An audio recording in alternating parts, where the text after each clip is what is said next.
There you heard communication from the ground teams as they continue to cross off items on the checklists, as both astronaut Don Pettit and Butch Wilmore aboard the International Space Station continue to prepare the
And there you can see Suni Williams beginning her journey into the crew lock with the assistance of NASA astronaut Butch Wilmore and Don Pettit. Nick Hague already in there to join as we are approaching about 8.5 minutes now. Go for depressurization of the crew lock inside the Quest airlock of the International Space Station.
Airlock Houston on 1 for EV1. We see the water temperature rising a little bit. Check for cooling, and if you are able, could you turn your TCV to 4 for a minute or two? And that is for EV1.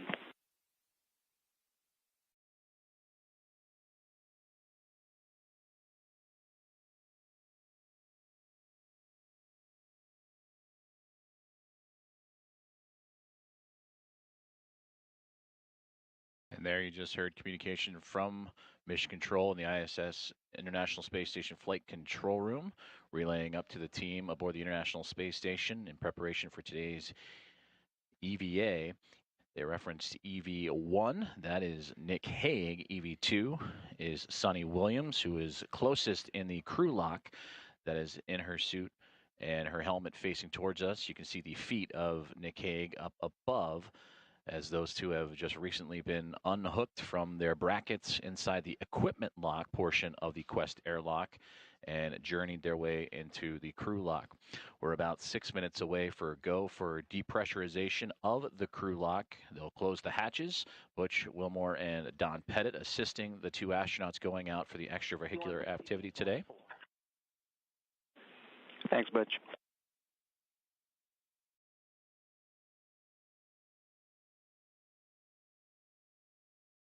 V2 TCV going to 3.5. Copy.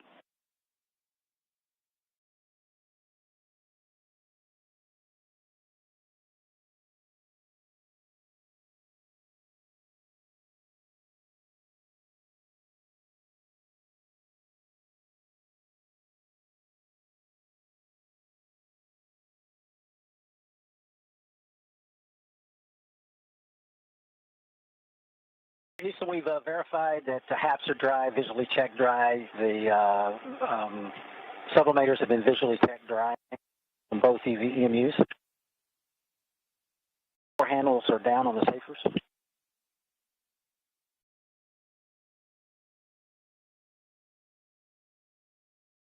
Going to get your safety tethers configured. Y'all set for that?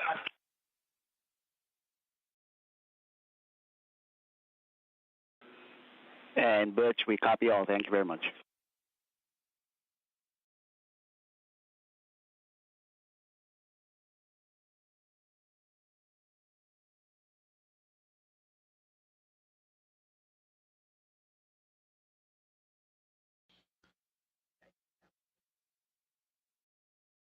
All tests and checkouts continuing to move along for both NASA astronaut Nick Hague and Suni Williams in preparation for today's US EVA number 91, the 273rd, in support of International Space Station assembly, maintenance, and upgrades, in which they will shortly be entering a go for the depressurization of the crew lock before opening up the hatch and venturing out into the vacuum of space, in which they will undergo a planned 4-task day, including the removal and replacement of the rate gyro assembly that helps give orientation data on the International Space Station, remove and replace the Harmony Zenith Planar reflector, that is crucial for docking for visiting vehicles, help make patches to the Neutron star interior composition explorer experiment, the X-ray telescope, also known as NICER, and prepare the alpha magnetic spectrometer patch panel for future upgrades. Okay, Houston, we're up to step 69. Copy, step 69. Thanks. Do you want us to continue?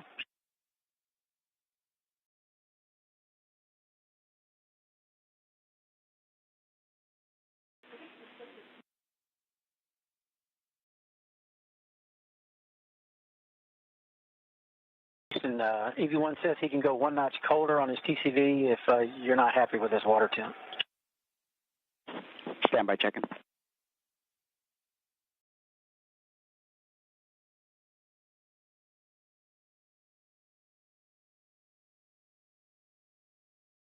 And Nick, it's currently at 5. 5. And Butch, thanks for the report. We are happy with EV1's water temp. He can adjust as required. And EV1 copies.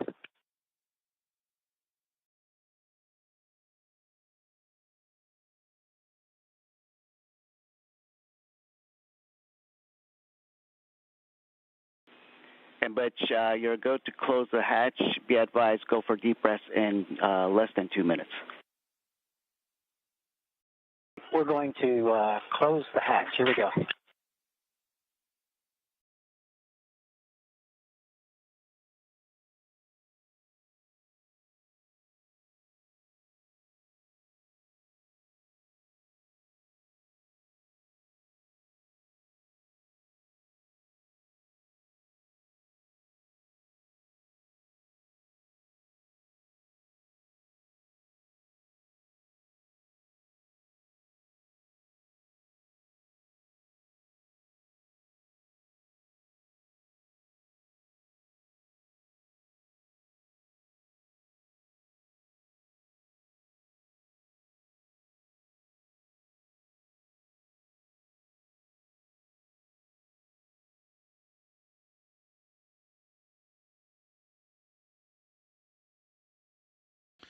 And there you saw and heard the call outs for the hatch.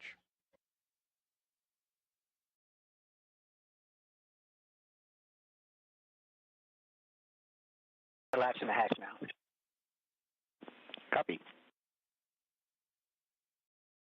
And you heard it right there from Spacewalk Lead Officer Farouk Sabor up to the NASA astronauts aboard the International Space Station to lock the hatch from the equipment lock into the crew lock. And about 20 seconds from now, instructions given to depress the crew lock and begin lowering the pressure to match that, and slowly in steps match that of the vacuum of space. Which is actually not close yet. What did you need? Did you need anything? Correct. Oh, you'll be doing that when you get to vacuum.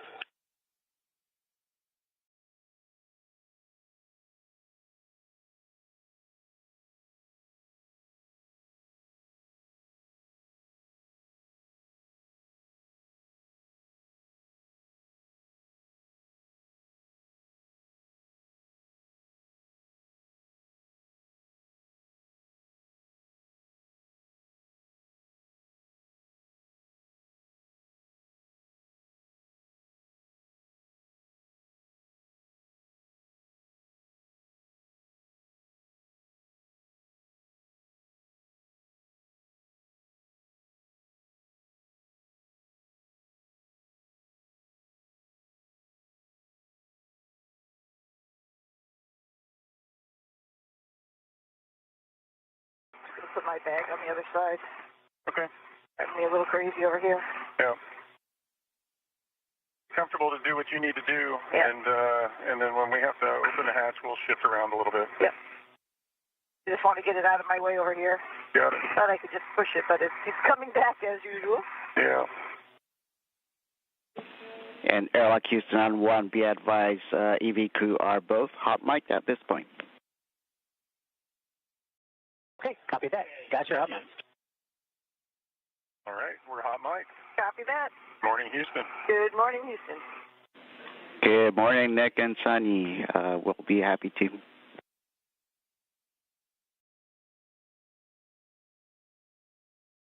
Great to hear from NASA astronauts Nick Hague and Sunny Williams for the first time as they have joined our broadcast, as they are inside the crew lock now, wishing us a good morning to the mission control room here in Houston, Texas, in the International Space Station Flight Control Room. And you can see a live shot of that flight control room now, continuing to monitor the progress of the... Houston, I think you've got step 9 and 1.105.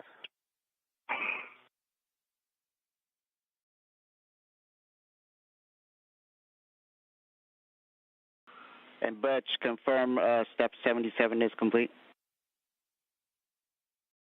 That's correct, 76 and 77. Okay, copy that.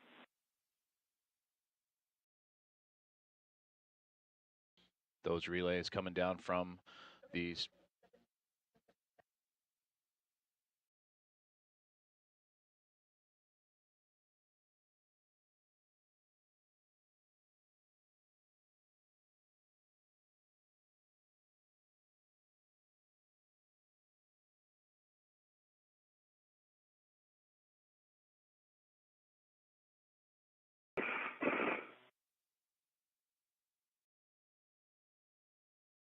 Those relays coming down from the ground team here inside Mission Control Houston. Let's start when you're ready for step 82. Say it again? It'll happen as part of the leak check in the steps right before. Oh, yeah. Okay.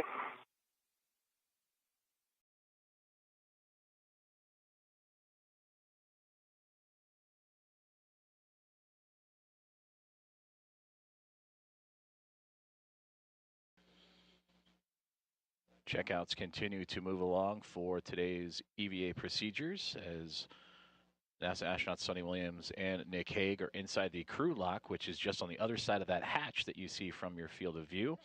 And their support teams of NASA astronaut Butch Wilmore and Don Pettit also on the inside of the equipment lock of the Quest airlock, going through those step-by-step procedures. 79 are complete.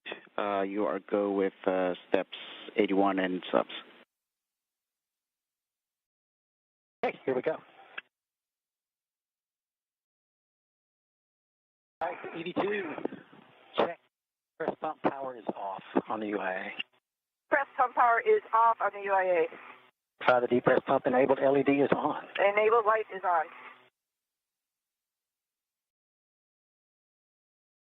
Okay, Houston, we're moving to the Q card. Stand by.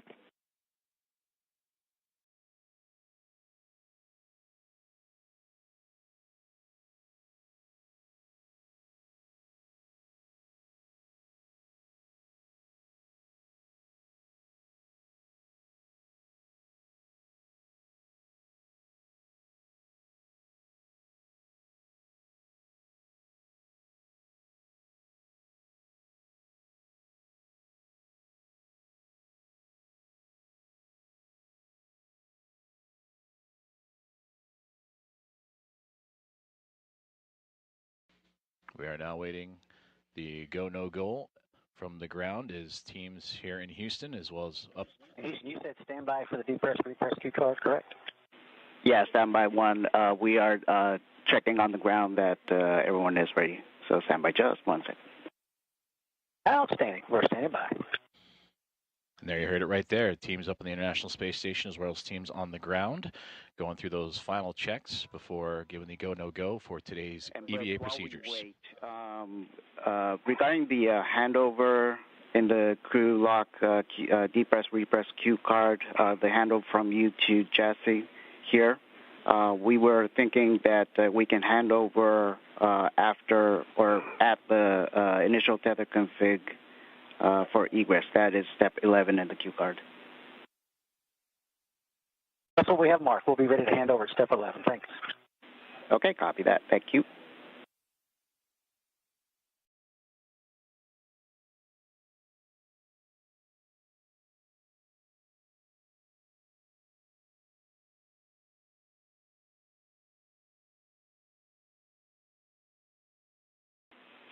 And airlock Houston. So we see both EV1 and EV2 HECAs on ON. We would like them to be off OFF at this time. One's off. Who's off? Both HECAs are off. Copy all.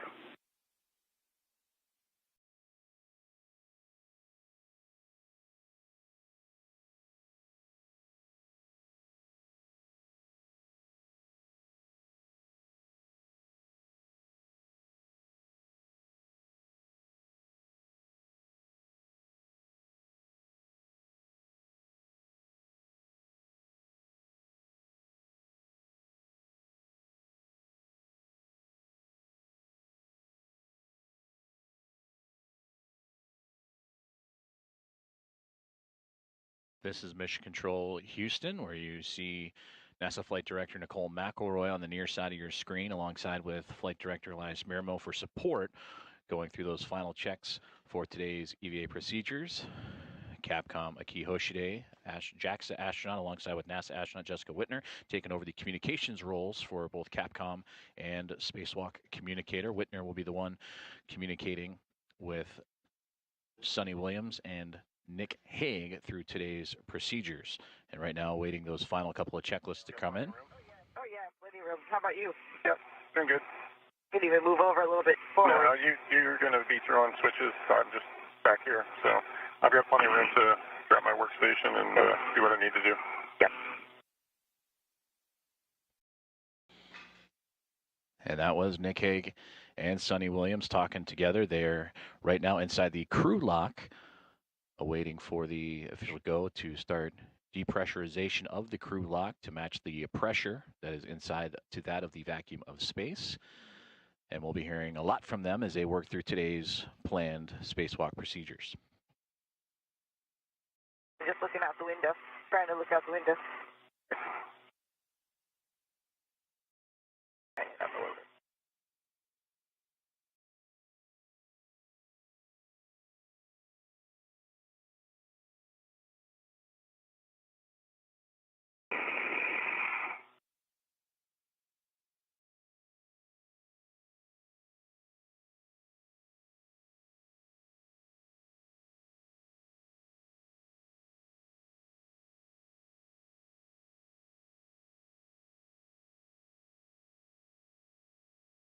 Yeah, shockingly enough, I think we caught up to the timeline, and I think we're just waiting on everything to get squared away down there, so a few more minutes. Okay, Butch. Thank you. You guys did an awesome job getting this stuff in here. Yep. Airlock Houston, we are go for the crew lock depress, repress Q card. Okay, pick it up, step 1 of the depress Q card. All right, EV2. On the UIA, switch the depress pump power to on. We're going to wait 10 seconds. Okay, on the UIA, depress pump power coming on.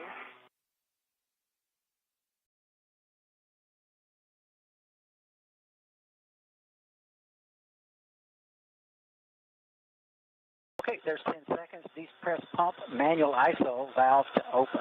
Depress pump manual ISO valve coming to open. It's alert zone. Open. Monitor your suit T gauge less than 5.5. Copy. If it goes above 5.5 EV2, you'll stop the depress. Roger.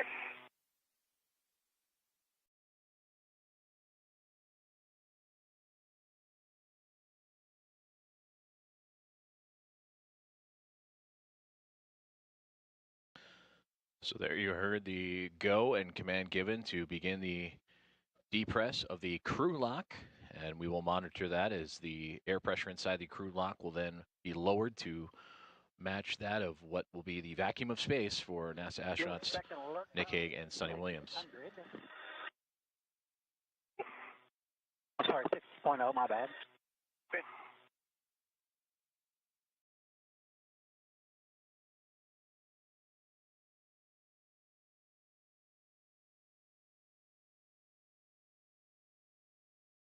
I'm right at about 5 for my CC.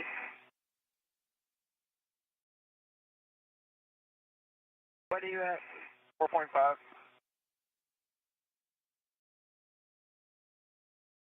CRBs? Yeah, and it's climbing a little bit. Yep. Crew lock's at 12 PSI. Sure.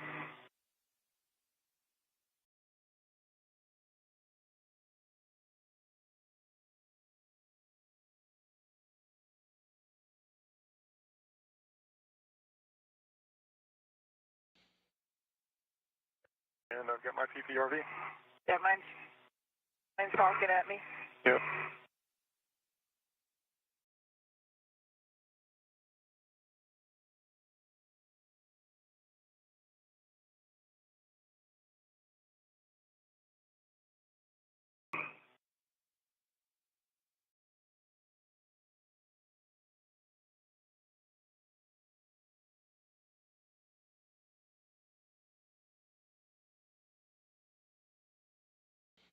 Ten 10.8 PSI. Copy. The same. And you hear the call outs of communication between Mission Control Houston, the NASA astronauts you are seeing here on screen, and Butch Wilmore and Don Pettit, and the astronauts inside the crew lock for today's EVA, and Suni Williams and Nick Hague, monitoring as the PSI, the pressure inside the crew lock, continues to decrease to slowly match that of the vacuum of space.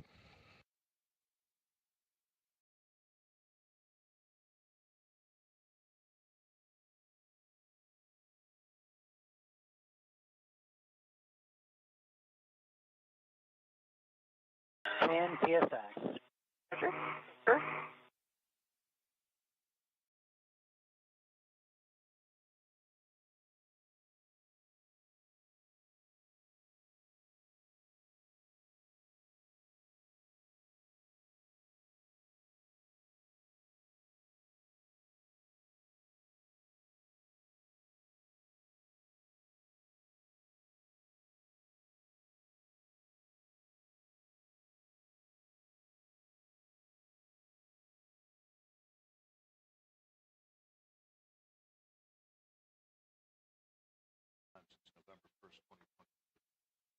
Depressurization of the crew lock continuing to fall to match that of the vacuum of space, being monitored by Don Pettit and Butch Wilmore inside the International Space Station as their spacewalk support systems for Nick Hague and Suni Williams.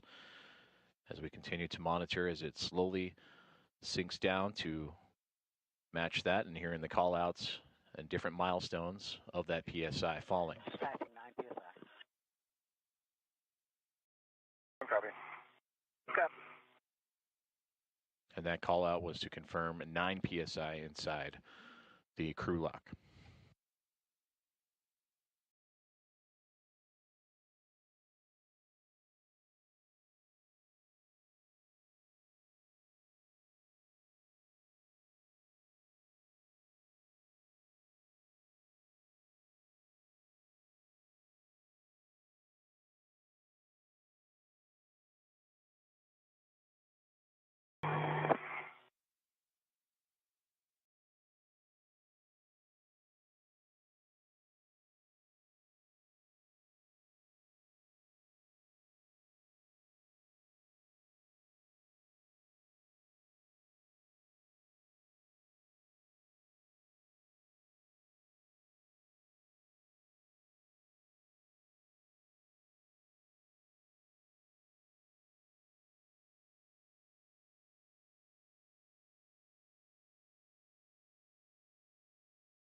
And you hear the communication on the ground of the current PSI measurements and the countdown for approximately how long until they will reach 5 PSI inside the crew lock. That is where Nick Hague and Suni Williams currently reside in their suits in preparation for today's EVA, and they will pause there for additional checks and checkouts of their suit and systems.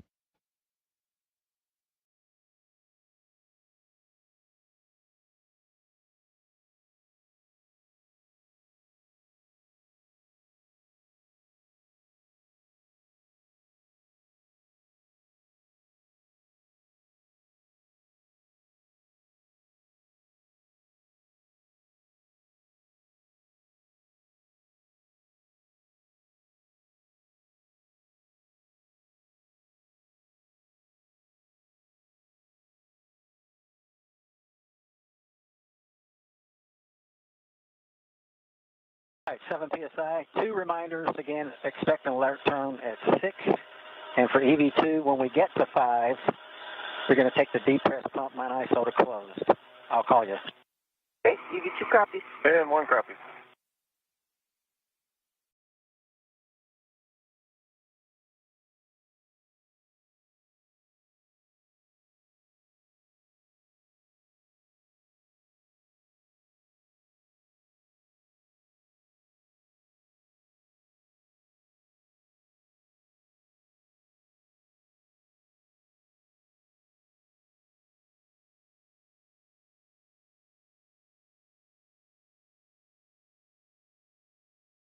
This is Mission Control Houston as we continue to follow along the depressurization of the crew lock inside the Quest airlock of the International Space Station, where through that hatchway is NASA astronaut Suni Williams and Nick Hague getting ready to venture out into the vacuum of space after a few more systems checks along the way. Butch Wilmore and Don Pettit, their support systems you see inside the equipment lock, monitoring the falling PSI as it approaches 5 PSI, which they will pause for final communications and systems checks before eventually giving the go to continue, in which Nick and Suni would then open up the hatch, switch over to internal battery power, which would officially mark the start of today's EVA.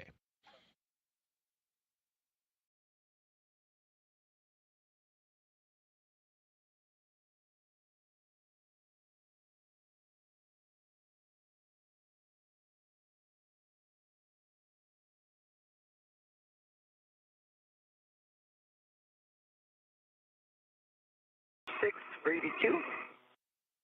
And for 1. You're going to call me? I'm going to call you. Okay. I'll wait for your go.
At point 1. All right, that's close enough. EV2, depress pump mine ISO to closed. Press pump manual isolation valve is closed. Okay, for both of you, status until leak check question mark is displayed. Hold it for 2 seconds and follow the displayed instructions. 1 copy. 2 copies.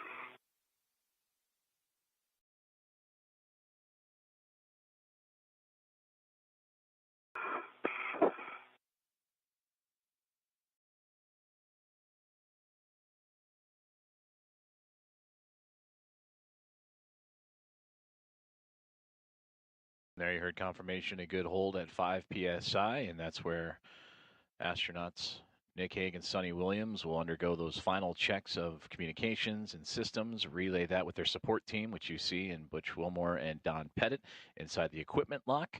And there you can see the flag on the arm of one of the astronauts just inside of that crew lock.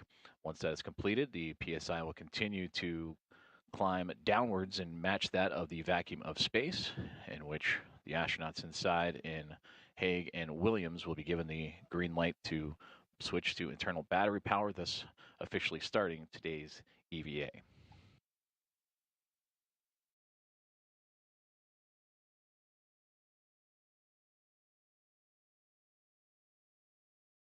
Complete on 1. We check complete on 2.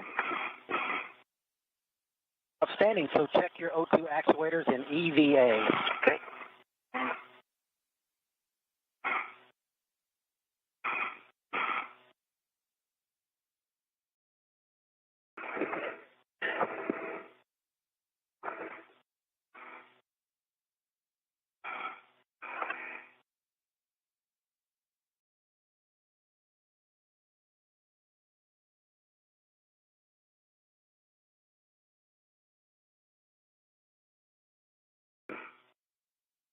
One's an EVA.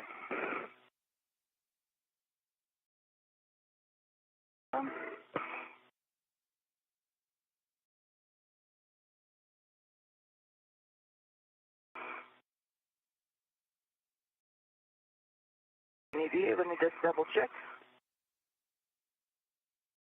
EVA. Say it, right? It'll say it. Yep. So EV2 is an EVA. Outstanding. Warp step 7, if you're following along there, Sonny. Depress pump man ISO valve to open. Expect an alert tone. Okay, depress pump manual isolation valve coming to open. We're also going to open the emergency MPEV. Monitor your suit D gauge stays less than 5.5. If it goes above, stop the depress. 1 copy. 2 copy.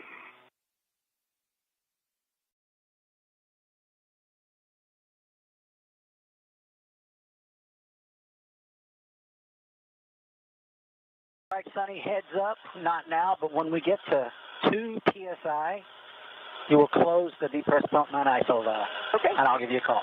Roger that.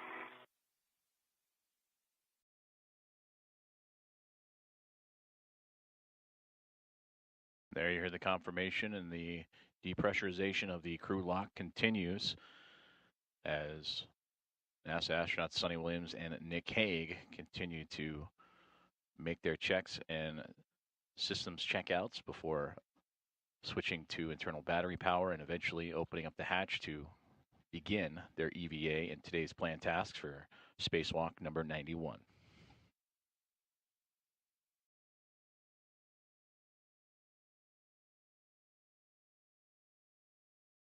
Four PSI. Roger.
Three PSI.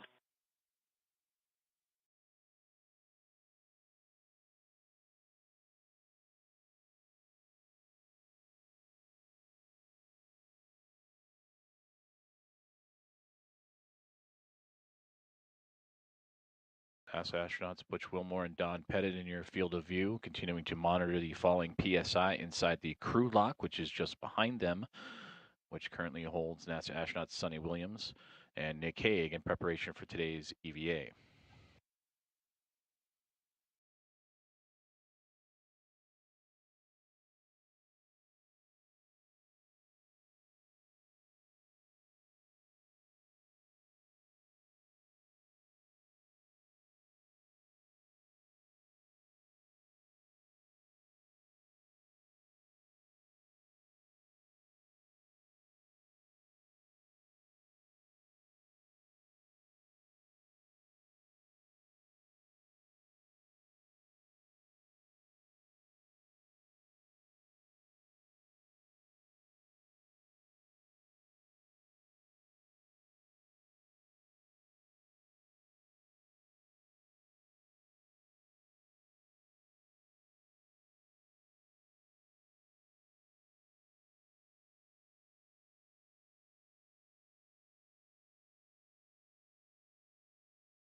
I see two.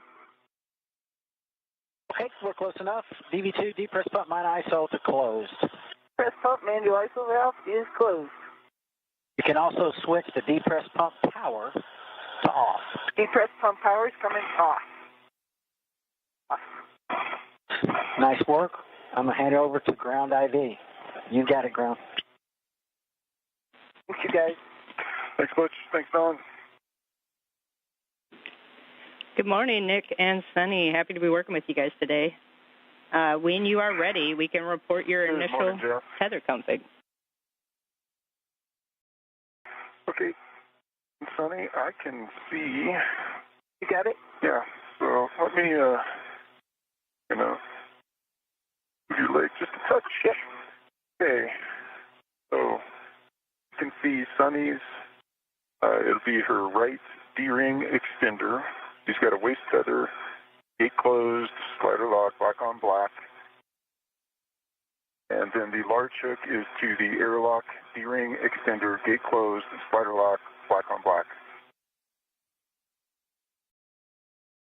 Then,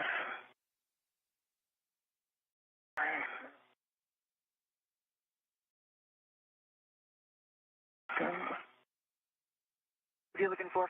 your tether pack. That's me. Tether pack is down by your shoulder a little bit. Here we go. Okay. Are you starting from me? Yep. There. So I can see on her left D-ring extender, you've got red hook, gate closed, slider lock, black on black. Goes to the red reel. The reel is unlocked. The green hook is on the red reel in the unlocked position. The yellow hook goes to the green reel. Gate closed, slider lock, black on black. Green reel is an unlock. Her anchor hook is gate closed, slider lock, black on black. My waist tether on my right side. My waist tether, large hook, gate closed, slider lock, black on black. That goes to my right D-ring extender, gate closed, slider lock, black on black. My tether anchor, or red hook, is on that same D-ring extender, gate closed, slider lock, black on black. To my red reel is unlocked. Green hook is on my red reel in the unlock. The yellow hook from the red reel goes to my green reel, gate closed, slider lock, black on black. And my anchor hook is on the workstation. I think we've got one more waist tether on you, Sunny, to confirm. Waist tether is connected to my D-ring on my left. side, and then it is connected to my mini workstation on the T-bar. Yeah, and I can see that it is gate closed, side lock, black on black to your D-ring. Okay.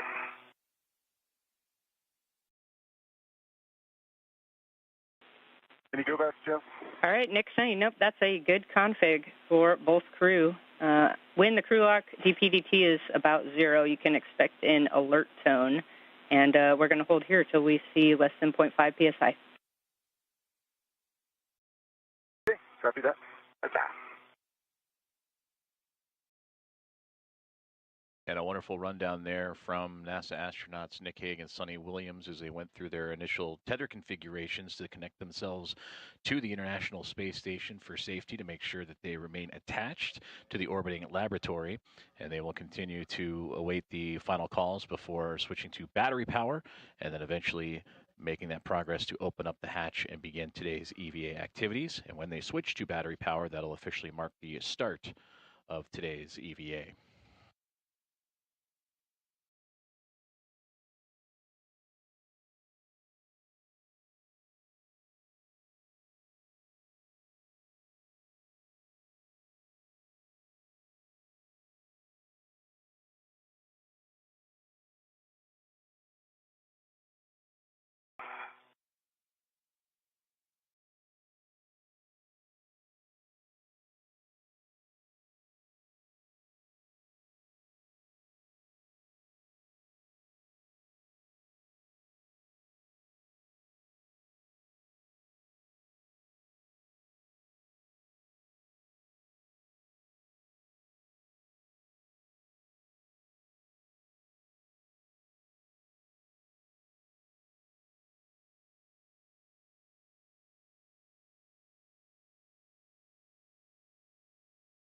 Checking on the gauge. I'm joking. Hey, guys, we're about 5 minutes out from 0.5 PSI. Copy.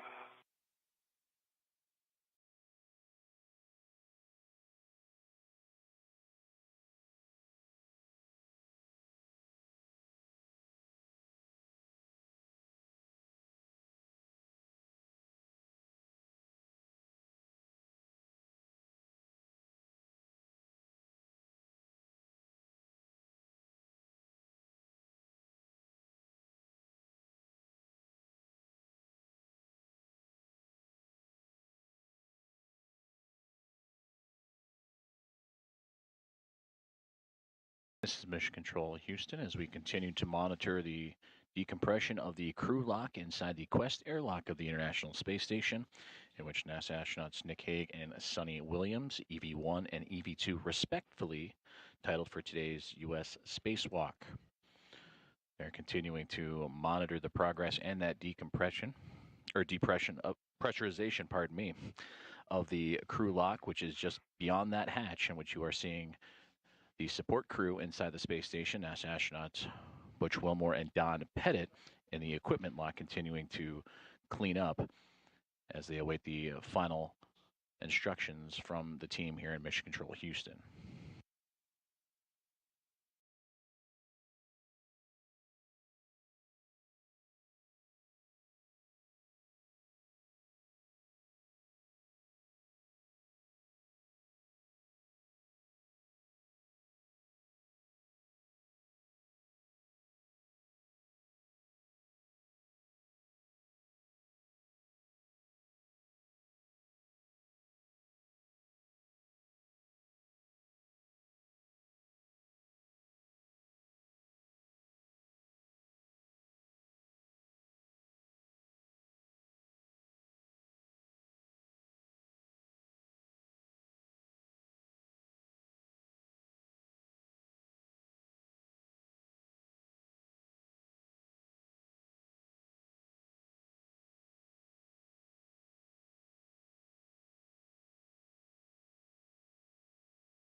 Depressurization of the crew lock continuing to be monitored from the teams here on the ground in Mission Control Houston in the International Space Station Flight Control Room.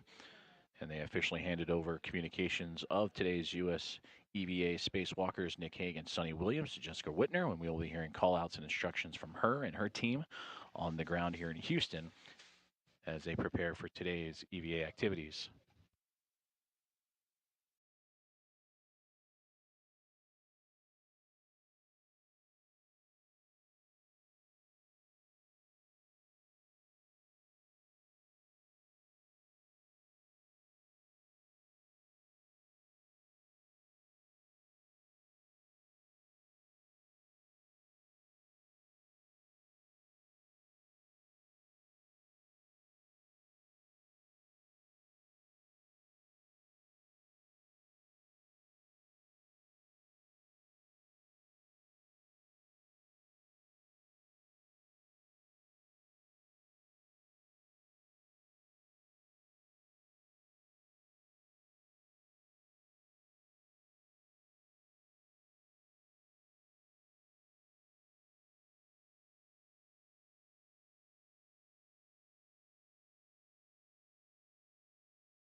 The gate say?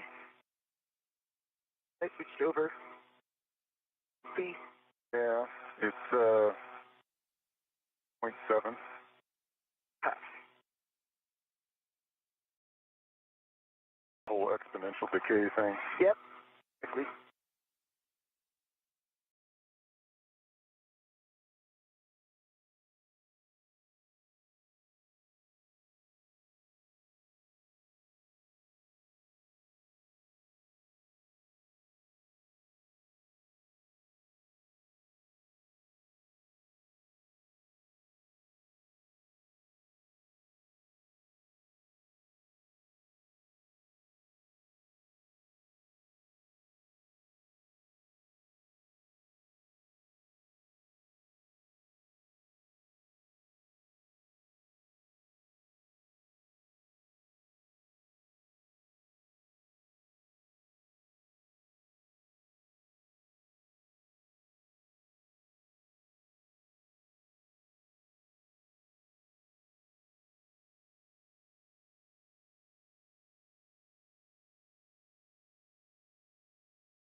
This is Mission Control. Enough room? Do you want me to move anywhere?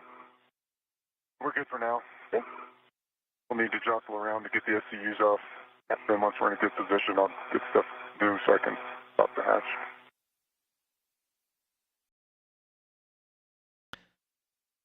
This is Mission Control Houston, where you are hearing conversations between NASA astronaut Suni Williams and Nick Hague as they continue to monitor, as well as teams inside the International Space Station and on the ground here in the International Space Station Flight Control Room in Houston as the PSI continues to fall inside the crew lock of the Quest airlock of the International Space Station as both Williams and Hague prepare for today's planned EVA and upcoming tasks.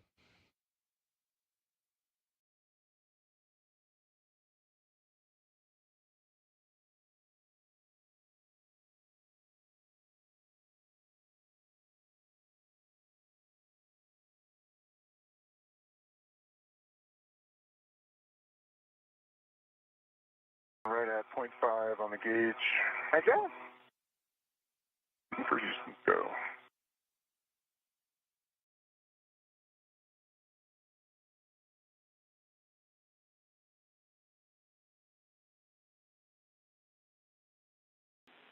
And copy that, Nick. We're seeing a 0.55 still, so we're waiting about another minute or so.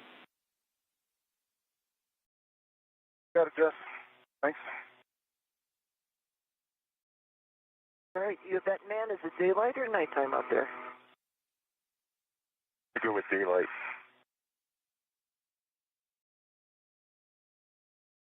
Didn't cheat. Guess I could have looked at the timeline. I didn't either. I'll say nighttime. One of us will be right. Like that approach.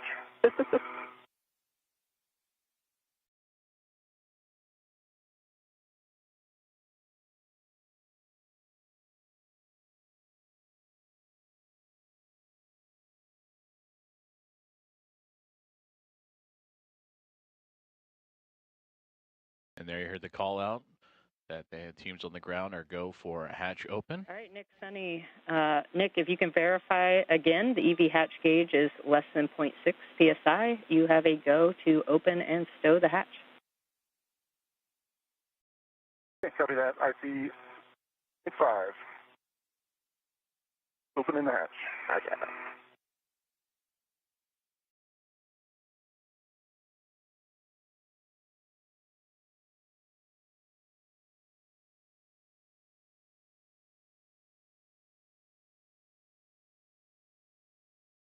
Oh, you won.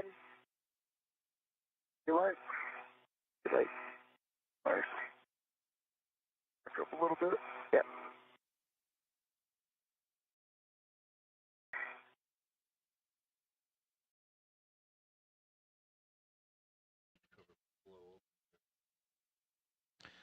And there you see the exterior of the Quest airlock, in which the hatch will shortly be opened up by NASA astronauts Nick Hague and Suni Williams as they get ready to begin today's EVA. Now. And for the crew, we're going to go ahead and hold here for a couple minutes while we look at data. Copy. Holding.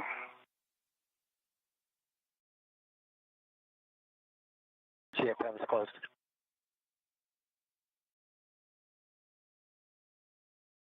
And copy that, Butch.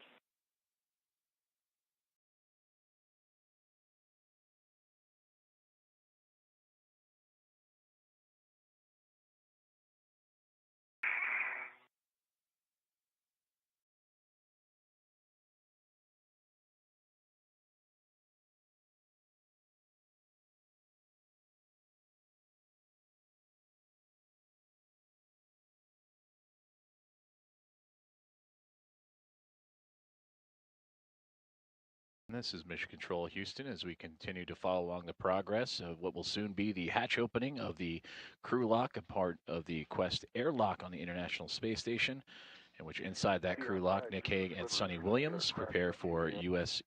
EVA Spacewalk number 91 and today's planned tasks.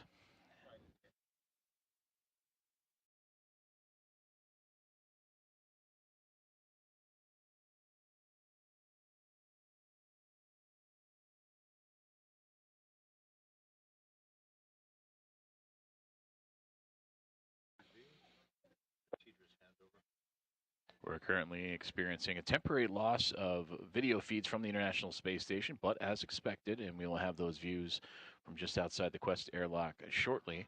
As you heard the calls on the ground, good to proceed and continue on with today's EVA as Nick Hague and Suni Williams for Hague anticipating the beginning of his 4th spacewalk, and for Suni Williams, this will be her 8th.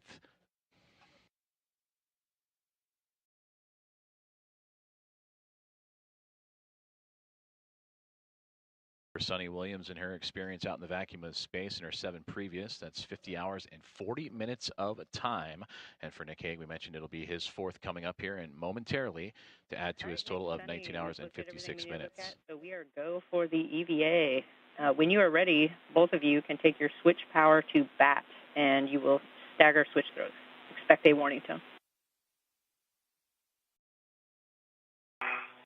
Okay, here goes mine. In bat? Yep. One's in bat. Okay. 82's in bat. Might be the functional display. I do too. Copy, functional displays. Sunny, on the UIA, you can switch power EV1 and 2 switches to off. EV1 power coming off. LED is off. EV2 power coming off. LED is off. Copy. Copy, that's good checks. And expected H2O is off message. Yep. Copy for both of you now. You can disconnect your SCU from your DCM and install your DCM cover. Copy. And remember the holes before you remove it after you unlock it. Verify.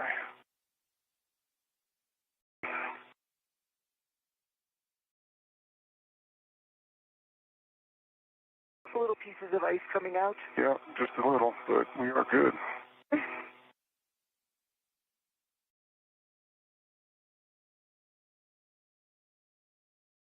DCM cover is coming on. One in the SCU.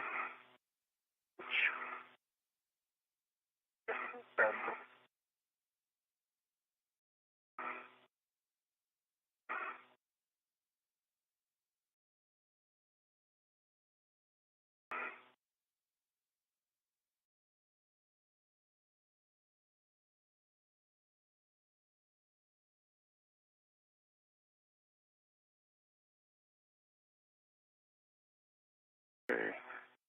And cover's on, SCU stowed in the pouch. Cover's on. SCU almost in the pouch. Pouch. Have to move that around a little bit.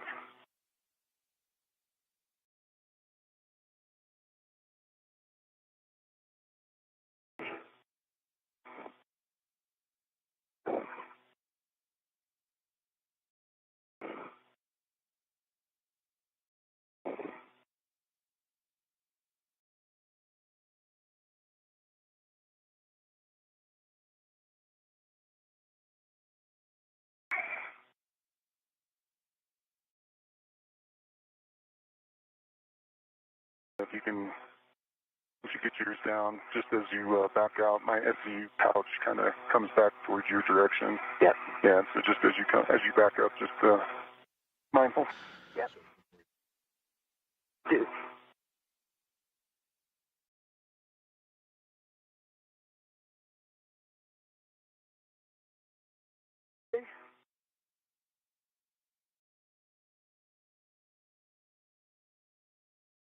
This is Mission Control Houston, where we just heard the callouts and the timing and communication exchange between the NASA astronauts and Nick Hague and Sonny Williams aboard the International Space Station and the teams on the ground, confirming a 7:01 a.m. Central Time start time to today's EVA. If both SUs are stowed in their pouches now, you can check the depress pump man ISO valve is closed.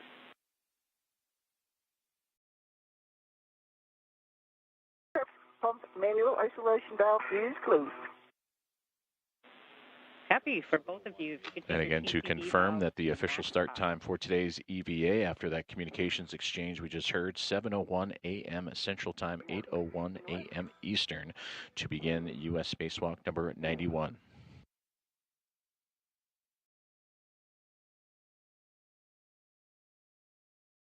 One max hot. 2 max hot. Copy. For both of you now, switch water to on.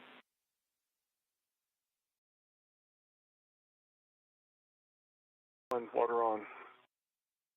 2, water on. Copy. Check DCM blank, bite off. One, blank, bite off. 2, blank, bite off. Great. So now you can take your TCB as desired and just report your setting.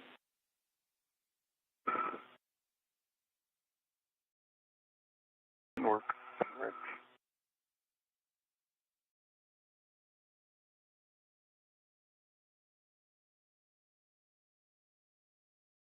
One, setting a 4. 2, 4. Copy. For both of you, just report all subsequent TCB changes to us, and please report your suit P gauge now.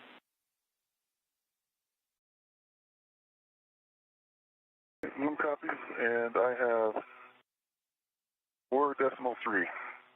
EV2 is 4.2.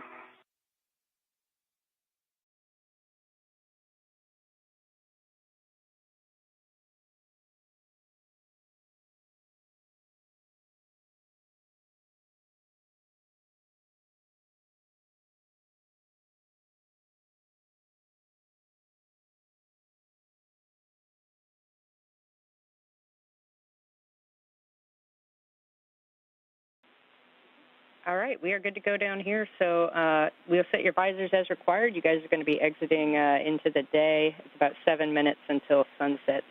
And at this time, Nick, I'm going to have you inspect the hatch sealing surface for any damage, water, discoloration, or residue.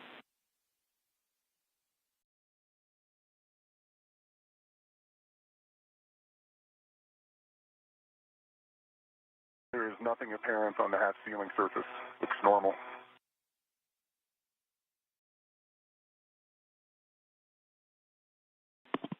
All right, Nick, that's good news. You can now open the hatch thermal cover. You're going to unhook that strap, move the thermal cover open, and then cinch the strap snug till 6 lines visible.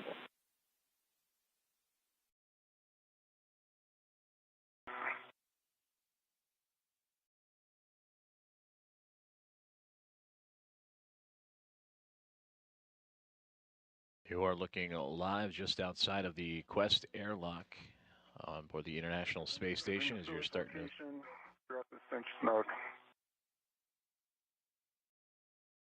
As you're starting to see movement of the hatch opening as NASA astronauts Nick Hague and Suni Williams, now 7.5 minutes into today's EVA, will open things up as you see there and get ready to traverse out into the vacuum of space. The airlock. You're going to be attaching your anchor hook to forward and Suni's to aft.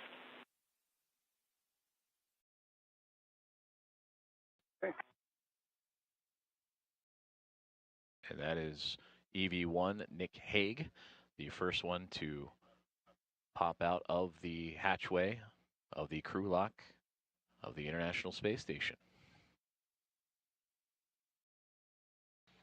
And at the time, the International Space Station currently flying some 250 miles over Turkmenistan and about to enter an orbital nighttime period.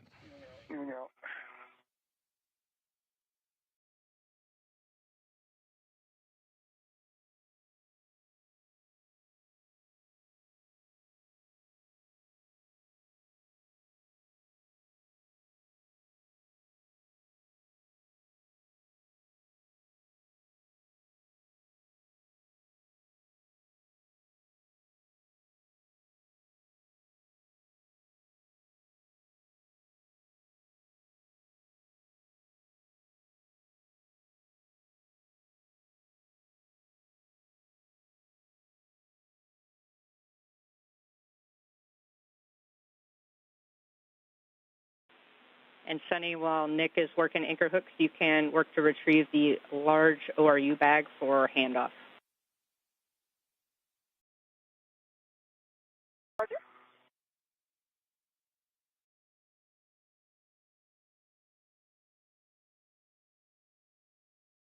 You want to come towards the center.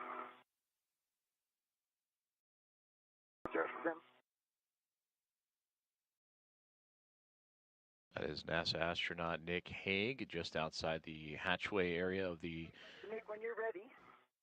Crew lock of the Quest airlock, EV1, designated by the red stripes you can see on the pants of his suit. Moving in position for the BRT.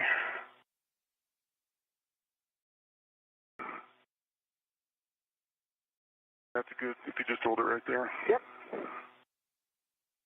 Get a hook on it.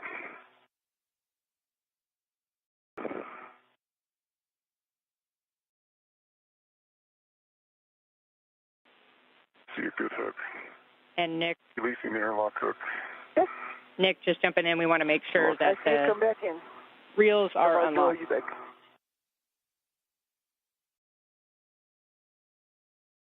On the safety tethers. Yeah, A-frame Nick. Locked on my red. Yeah, I can understand. I'm going to deal with this ORU real quick, Jess, and then I'm going to check those. Cappy, no problem. We're about a minute and a half to another handover. Okay.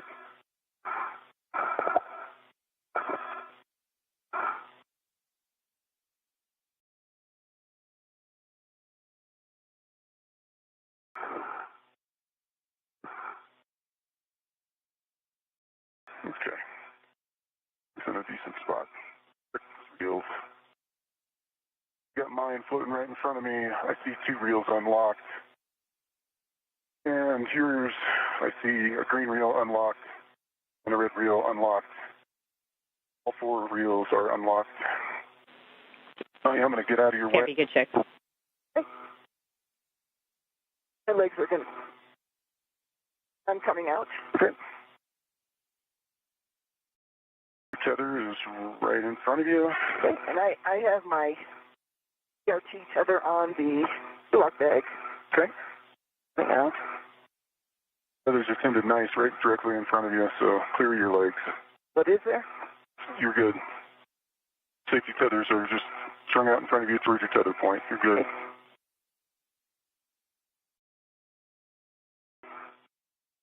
All right. Go. The lock bag is coming out. It is on the ERT tether. Okay.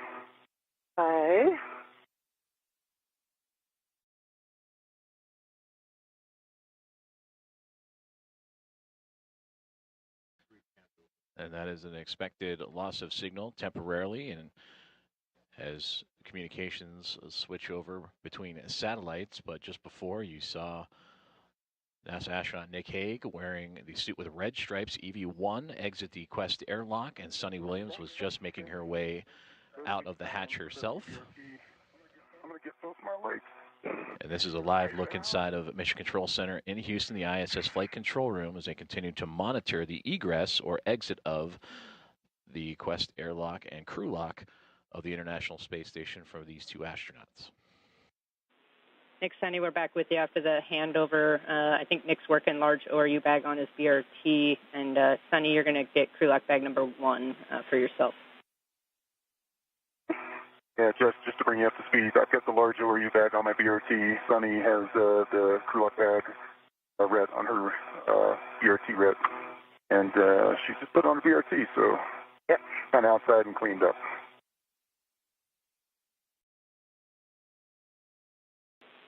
Now I got to get my BRT on the other side. Paddles ended. It is on. Crew lock bag on my left side. All right, I copied that update, I got Nick. all 3 tabs up on you. And Nick, if you got a second before you close the thermal cover there, we're looking for a visual inspection of the thermal cover for any water discoloration or residue as well. Yeah, and I didn't see anything. You see anything on your side, I Sunny? don't see anything on my side. Yeah, and even on the surface where the thermal cover adheres to on the bottom of the airlock, I don't see anything. Me neither. Okay, copy. We're go to continue. You can close the thermal cover when you're ready, and then both of you can take your HECAs to on. I see your HECAs on. Okay, and I see your green light. We'll just start with buddy checks. Yep. So I see a green light. You got both your helmet lights are on. That's good. I saw 1, 2, 3 tabs are up. Your safety tethers are in a good config. You've got a waist tether down. The safety tether comes in front of your BRT, so when you push that behind, it's in a good spot. Yep. The rest of your tools, like they're in a good spot. Hey, I see your HECA on. I see 1, 2, 3 tabs up. I see your safety handles are down, which is good. Yep. I see your tethers, the tether on your right-hand side, and you are on your mini workstation end effector, and I see you are BRT to your large ORU bag as well as tethered.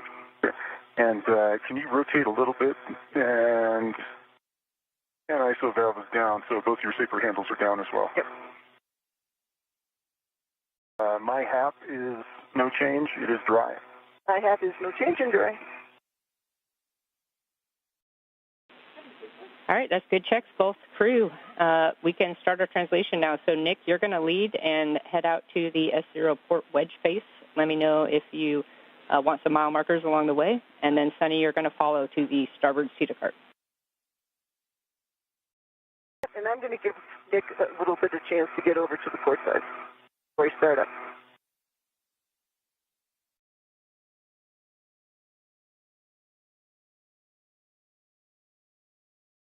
There you heard great communication between NASA astronauts Nick Hague and Sunny Williams as they have exited the Quest airlock and did buddy checks to make sure everything was A-OK before beginning their motions to move across the International Space Station and begin their first planned task of the day, the remove and replace of the rate gyro assembly unit number 2 that helps provide orientation data on the International Space Station.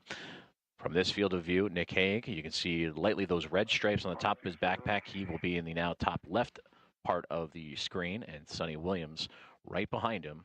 She is in the unmarked spacesuit for today's EVA.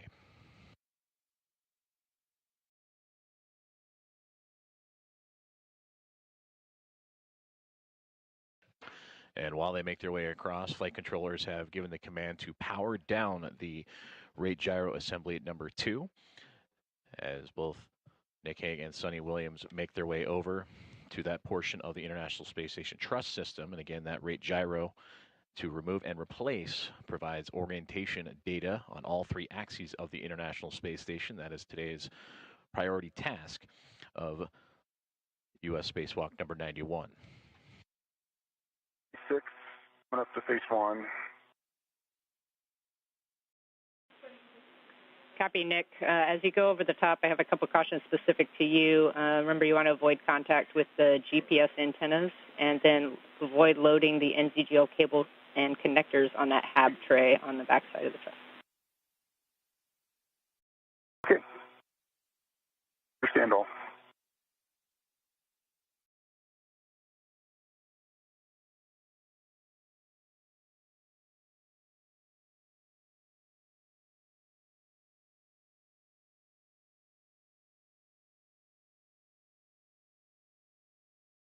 Nick, I see you heading forward. I'm going to start heading up. I think that's enough that my safety tether will stay out of your way now. Yep. I see it anyway. I will watch it.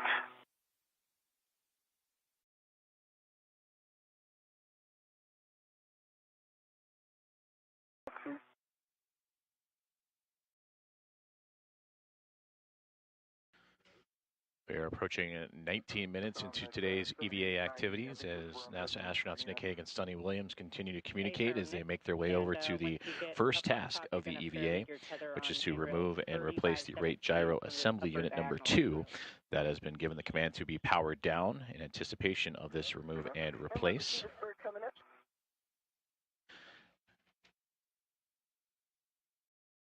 And this is all part of the ISS assembly maintenance and upgrades for today's planned 4 tasks. This is the first of those 4.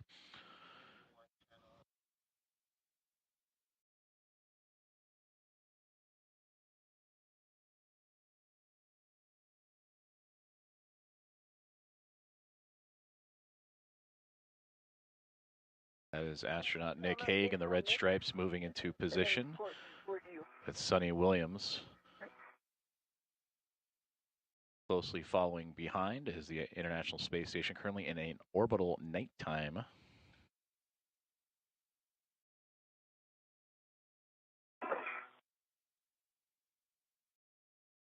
Crossing over each other. I see it here in front of me.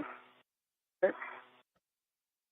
And there's a great look at Expedition 72 Commander Sunny Williams with Nick Hague just above her on the truss of the International Space Station, translating across that truss to begin work on the rate gyro assembly unit number 2 replacement. I'm over on the Sunita cart, Jeff. A-firm. Sunny, you're going to head out to the starboard Sunita cart, and once you're there, you can stow crew lock bag 1 on any of the Sunita cart square grids. We're going to have you do an APFR task. Okay. Look.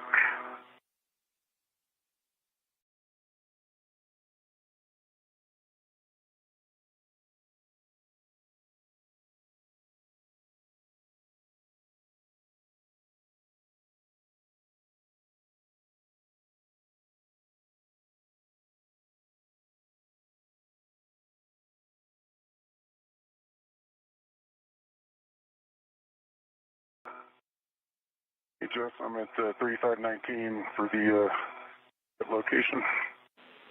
Awesome. Yep, you're going to stow one end of your mini workstation RET on that handrail for the failed RGA, and then you can continue moving down. You want to avoid contact with that S0 aft face radiator as well. And I see the shiny surface.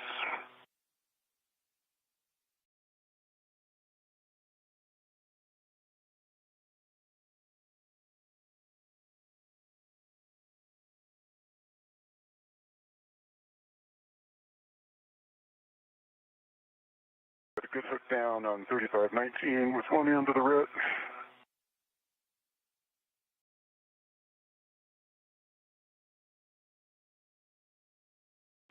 Their end is free. Cappy, Nick, your next step here is going to be to open the RGA-2 thermal shroud. As you move down, you're going to be peeling that port to starboard and then releasing the Velcro from under handrail 3520, which is that handrail where your work site is.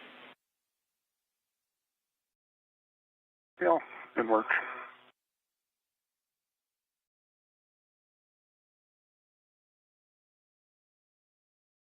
Okay, getting the lock bag is connected. I'm just getting it off of me. Cappy, Sunny, let me know when you're ready for words for the APFR relocate. I'm ready for words.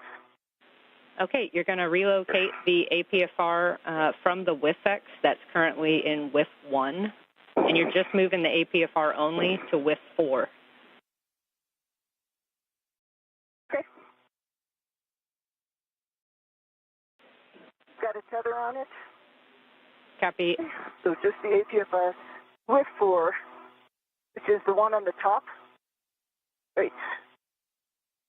That's the one in the middle. Correct? WIF 4 is going to be the one on the top it's actually going to be port side of the starboard cedar cart. Yep. Port and hop up. Yeah, A-firm. That's a good read back. And then you're looking for a clocking of 3, and then I have the other settings for you when you're ready. Clocking of 3. 23.5 minutes into today's EVA, you're seeing Sunny Williams adjusting the portable foot restraint systems in preparation for today's first task of US EVA number 91, the removal and replacement of rate gyro assembly number 2. For Sunny Williams, this is EVA, her 8th spacewalk into the vacuum of space, nearly more than 18 years after her first. As for Nick Hague, this is his 4th, and he will be seen in red stripes on his suit. His first since August of 2019.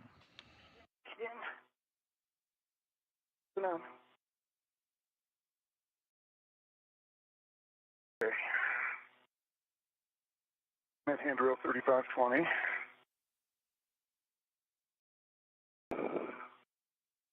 All eyes open. I see our RGA.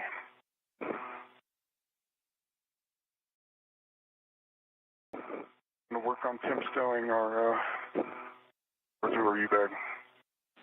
Yeah, copy, Nick, that you're down there at 3520. You can attach the other end of that pre-staged RET to the failed RGA now and get that off your mini workstation.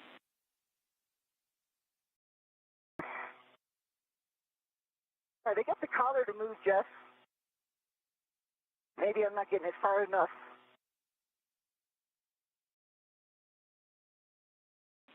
Copy, Sunny. You're getting the collar to move, but just to understand, you're not able to pull the APFR out, like the paddles aren't depressing. Yeah. I think I have to get to the black line to the yellow line. Wait. I'm not getting it over there.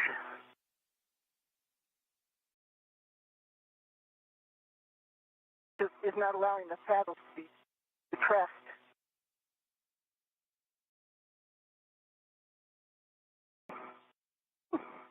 Interesting. Yeah, copy, Sunny. If If the collar should be all the way black on white or black on yellow in this case. Yeah. And I copy Nick about the RET. You can temp stow the large ORU bag on that S0 wedge face now. Work. I don't know if you could see it in my HECA, but that's as far as I can get the collar. Yeah. Not all the way to the white. Copy, Sunny. Actually, it looks like we might have bumped the HECA there, so if you could turn that back on, we'll see what you're looking at. Yep, sure. Here we go.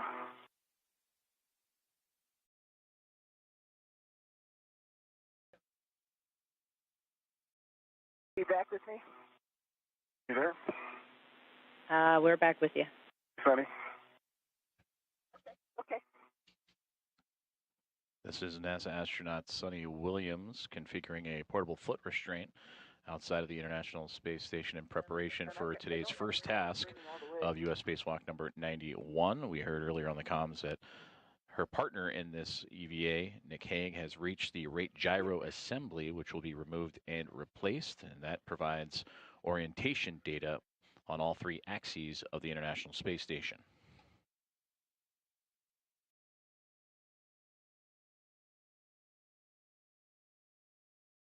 Nick, are you ready for me over there? Yeah, I'm still temp stowing the ORU back, so you got time to troubleshoot.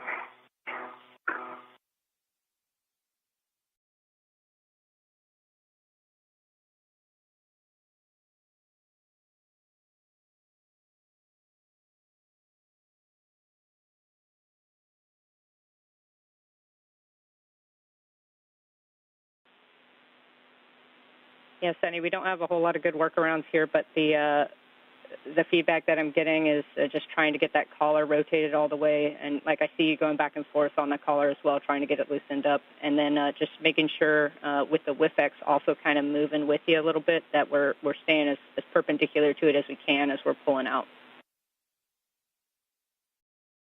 Yeah, if I can get the paddles, I'll definitely do that, but I don't know if I can get that collar all the way over to the white. Yeah, we copy. It's right to the edge.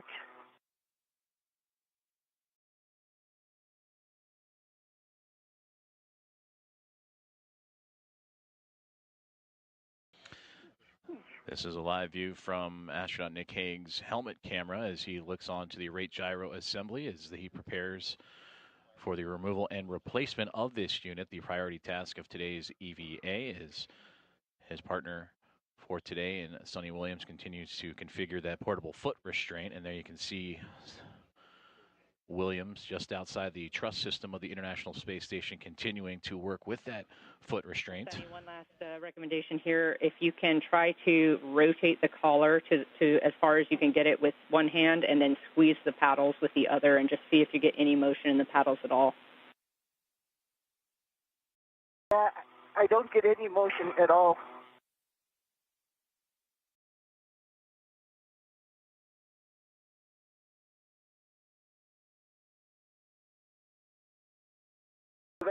The collar's definitely not in the right place. I don't get the paddles to move at all.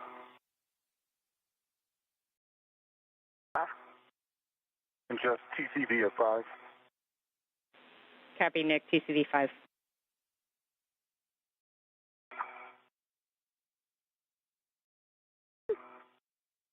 We had any problems with this one before?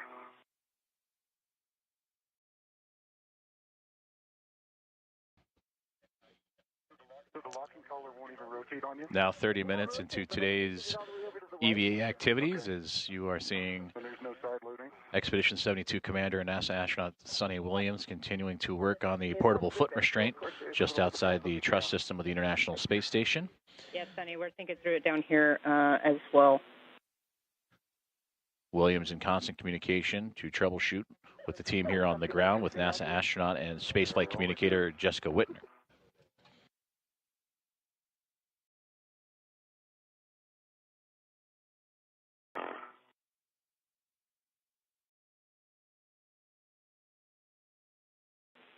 All right, Sunny, with that, it sounds like this APFR has given us trouble in the past, so you're kind of confirming something we may already know. That said, at this point, we're just going to leave it where it's at And if you can just put it back in its original config, black on black, and then we'll get you inside the truss.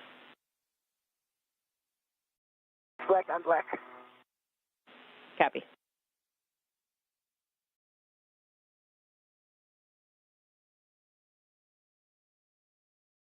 And that is a live look-in from the helmet camera of NASA astronaut Suni Williams, as she was just communicating with Jessica Whitner, the spacewalk communicator for today's EVA, on the portable foot restraint, as her and astronaut Nick Hague prepare for the removal and replacement of the rate gyro assembly number 2 on board the orbiting laboratory. With the integral lid tether, and then we can get you working on the RGA. Okay. And Sunny, for you, we're going to have you ingress the S0 truss right there through phase 1 at bay 2 and to access those RGA bolts. And then I have a caution for you not to translate on the radiator heat pipes inside the truss, and then also avoid contact with the Z93 painted surfaces. Okay, copy that. Coming in.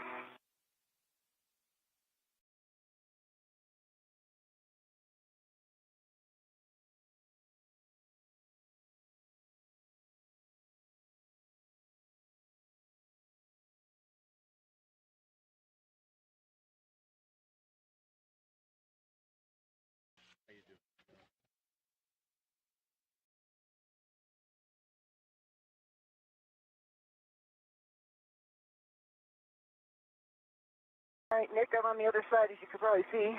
Yep. Get myself in position. See some light.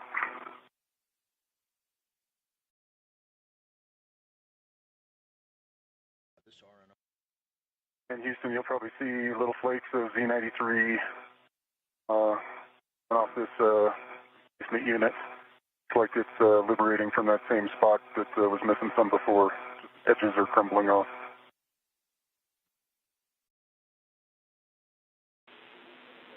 Yeah, Nick, to confirm, that's on the new unit when you open the bag, correct? The new unit, A-firm.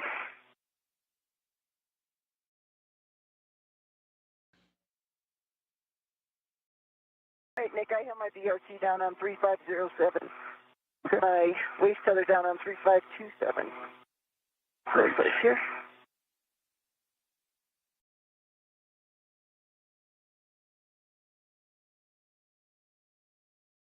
Just there's enough rigidity in the bag lid that it stays open without having to restrain it open. Okay, copy, Nick, about the bag, and we're going to go ahead and proceed. So when you're ready, we can work to demate the connectors from RGA2, and Sunny, you can help as well if you can reach the nadir connector. But there's 2 connectors, nadir and aft, and we're going to disconnect both of them and just get good inspection on FOD, pins, I can EMI. reach the nadir.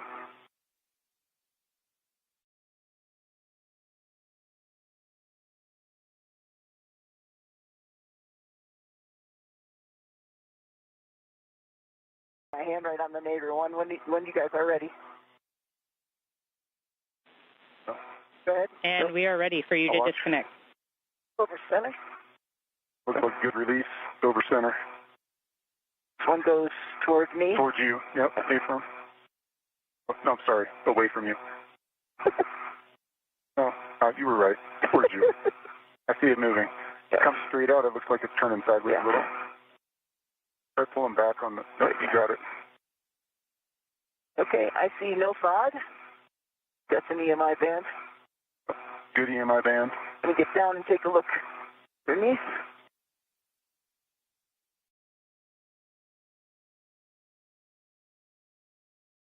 Get my head in there.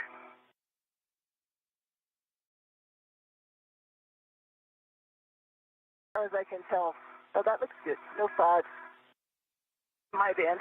All looks good on this field. Good. And I'm going to move down.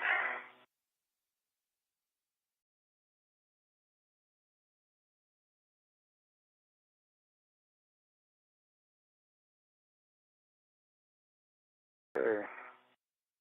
Just removing my electrical on that. outside.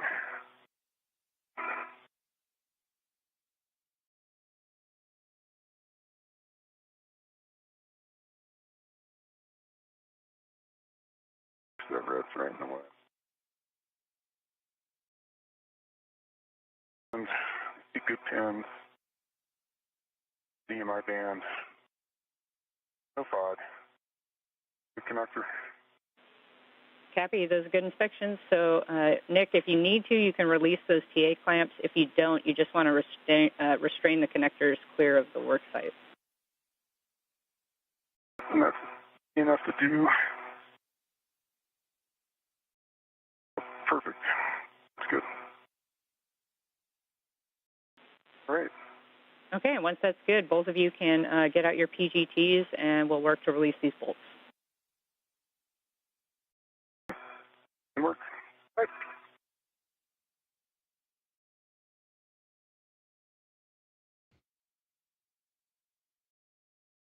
37 minutes into today's EVA with the great side-by-side view of NASA astronauts Nick Hague on the left and Sunny Williams on the right in their helmet cams as they work on today's top first task, the removal and replacement of the rate gyro assembly number 2, which helps calculate rotational rate data and the rate of change of the orientation of the International Space Station and helps better calculate that orientation.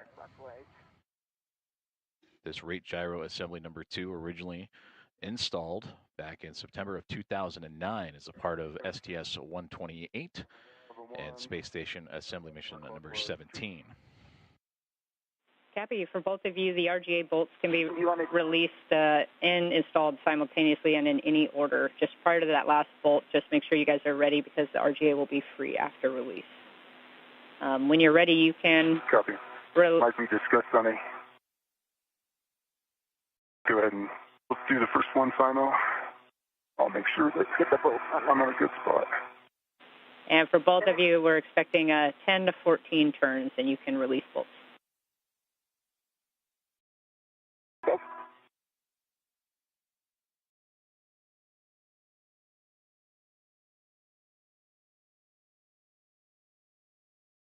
Torqued out. And a great view there of the tools being used to release the current rate gyro assembly unit in preparation for the removal and replacement with the backup unit. And guys, for our order of ops here, we have Nick, you releasing both of your bolts on the aft side, and then Sunny holding on the last bolt to have Nick stow his PGT so he's ready to take the RGA. Okay, four bolts is out. Okay, I'm working on the lower one now. 12 turns. Copy, Sunny, 12 turns on the nadir bolt.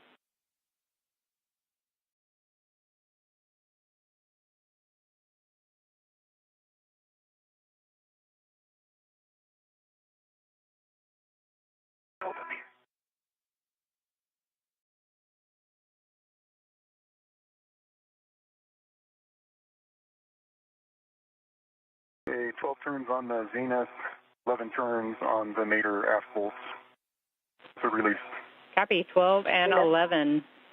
Nick, you can stow your PGT and then prep just to take the RGA out of its location once Sunny drives that last bolt. Yep.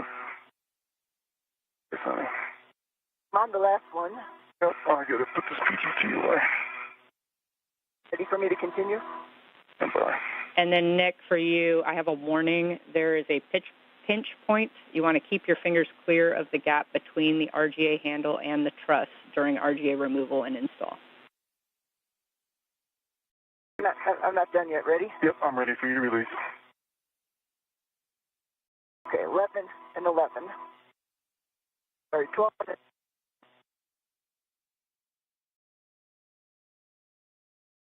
Button out.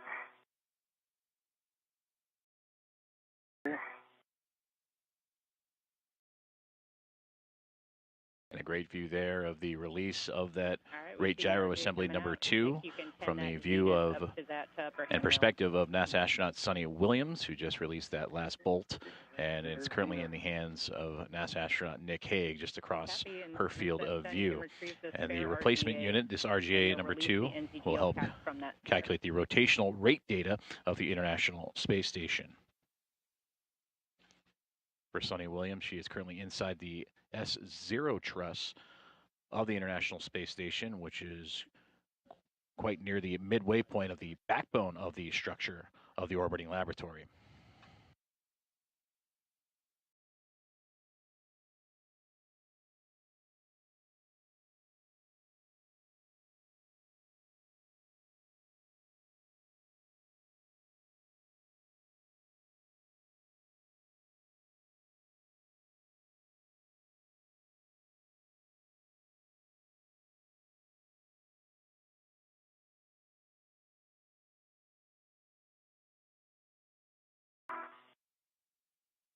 Cap removed, good pins, no FOD.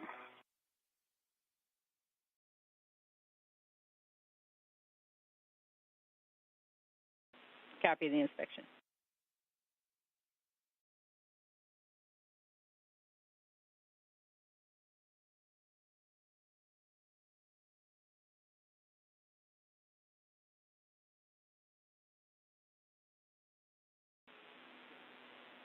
Cap removed,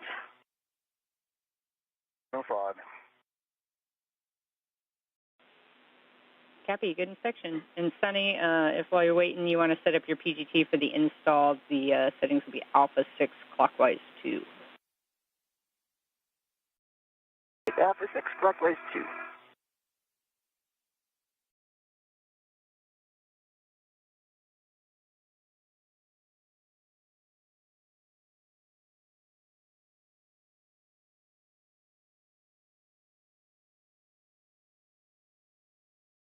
Now 43 minutes into today's EVA, and the first planned task of the remove and replace of the rate gyro assembly. The assembly unit number 2 has been removed from its original position aboard the International Space Station on the S0 truss, essentially the midway point of the backbone of the orbiting laboratory. And you saw from the helmet cam of Nick Hague, the NASA astronaut, that he was beginning to uncover and bring out the replacement unit that will go in its place. And this is a view from Suni Williams' helmet cam. She is inside the truss system and will await the arrival of that new unit. And there you can see Nick Hague just across her field of view as they now begin to move the new rate gyro assembly unit into place.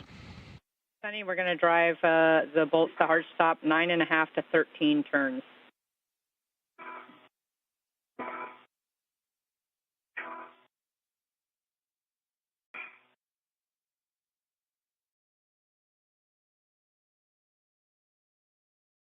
And Nick, for you, those settings were Alpha 6 clockwise 2. The Alpha 6 clockwise 2.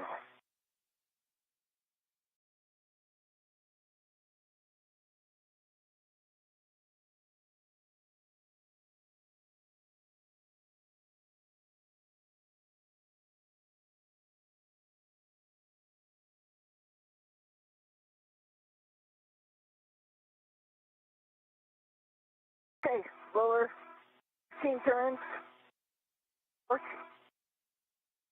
Actual 8.8. 8.3. 16 turns, 8.3.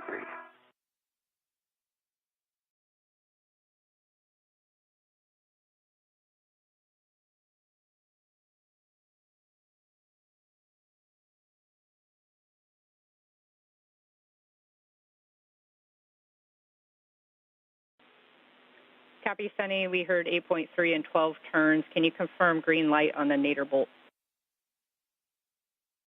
Light on the nadir bolt. Copy. Thank you. That's good bolt. And my nadir bolt is installed. Got 13 turns. Actual torque of 23.3. Green light. Copy, Nick. Nadir bolt.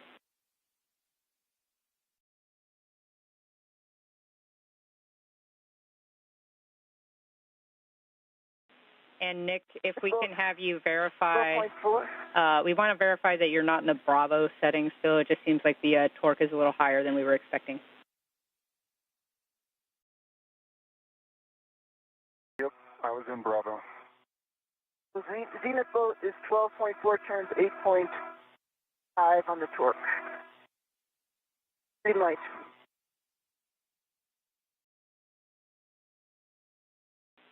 Copy, Sunny. That's a good bolt for the zenith. You can stow your PGT and hold for a second. Okay, working on the last bolts. The 6 set. And Nick, if we can have you pause for a second, we might have you back out that lower bolt. Okay. Got one turn on. Pausing. That's fine, Nick. We'll just have you hold there. Copy you on your one turn.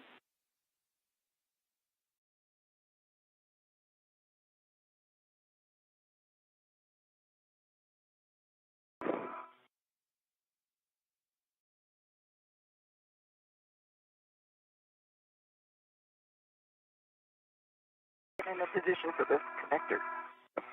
I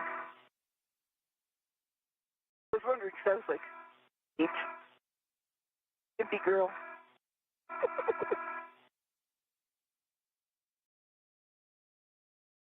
Kicked a lot harder than I was expecting.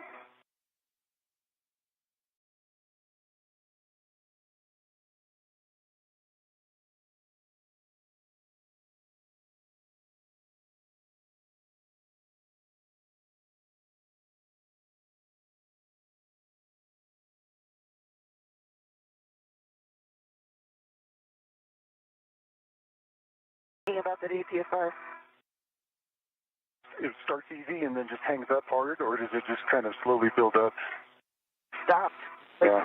All right, Nick, I have some words for you. So we're going to go ahead and back off that nadir bolt one turn. So you're going to set Bravo 6 counterclockwise 2, and then just looking for one turn, and then we'll reset and drive to our stop. Bravo 6, counterclockwise to one turn only. Good read back.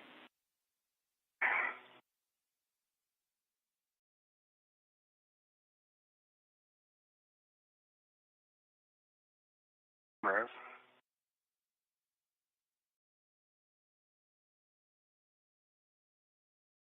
One turn. Copy. We're going to set now Alpha 6, clockwise 2, and then you can drive to hard stop. Alpha 6, clockwise 2 is set.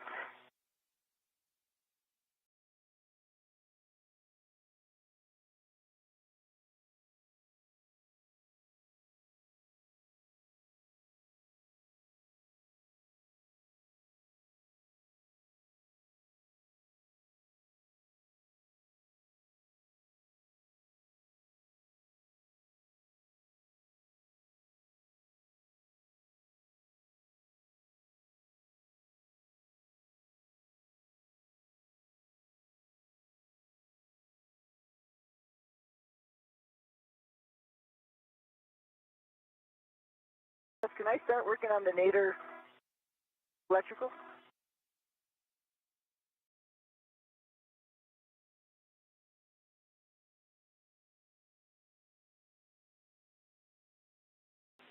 Yes, Sunny, we're just going to have you stand by until we get this bolt drove.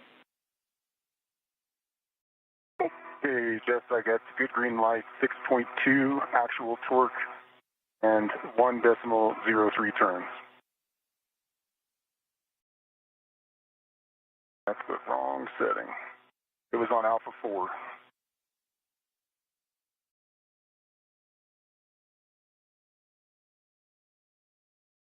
Me to hit it again to raise it to the 0.3. Stand by, Nick. We're talking.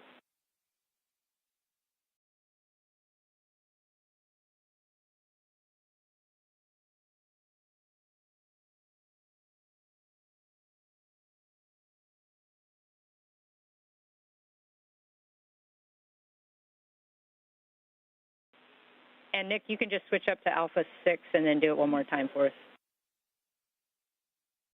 Okay, Alpha 6 is set.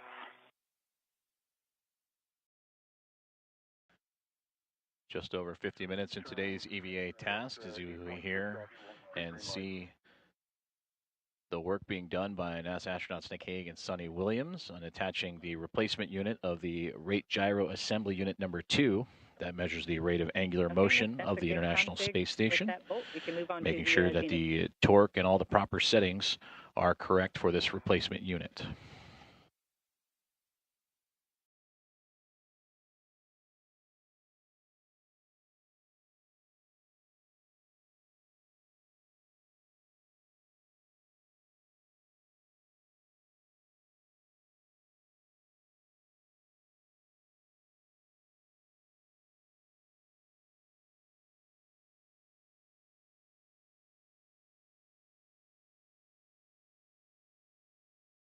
Adjust good green light, 8.2 on the actual torque, additional 11 turns.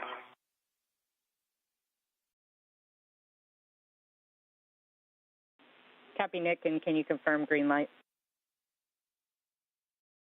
Good green light. Copy, that's a good vote. You can stow your PGT.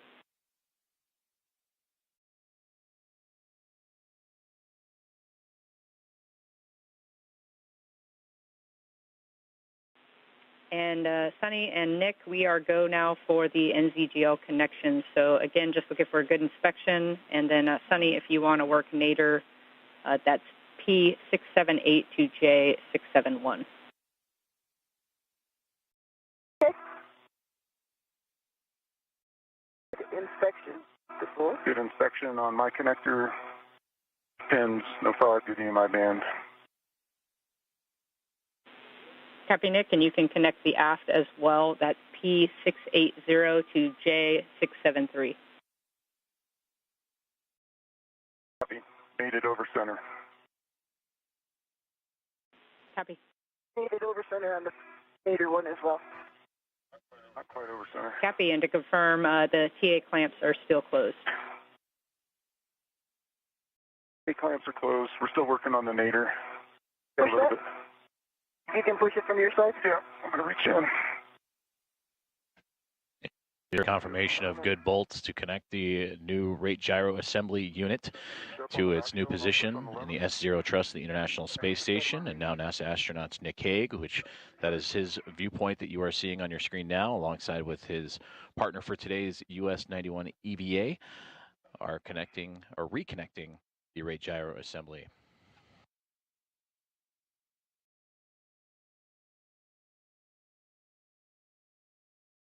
It's still got to go up, so if you can just push on the back shell up as hard as you can.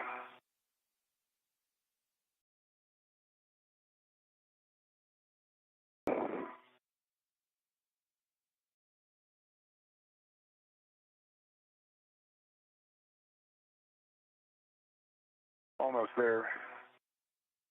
Oh, boy.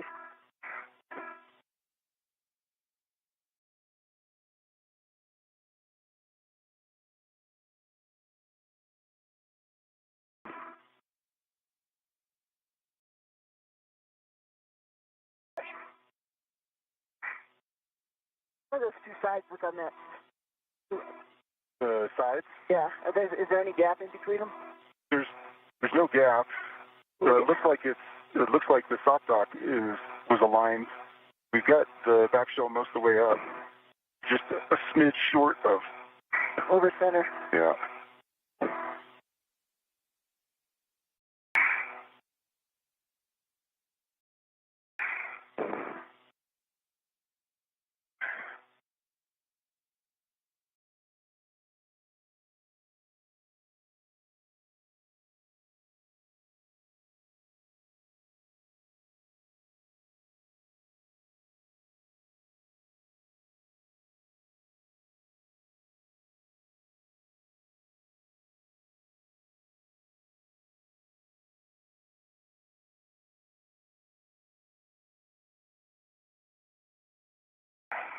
I'm going to get rid of this DRT closer.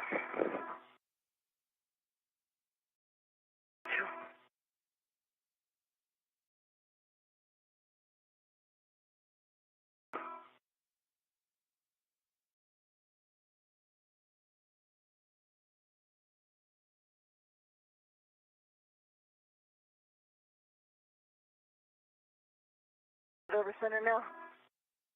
There you go. That's it. That took no force once you got it there. Yeah, I had to get upside down to do it. Outstanding. So they're both made it over center, Jeff. All right, awesome work.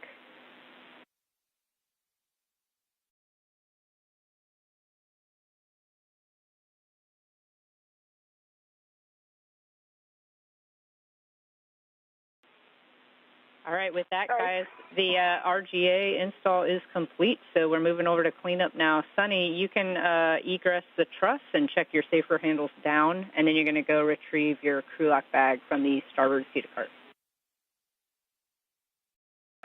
Work. Nick, for you, we're going to relocate the bag ret from the spare RGA to the failed RGA zenith of you. Good, cover that.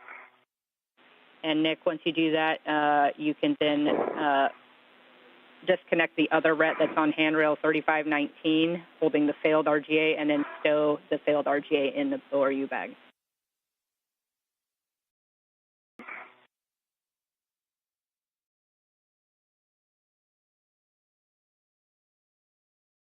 Sonny. Yep.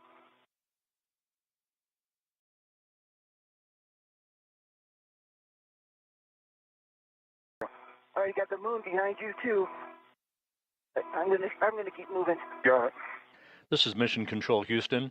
As you heard, the first task of today's spacewalk is now complete. The replacement of a failing rate gyro assembly, RGA number 2, has now been replaced with a new healthy unit. That task completed at the 56-minute mark into today's spacewalk. And the Attitude, Determination, and Control Officer here in Mission Control has been given the go to power up that new unit. Nick Hague and Sonny Williams, almost an hour into today's spacewalk, will now stow the old rate gyro assembly back into the airlock before they press ahead to the next pair of tasks, in which they'll split up, with Nick Hague conducting the installation of patches in the nicer telescope payload on the outside of the International Space Station. Sonny Williams will be working on the zenith side of the station to replace a planar reflector, one of the navigation tools on the zenith side of the International Docking Adapter, to which the Crew 9 SpaceX Dragon transport vehicle is currently docked. Copy, Sunny. Can you check that your safer handles are down? I don't think we heard it.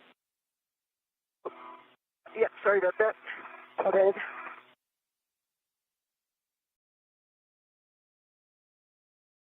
Safer handles down. Copy, Sunny. And before you get moving as well, we'd take a glove and hap check. Yeah.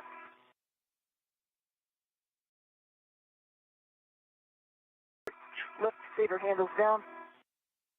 Ups are nominal. Hap is dry. Just to reset where we're at the 1 hour mark into today's spacewalk, the 273rd, in support of space station assembly maintenance and upgrades. You're hearing the voices of the two crew members outside the station, Nick Hague and Sonny Williams, and our spacecraft communicator here in Mission Control, that is astronaut Jessica Whitner.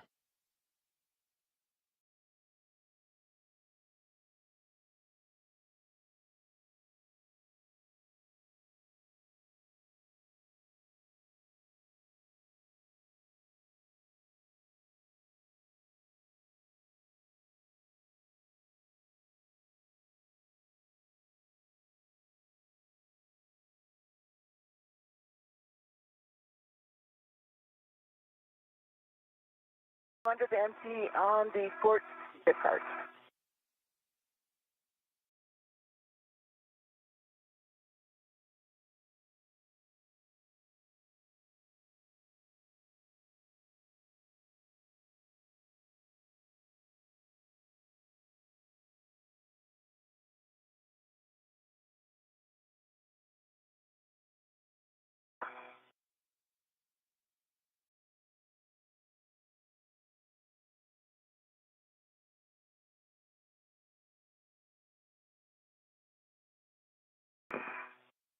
And hey, Nick, for you, we saw you just put the failed RGA in the bag. Did you see any flakes from the failed RGA come out of the bag or anything when you did that?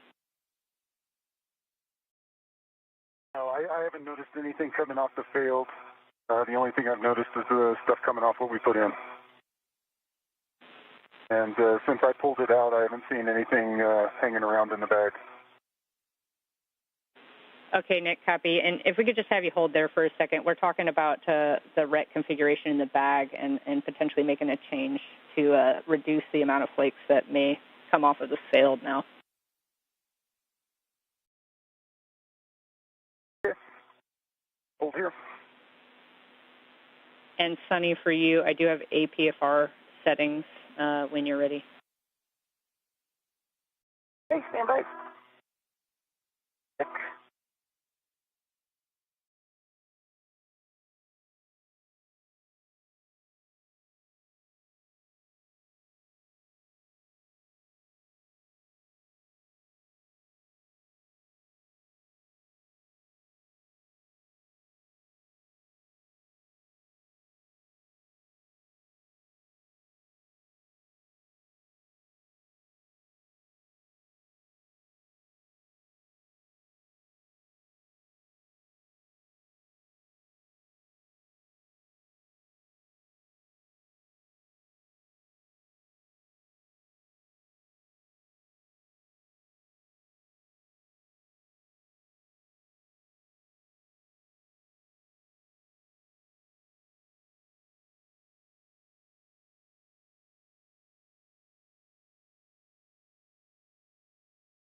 Okay, the bag is connected to the APFR. Put the RT on. RT RET is on the APFR as well. What are my settings? Copy, Sunny. The settings for the APFR are going to be November, Kilo 1. November, Kilo 1.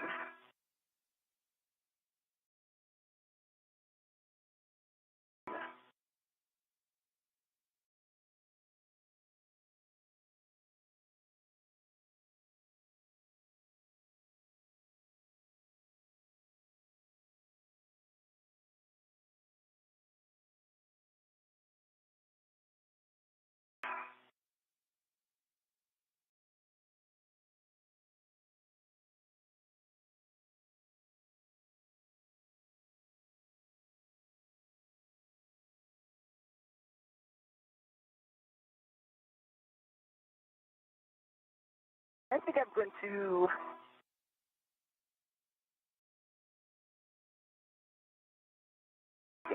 I'm going to move it off of this engine first, where I set settings.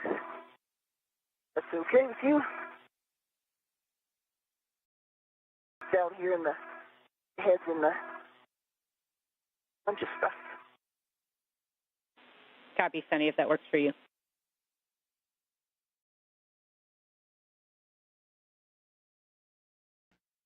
Just over an hour and 4 minutes into today's EVA, and there you see a great view of NASA astronaut and commander of Expedition 72, Sunny Williams, making her way away from the S0 truss, which the rate gyro assembly at number 2 had just been completed with the remove and replace of the old unit to a new one that has just been approved to be powered on.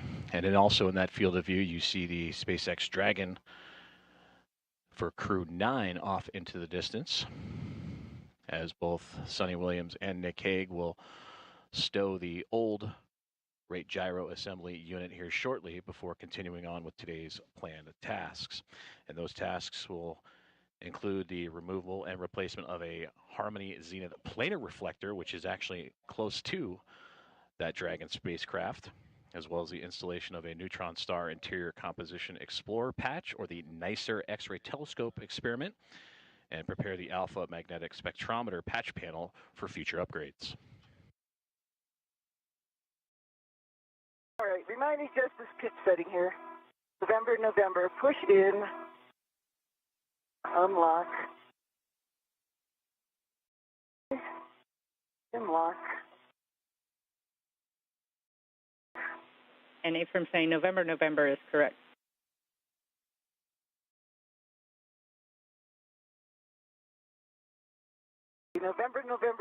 What's the other one? Kilo 1. Kilo 1. Good.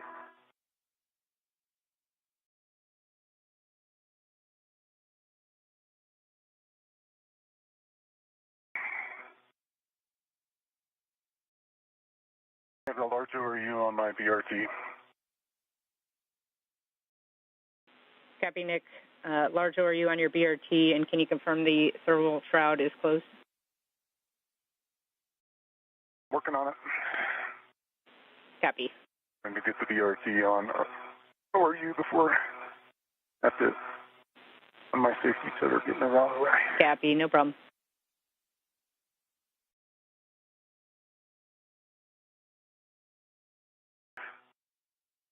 Are you seeing Hague?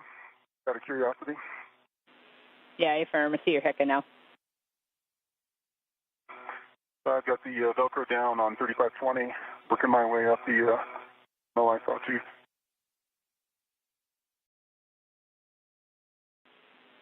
All right, that looks good, Nick. When you can, perform a glove and hap check, and then we'll get you translating back to the airlock.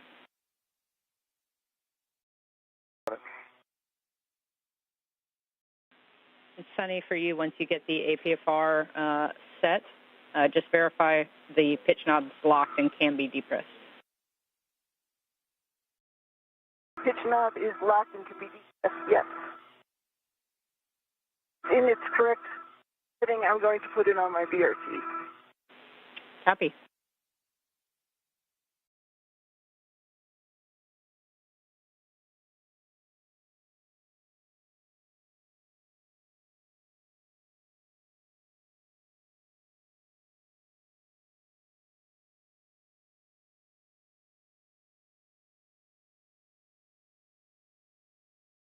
The pedals are locked on the BRT.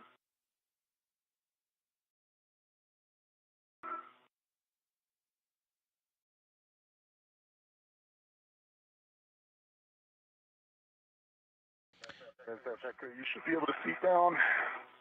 All eyes in a good config. Affirm, Nick. We're looking at your Hecka, and it looks like a good config. Great communication there between NASA astronaut Nick Hague as well as the teams on the ground. The confirmation of a good power-up of the rate gyro assembly at number 2, the replacement unit that was just recently completed by NASA astronaut Nick Hague and Suni Williams together, as they are starting to receive data and shortly receive data of the angular motion that it will measure of the International Space Station about its 3 different axes.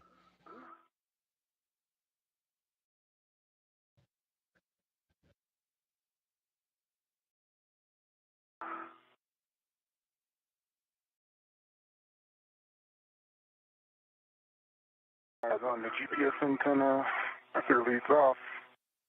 Continuing down phase 2. Okay, Nick, where are you right now? Phase 2 coming down on phase 1. I've got the ORU bag. Okay. I'm just getting my BRT and my airlock bag and the APFR behind me. Okay. And I'll start moving. I see your safety tether. Okay.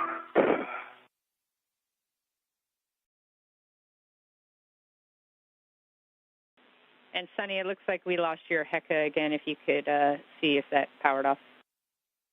Here we go. And for both of you, good news. RGA2 is up and running. We had a successful power up. Nice work. Excellent. Great.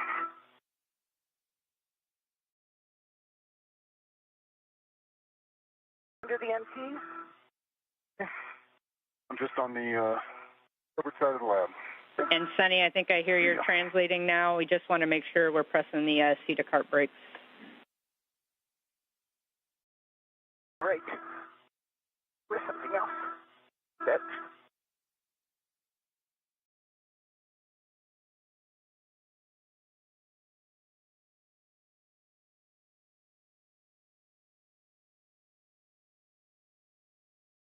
Call, Jeff. Sorry about being moving around too fast. Hey, I'm on the seat spur.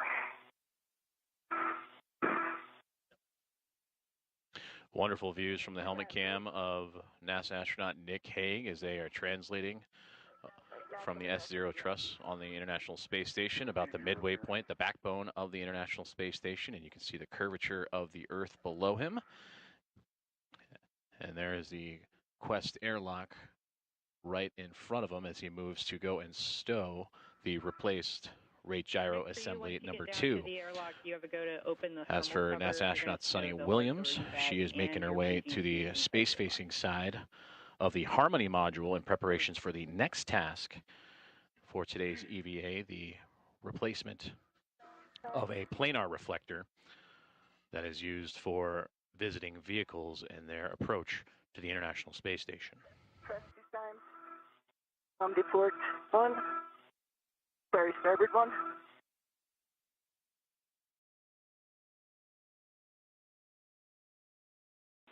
Copy, Sunny. I think I copied. That was the starboard seat of cart brakes.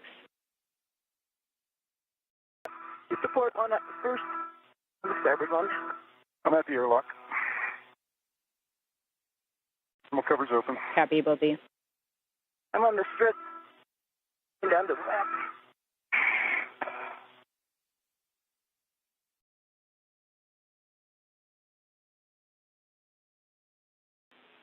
All right, Sunny, I have a couple words for you while you're translating. A few cautions. As you head outboard, you want to avoid contact with the deployed CBM pedals, grapple pin, target, and shaft. And then you also do not want to translate on the WETA stanchion. Okay.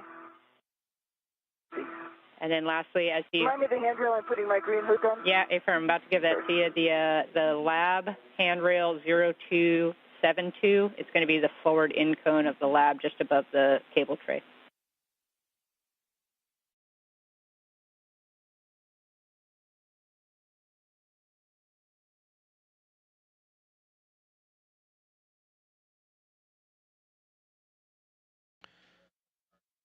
And there you hear the communication to NASA astronaut Suni Williams as he continues to move along the International Space Station en route to the zenith or space-facing side of the Harmony module, in which he will begin the second task of today's EVA after completion of the rate gyro assembly number 2, and that is to remove and replace a planar reflector.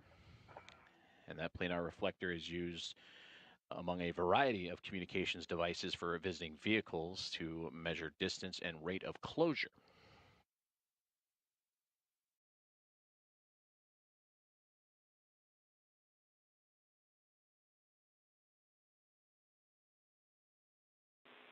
And Sunny, I know you're still translating, I think, but maybe when you get to that green hook location, if you could check your HECA. We're still not seeing anything down here. 0272 is locked. Press the button again. Hook is down. Black on black locked. 0272. Copy your green hook, Sunny.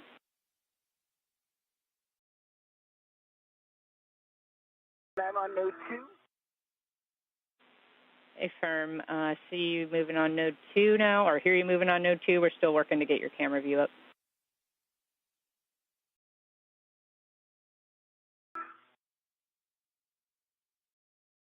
Artillery bag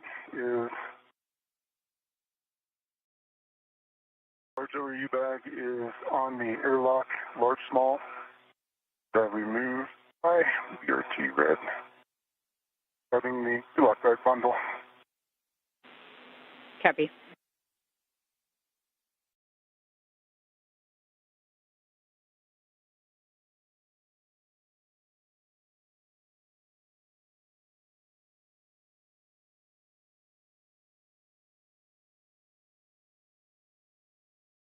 I have the crew lock bag on BRT red, good hook. And now the airlock. Copy, Nick.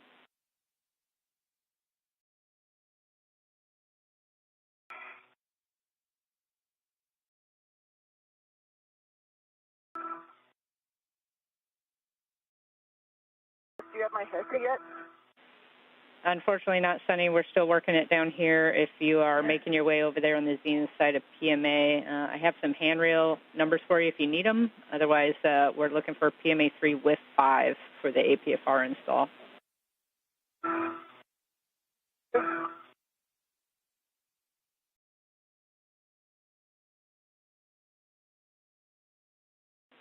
And Sunny, we just have one more request for you to just check that camera one more time for us. Sorry about that. The camera again. I have a green light.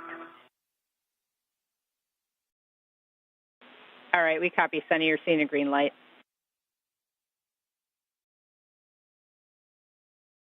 I'm at the vertical handrail right now. I'm PMA 3. Not on it quite yet. I'm still on the front of node 2.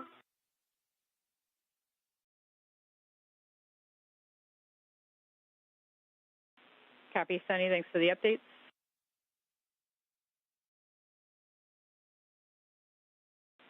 Nick, once you are ready to start translation, we're looking for glove, hap, and safer handle checks. Got it. Black bag is on my BRT, closing the thermal cover. Thermal cover's closed. Copy, thermal cover closed. And Nick, can you just confirm that you did leave your PGT in the airlock? I don't think we heard that clear. Oh, I did not. Let me do that. Copy, good checks. Remind me of the clocking. Sunny, we're looking for clocking of 10. And that is on the single line. Affirm, that'll be single line clocking of 10. Still checking. Okay. 10, November.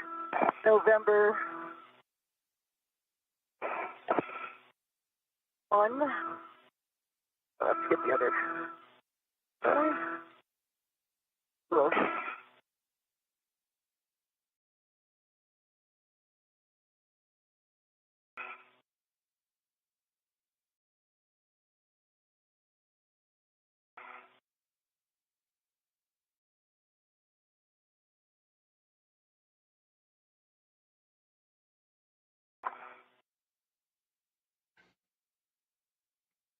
Now 1 hour and 19 minutes into today's EVA activities and the completion of the first task of 4 assigned to NASA astronauts Nick Hague and Sunny Williams, and that was the removal and replacement of the RGA-2, the rate gyro assembly number 2 unit. And you saw the helmet cam of astronaut Nick Hague placing that worn out unit back inside the Quest airlock and the crew lock,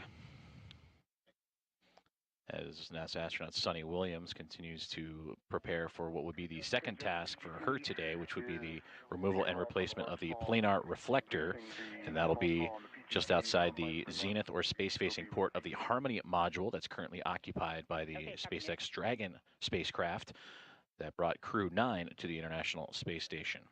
And that planar reflector, one of many communications tools used for visiting vehicles on approach to the orbiting laboratory to help measure the distance and rate of closure. And Sunny, we do have a big picture view of you from the lab starboard camera, but we're still working on your HECA. Okay, I am here. I have the lock bag is still on the APFR. APFR is installed. I'm on the front of PMA 3, and below Dragon and everything. My head is way below it, so I am ready for the next words. Copy, Sunny. We're just looking for good words, black on black, full twist test, and the pitch knob can be depressed for the APFR. Okay, black on black, good full wiggle test on the APFR. Pitch knob can be depressed, yes. Okay, thanks for that. You can unbundle your crew lock bag now from the APFR, and you're going to want to stow that on your BRT. And we just want to make sure your BRT is nice and snug and will be away from Dragon when you ingress with the crew lock bag on it.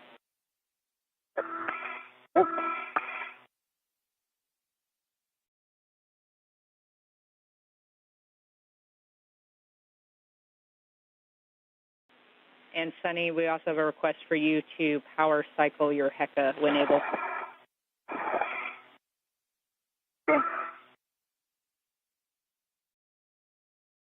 Again, I have a green light. Copy, power cycle complete. And Nick, for you, it looks like we lost your HECA as well, so we'll take the same thing if you can power cycle your HECA when able. Got it.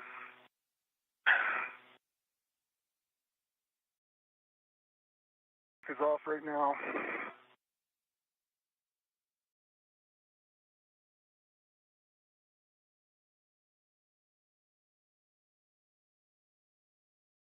Great communication between NASA astronaut Sunny Williams and astronaut Nick Hague with the ground team here inside the International Space Station Flight Control Room as they continue to prepare themselves for the second task of today's EVA. The view you see here is of Sunny Williams as she prepares herself for the Planar reflector remove and replace. And you heard that communication, making sure that she is properly tethered and safely attached to the International Space Station. With that, when you're ready, you can begin your translation out to S3, the Bay 1517 interface. We're going to head up to NICER. Got it.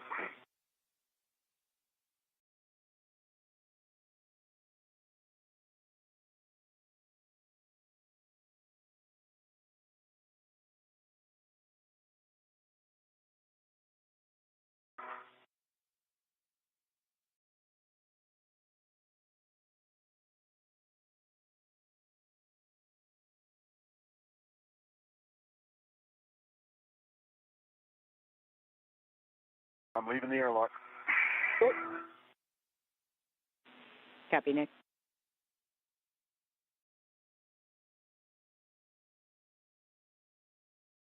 Sunny, I just left my fair lead in. I think that'll help you when you come back to the airlock. Okay. I don't know if you put a fair lead in, but so at the base of the fuse for. Yeah, I did. Yep. Real quick one. And Sunny, while you're working your crew lock bag there, I have a couple more cautions to read to you. You want to minimize contact with the contamination at the planar reflector work site, and then you want to avoid contact with the glass on the planar and hemi reflectors themselves. Okay.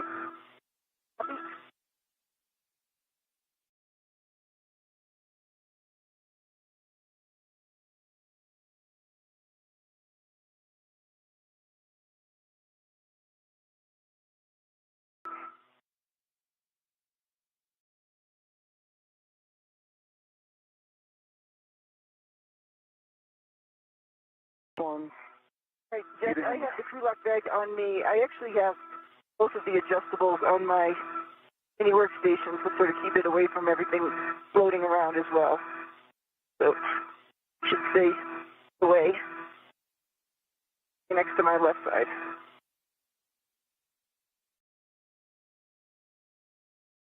Are we ready for some pictures?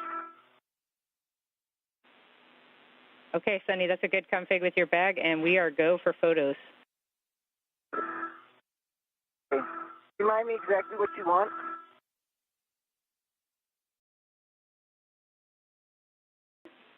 Yeah, we want, jokingly, everything there. We're going to look for the visible dragon surfaces, the planar and hemi reflectors, best effort on those because they're kind of under the nose cone, the IDA and PMA hardware, and then anywhere else you see any of that contamination.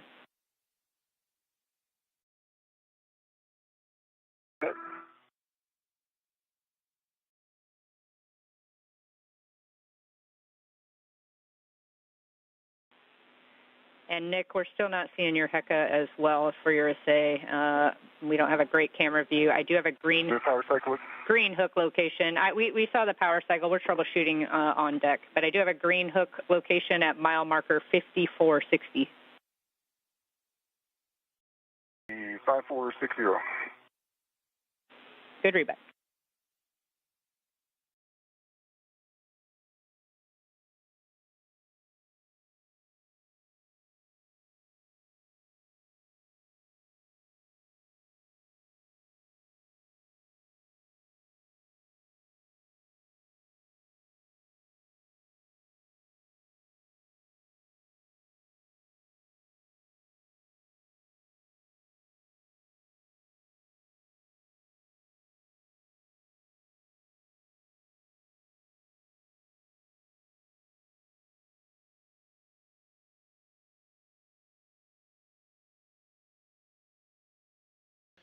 This is Mission Control Houston as we continue to bring you live coverage and updates from today's U.S. EVA number 91, currently being operated by NASA astronaut and commander of Expedition 72, Suni Williams, who you see in your field of view here. Suni is now preparing for the removal and replacement of a planar reflector used in communications for visiting vehicles to help them measure the rate of closure and distance as they approach the International Space Station. You also just heard communication between the ground teams here in the International Space Station Flight Control Room and Nick Hague, who you now see here translating or moving across the truss system of the International Space Station in preparation for his next task, as he and Suni Williams will be working simultaneously on different tasks. For Nick Hague, he will be working to patch the nicer payload and install patches of that nicer payload.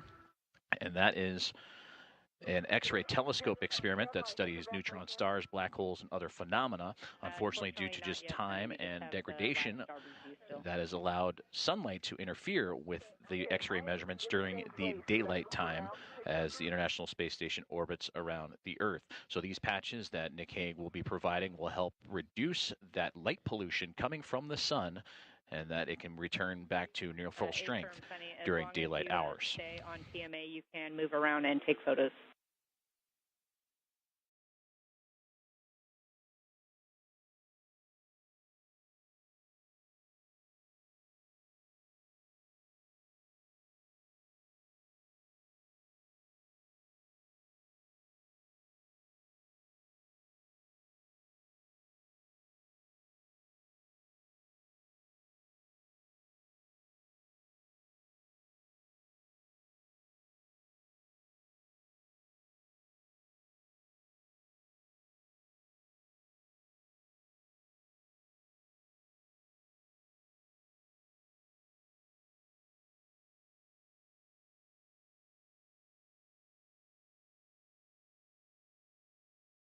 Yes, I've got a green hook down at 5460.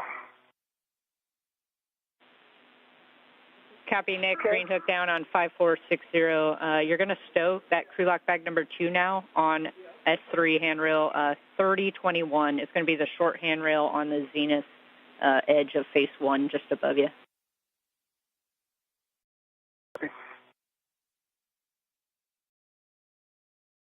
All right, Jess, should I try to get in the APFR? You ready for this? And Suni, we actually have a couple steps for you ahead of time, but we're also on that lab starboard view, seeing your feet get pretty close to the CBM pedals.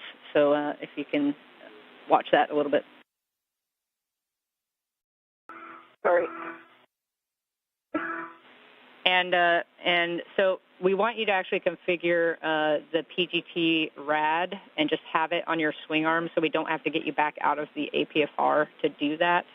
And then we have you remove the 6-inch wobble socket from your PGT as well and put it on the socket caddy prior to getting into the APFR.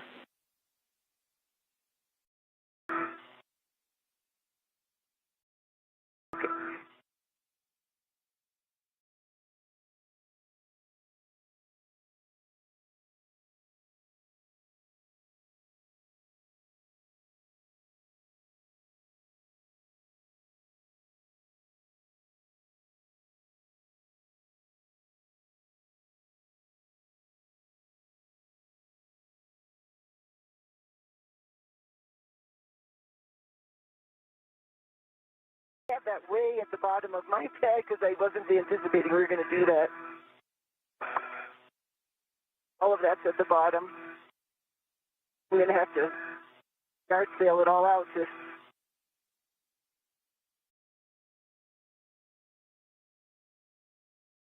Do you want to do this? Really?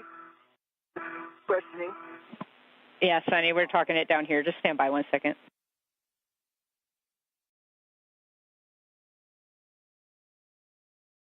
If I need to translate over so that I can get in there,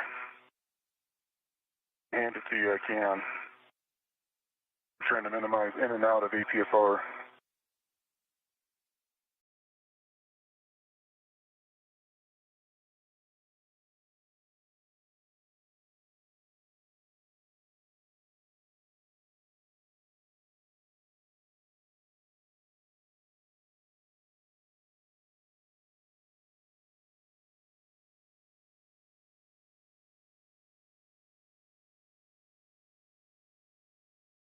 Okay, Sunny, we were talking it over down here, and we think we don't actually need to configure the RAD for this. If we end up needing it as a contingency, we'll just configure it later. That said, we're still going to have you remove the 6-inch wobble socket from your PGT and stow it on the socket caddy.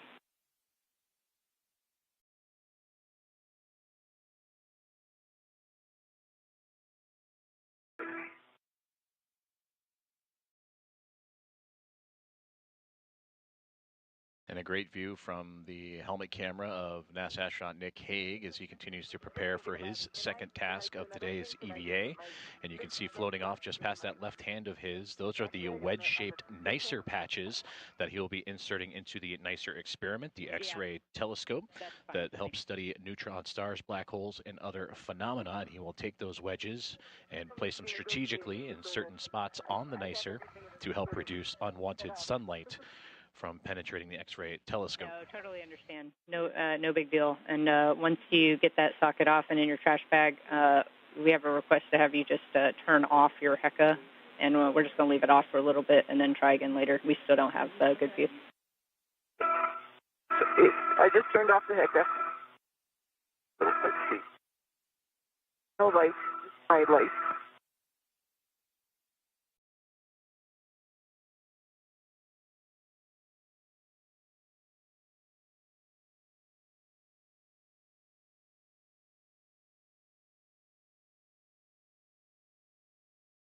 All right, Nick, we have your HECA back, and I see you unbundling the NICER caddy. When you're ready, that's going to go square scoop to the inner bayonet fitting on your swing arm.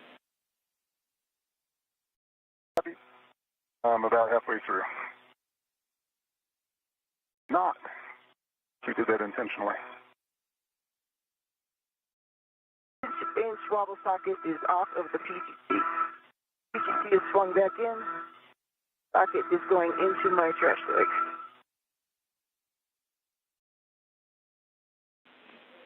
Okay, copy, Sunny. Socket in the trash bag. I have a warning I'm going to have to read you, so avoid contact with exposed IDA and Dragon hardware. And then just one last check to make sure mini workstation, tools, tethers, BRT will all maintain clearance prior to getting in the APFR.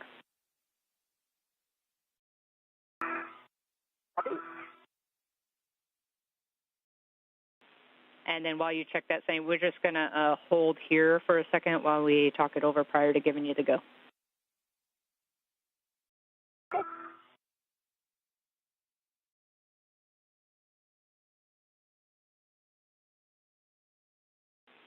And Sunny, you have a go to repower your HECA now. Okay, mark.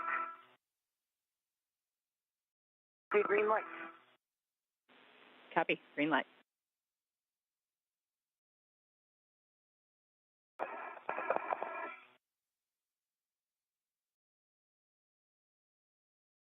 An hour and 35 minutes into today's EVA as we continue to follow along with the progress of NASA astronaut Nick Hague as he prepares for the NICER experiment and the patches of the X-ray telescope that studies neutron stars, black holes, and other phenomena. And these patches will help shield and prevent unwanted sunlight from interfering with the X-ray measurements. This telescope has 56 X-ray concentrators, and each one of those concentrators has a set of nested mirrors. Well, over time and wear and tear of this experiment has allowed for unwanted sunlight to enter the telescope, thus not providing accurate data during the daylight passes for the International Space Station. So what Hague will be doing is taking the caddy that you heard mentioned just a moment ago that has those patches. He will insert them in select spots around the NICER experiment to allow for its maximum capability both during the night and daytime passes to continue to measure those phenomena.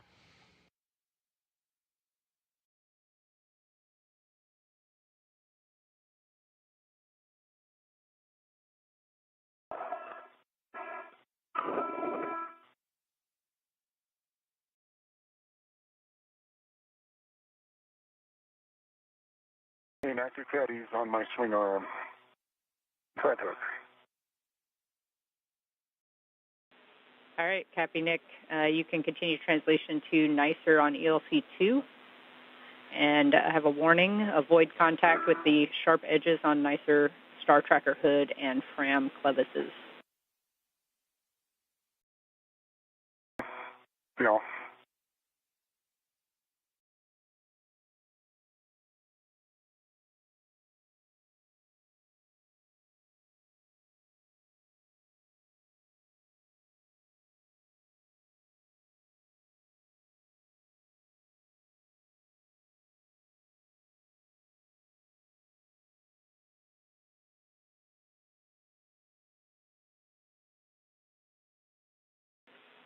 And Nick, while you're translating, I have a couple other cautions to read too, since we have a moment. Once you get up to nicer, remember you want to avoid any contact with the reflective film, so either hand or tools. Avoid loads into nicer in station forward direction just to prevent it from becoming unhooked. And then allow any motion to dampen out prior to each interaction with nicer. And you can also use that closed fist once you get up there, or flat palm if you do need to react against the face of nicer while you're setting up your work site. Yeah. Yeah.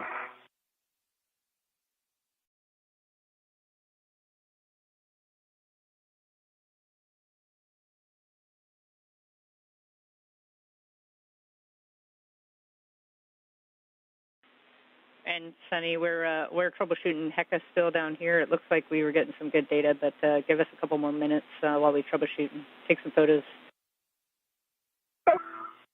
No problem.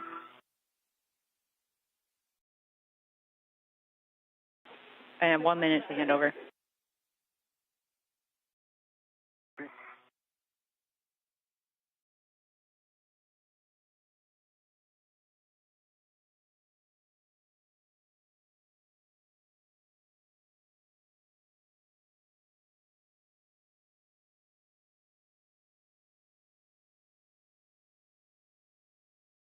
And Sunny, good news, we got your HECA camera back on the big screen. So after this LOS, we'll be back with you to give you the go. Okay, sounds good. Hey, Sonny, I'm on LC. I see you. And we talked about putting in that fair lead. I don't think it's going to be necessary. Okay. You're going to have plenty of translation room. You needed it.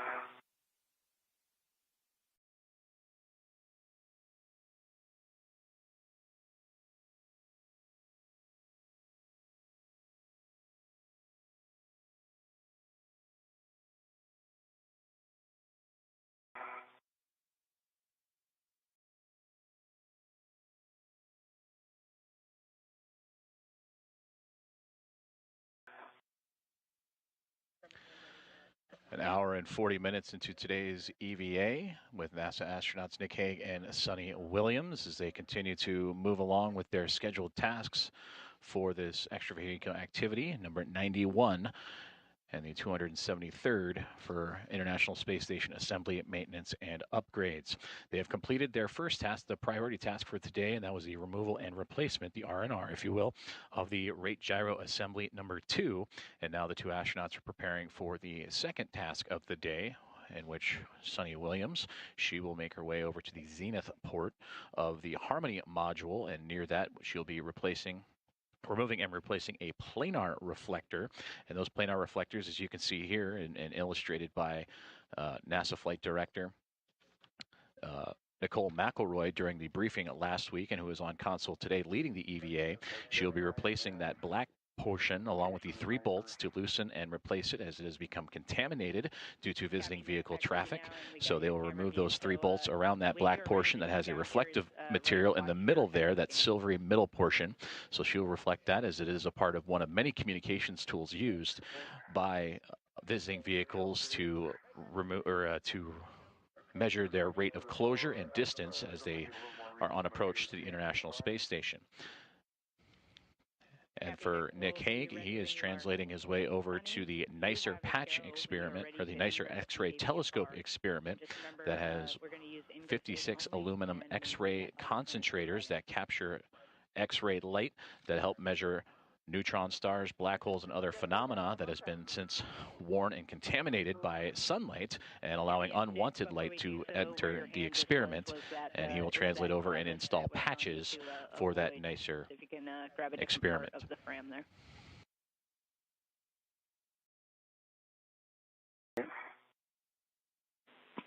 And Sunny, for you, just to repeat, you have a go to ingress the APFR, and you just want to use ingress aid only and just maintain that body clearance to Dragon at all times.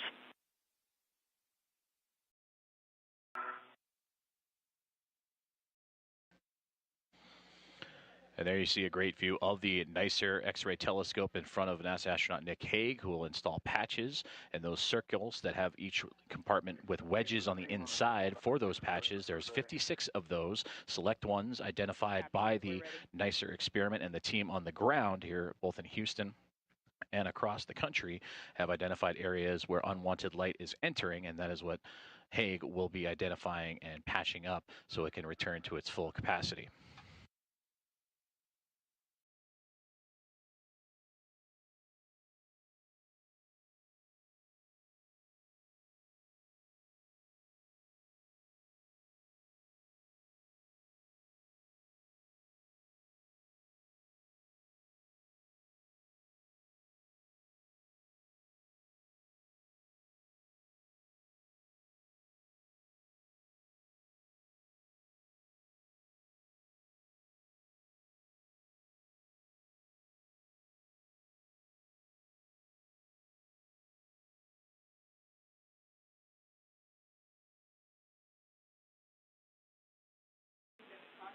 And Sunny, it looks like your safety tether pack might be kind of trapped underneath the grapple fixture underneath you there. It's just to prevent you from going up anymore.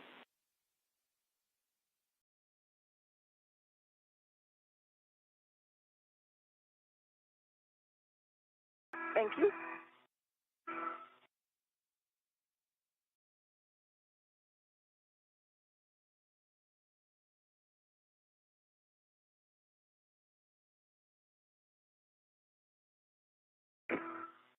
Okay.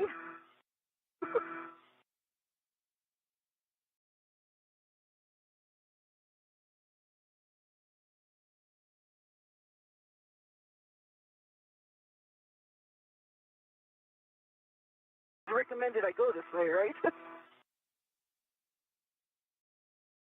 Oh boy. Well, we see you well clear, Dragon, so you're good to do what you need to.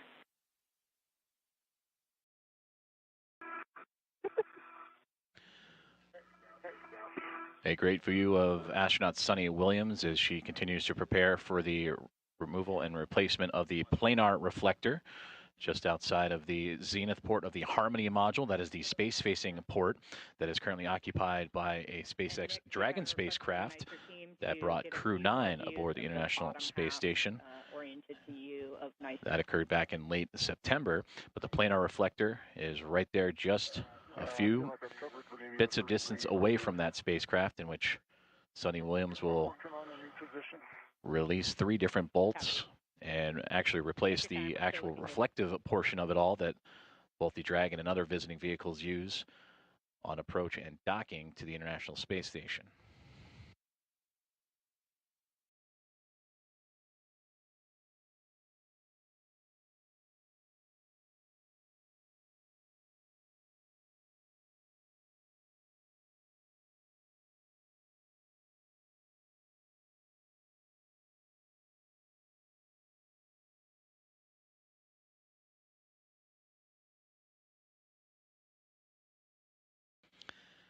And you can see the planar reflector jutting out from that docking port. It's just off to the left edge of that screen, that silver brace with the black component right on top of it. That'll be the component that you will be working on.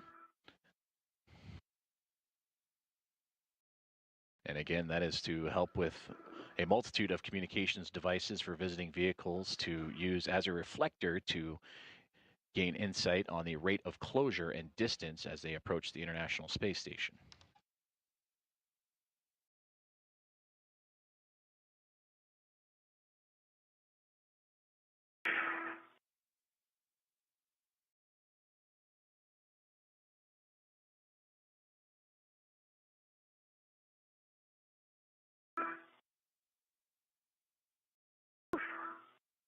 Give me a second.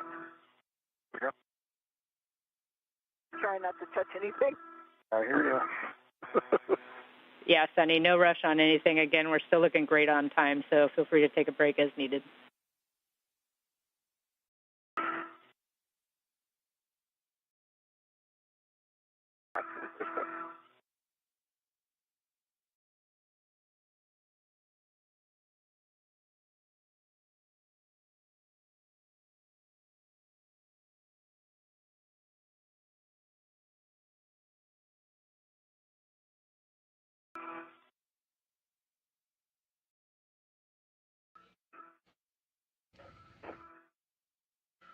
As astronauts Suni Williams and Nick Hague prepare for their second task of the EVA, you can see that the International Space Station has transitioned into an orbital nighttime, currently traversing across Kazakhstan. A little bit of a constraints problem. All of this happening as we approach an hour and 48 minutes into today's spacewalk.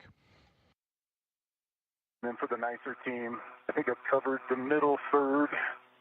I'll get into a new position for the bottom third.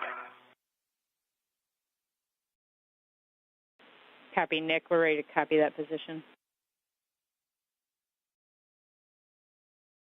Yeah, and I'm sure if they're not seeing it, I can tell you that there is as much damage in wedge 1 as there is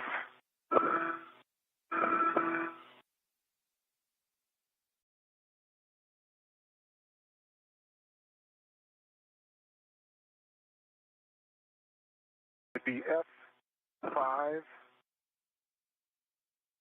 in the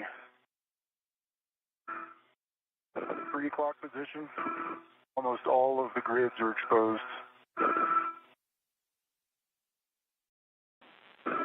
We copy, Nick. F5, 3 o'clock. Put that right in the middle of your HECA.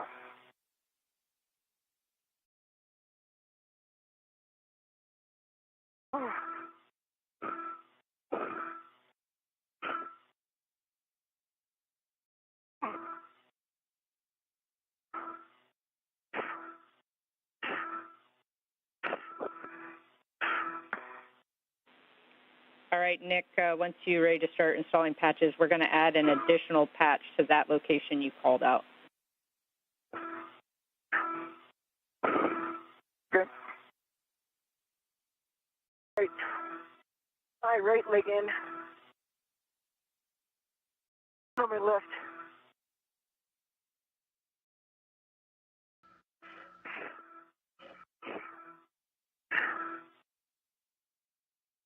I'm going to get in position for patches, Jeff. Copy, Nick.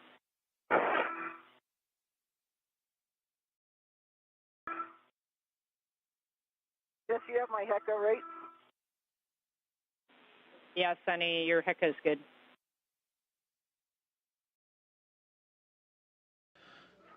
Great communication between NASA astronaut Nick Hague and Suni Williams on their current tasks. For Williams, you see here, she is removing and replacing and beginning the Planar reflector replacement, as she is just outside the zenith port of the Harmony module, which just off on the left-hand side of the screen, you see the Dragon spacecraft of Crew 9.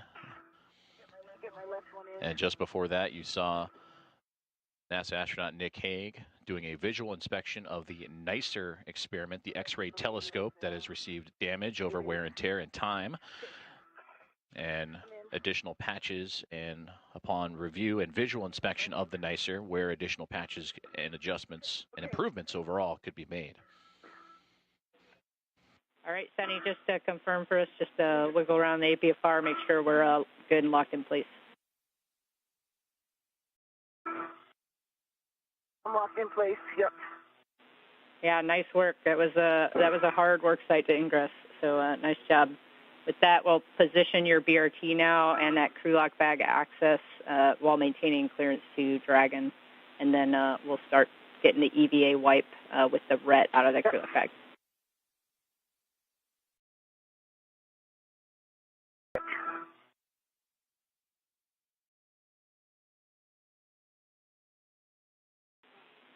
And then, Sunny, another request to rigidize your BRT a little bit once you find that good position, just to make sure we're not floating close to Dragon.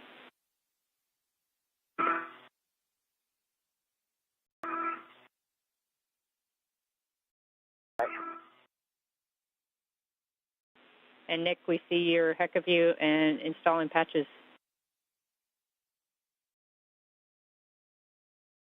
Patch 1 is in. Go number 1. Copy, 1. Good location.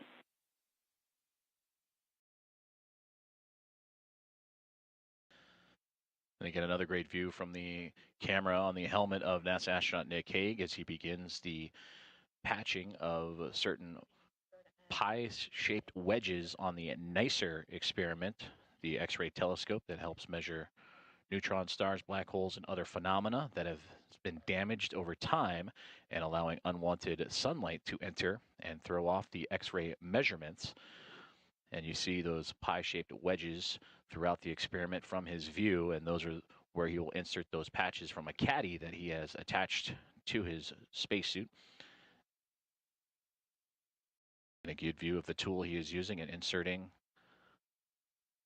a patch in strategic locations throughout the X-ray telescope. I got a wrench on the reflector. I've got the palm wheel and ratchet out. I've got the wipe for the failed one.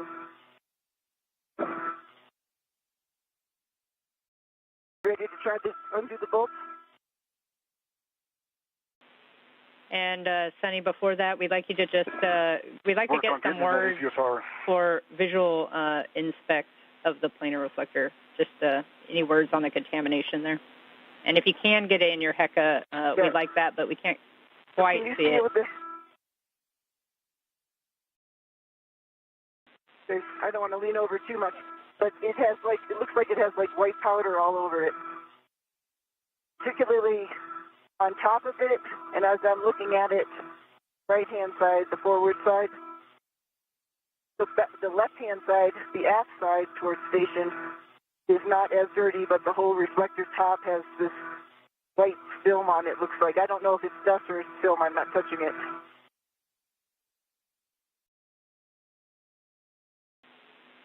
Okay, we copy that, Sunny. Thanks for those words.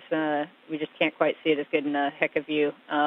With that, you can retrieve the ratchet wrench from crew lock bag 1.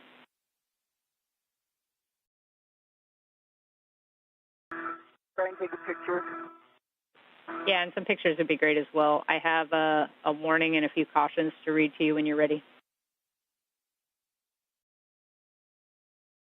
Okay, I'm ready. Okay, I have a warning that any additional torque may cause bolt failure, which could result in sharp edges, the broken shank, and or FOD liberation. So the 4 parts of the bolt that we talked about: spring, washer, retainer, and bolt. And then a few cautions. You want to maintain tool tether clearance to Dragon throughout the task. Limit turn count to the specified turns. Minimize side loading on the bolt head, and then again maintain that axial force on the fastener to compress the spring during rotation. And then lastly, the release failure torque of the planar reflector bolts is 29 inch-pounds, so stop driving as soon as any rise from running torque is felt.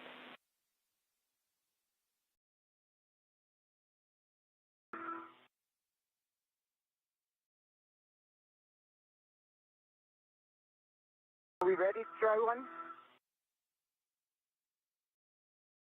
Okay, Sunny, we are go for you to start to release the planar reflector bolts. You can do that any order by hand using the palm wheel only, exactly 1 turn on each bolt.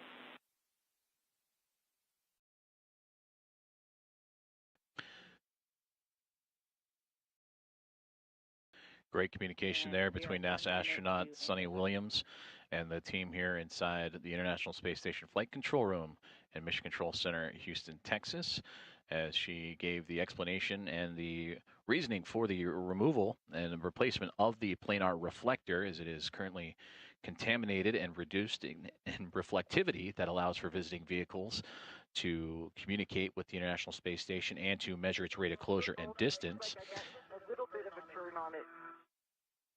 You can see that planar reflector, that section in the middle there that has a whitish color. That is what is contaminated and allows for that reflectivity to happen, for the communication to be accurate and properly aligned. So those 3 bolts around the edges are what Williams will be loosening to replace that portion of the planar reflector with a new piece. Got a teeny bit of motion in the palm wheel. Okay, copy, Sunny. You got 10 seconds till this handover, but you can try the 3rd bolt with the palm wheel as well and just see if any of those bolts loosen up.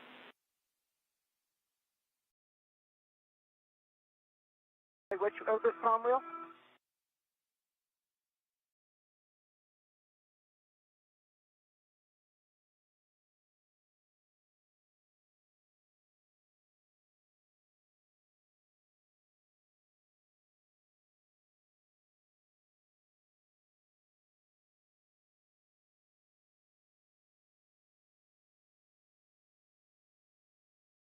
Great on time.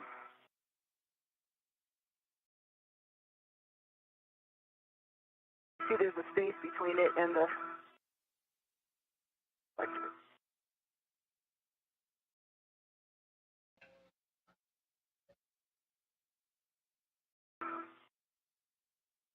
Front one also got a space.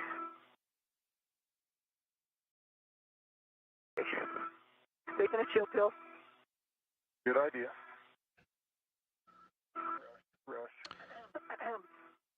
Just over 1 minute and 58 seconds into today's U.S. Spacewalk number 91, as you see a great view of the communications team on the ground in the International Space Station Flight Control Room. Handover, and we don't have your HECA views back yet, but can you repeat your last, Sunny?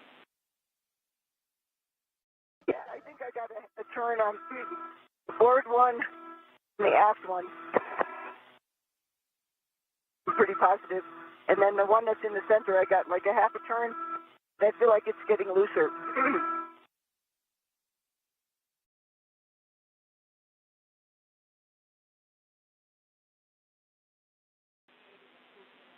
Copy, Sunny. I continue to try to undo them. Yeah, if you're seeing that bolt come looser, then you can continue, even if it's slow, and just trying to make small rotations there until we get to 1 turn.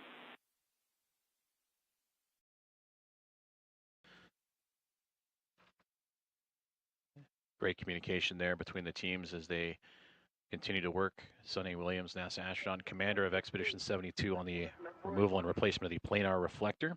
Nicole McElroy and her Vista flight team, the Spacewalk flight director for today. And you heard Jessica Whitner, the Spacewalk communicator, relaying the information up to Sunny Williams.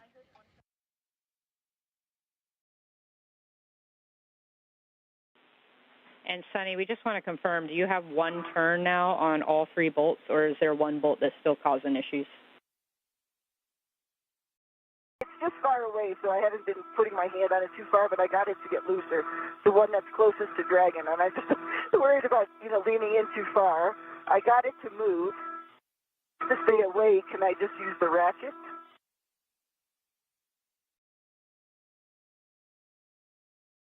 And Sunny, we're checking. I'm choked up on it. I'm not super all the way out at the end of the ratchet. I got it to move. Copy, Sunny. We just want you to stand by 1 second. We have your HECA view back now, and just give us a second to talk over the use of the ratchet.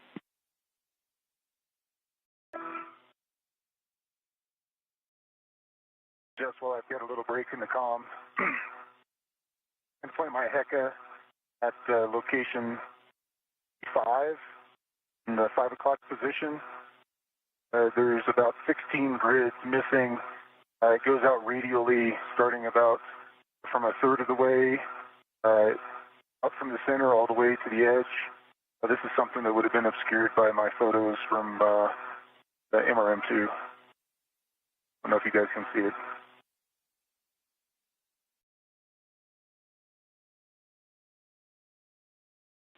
Copy, Nick. Just to confirm, it's at patch location 5 at the 5 o'clock position? It is Charlie 5 at the wedge position 5. Copy, Charlie 5 at the 5 o'clock position.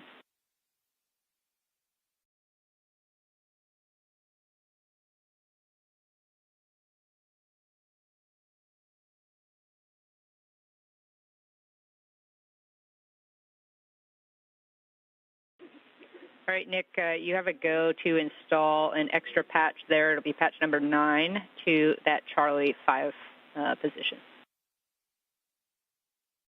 Okay, in work.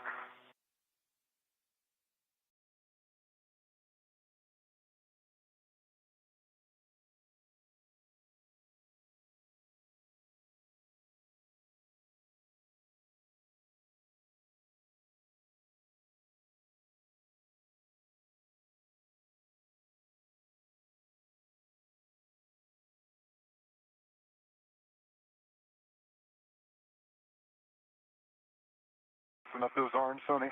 What's that? Said you resting up your arms? Yeah.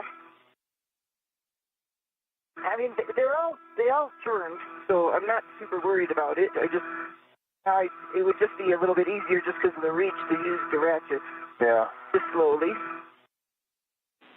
And Sunny, you have a go now to do what you were talking about earlier. So you can use the ratchet wrench. You just choke up on it like you were as much as possible and put as little force as you need to actually get that bolt to move. And we're still just looking to get to 1 turn on each bolt. Well, I think I have 1 turn for sure on this forward bolt.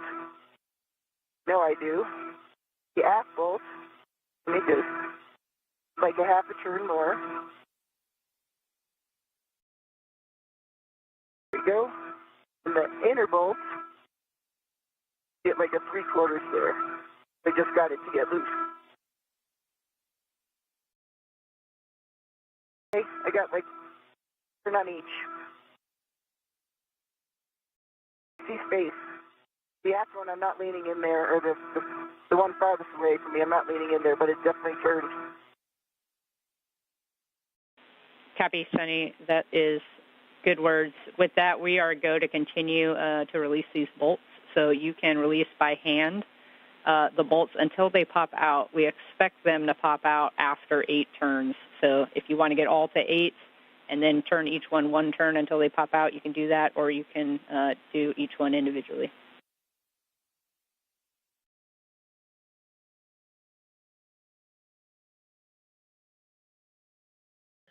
Great communication there between the International Space Station Flight Control Room here in Houston, Texas, and NASA astronaut Suni Williams as she continues to work on the removal of the current planar reflector that is on the port, the zenith port of the Harmony module. And you can see with that somewhat red stripe and white structure just above her helmet cam view, that is the SpaceX Dragon spacecraft. That is how close in proximity she is working to the Crew 9 Dragon spacecraft to move this planar reflector. With a new one, as you can get a great view of that contamination on the planar reflector. And with the replacement of a new one, hopefully that reflective ability to allow for communications with visiting vehicles will improve as she works around the 3 bolts that are currently attaching that planar reflector to that outward support system.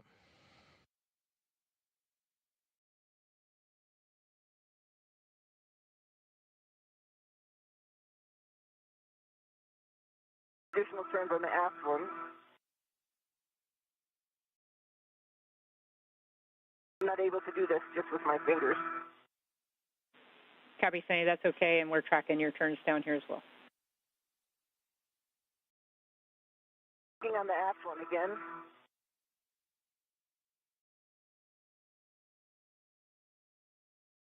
Another turn, 4, coming up on 5.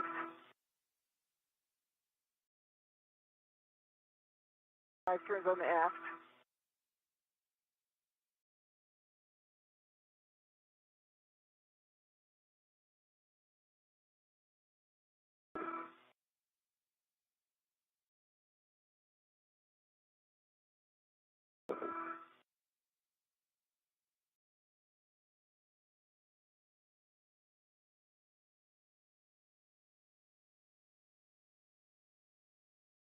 5 turns on the forward.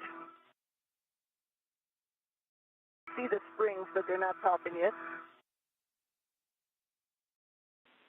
Copy. That's expected.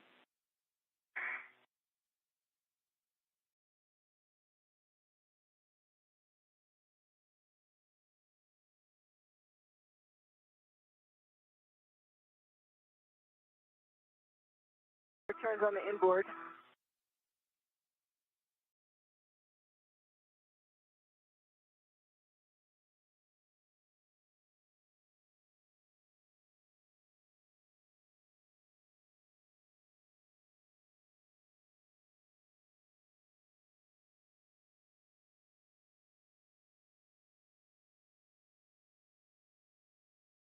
Turns on the forward.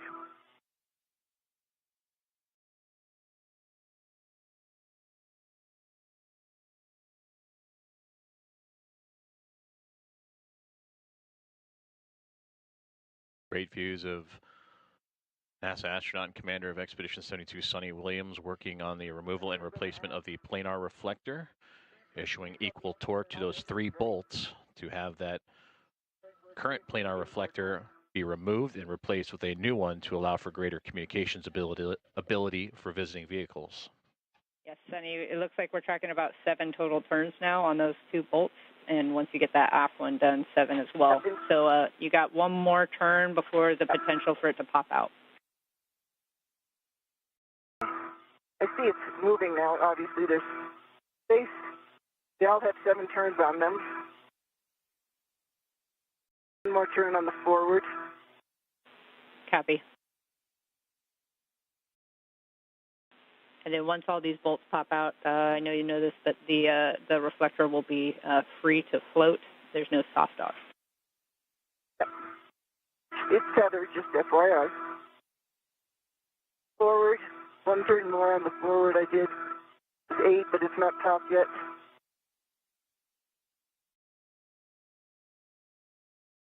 One more turn on the aft.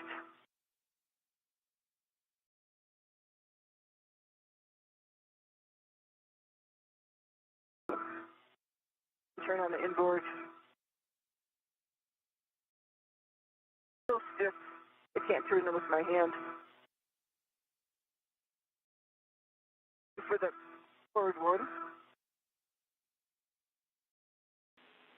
Yeah, it's okay if you can't do it by hand, Sunny. What you're doing is fine, and then just check in every bolt turn at this point to see if they pop up. Yep.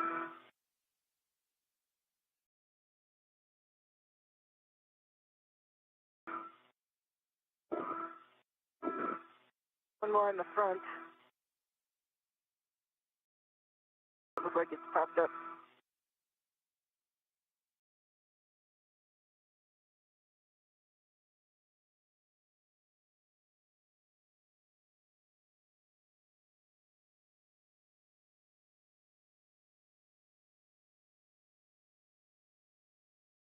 On the aft.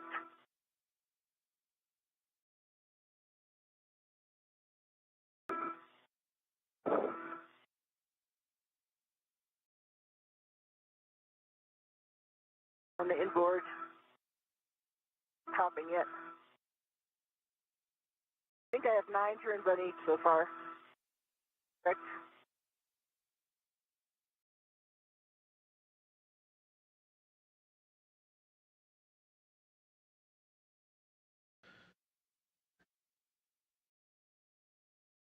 Great communication and visuals from the ground team here in the International Space Station Flight Control Room. Farouk Sabor, the Spacewalk lead officer, relaying to Flight Director Nicole McElroy that this view, Nick Hague, NASA astronaut out on EVA 91 alongside with Suni Williams, has completed the patches requested on the NICER experiment, the X-ray telescope that allows for X-ray measuring of neutron stars, black holes, and other phenomena as he continues to evaluate other potential areas of study and reviewing the work site. And you can see those pie-shaped wedges that were installed we have you those patch locations to allow the NICER to maintain full operation, especially during daylight passes for the International Space Station, and prevent unwanted sunlight from entering the experiment. The EVA camera grid pattern perpendicular to as many of them as possible. Okay, will do. I did want to report that, I'll try to put it in the Hague. There is an Delta 2, 3 o'clock position. There's 1, 2, 3, there's 9 grids missing. Outer third of the wedge on only half of it. It's a cluster.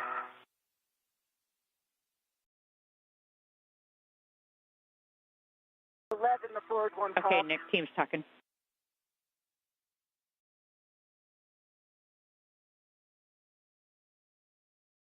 And copy, Sunny, left forward popped.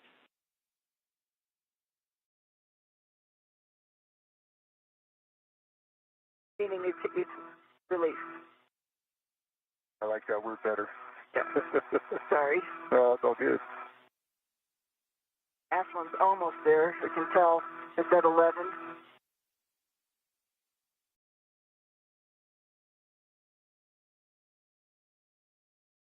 Last one. Oh, it's open. It's released.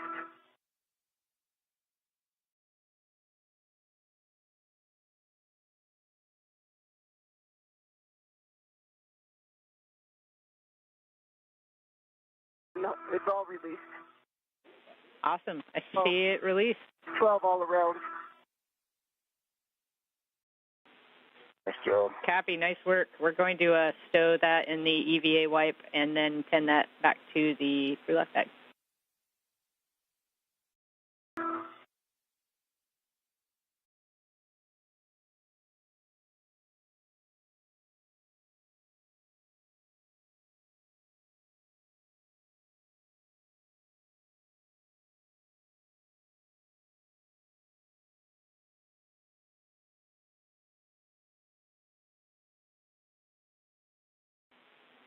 Nick, for you, no patch on Delta 2 is the consensus by the team down here. I'll finish up taking photos. Copy.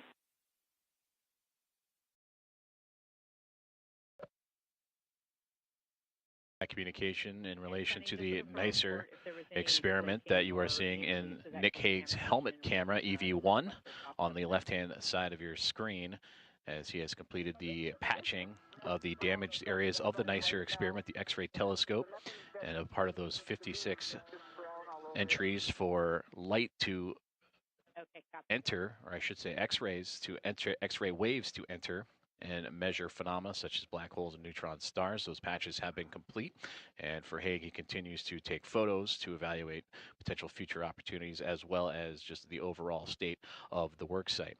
On the right-hand side of your screen, you see NASA astronaut commander of Expedition 72, Sunita Williams, working on the Planar reflector. You heard communications between her and the ground team here at the International Space Station Flight Control Room in Houston that those 3 bolts were popping and starting to come out of place, in which that would allow her to remove the current planar reflector that has been contaminated and limiting its reflectivity. You can see that the space where it was is just right above her right hand. Those 3 bolts have been removed, and now we'll be able to replace it with a new piece that will allow for greater communications between visiting vehicles as they approach and dock with the International Space Station.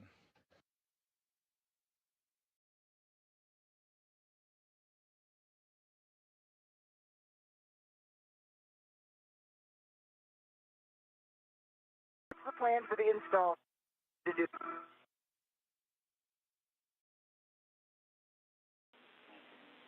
Yeah, Sunny, you're going to retrieve the spare planar reflector, the EVA wipe that's marked with tape, and then we're going to install that. So lock out the ret, tether point facing starboard or facing you, and then we're going to drive 2 turns on each bolt.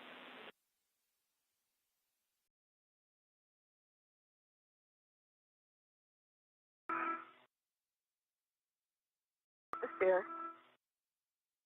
The red lock goes.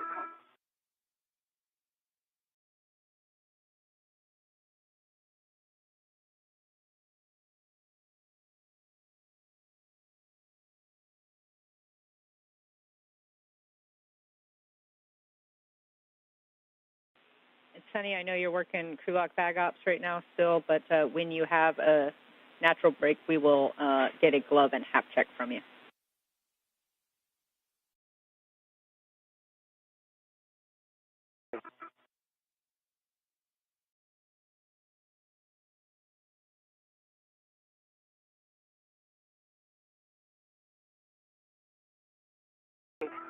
Gloves are nominal.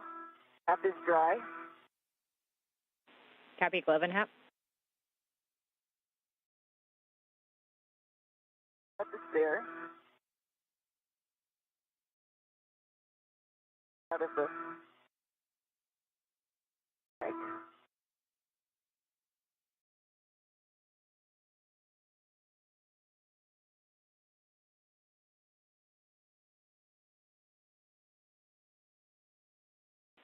And Sunny, for the install, you're going to use the palm wheel to start those bolts 2 turns, but don't use the actual handle of the ratchet wrench until we talk it over if you need it.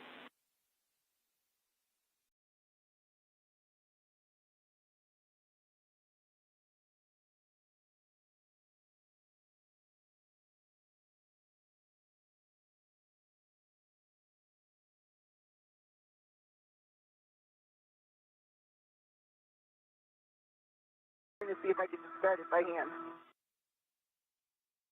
That's a little bit hard.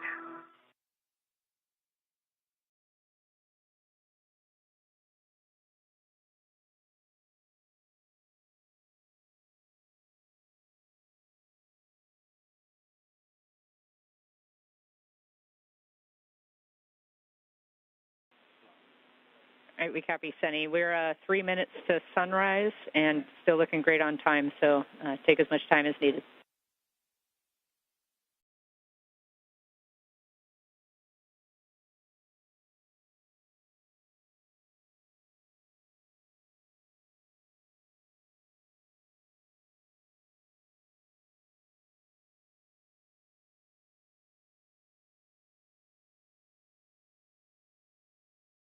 Turns on the front one.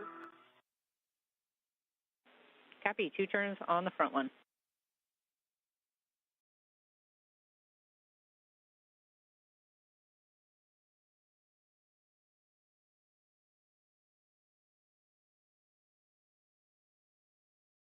Turns on the aft one. This is Mission Control Houston as we continue to follow along with today's coverage of US EVA 91, and you are seeing the view from the helmet camera and now an exterior camera on the International Space Station as Commander of Expedition 72, Sunny Williams, is attaching the replacement of the Planar reflector just outside of the zenith port of the Harmony module. And that helmet camera of Williams right now, she's tightening up the bolts, the 3 bolts that will secure the new Planar reflector to its attachment just outside the SpaceX Dragon spacecraft, the Crew 9 spacecraft. And there you see a fantastic view of the upcoming orbital sunrise that will soon make its way over top of the International Space Station.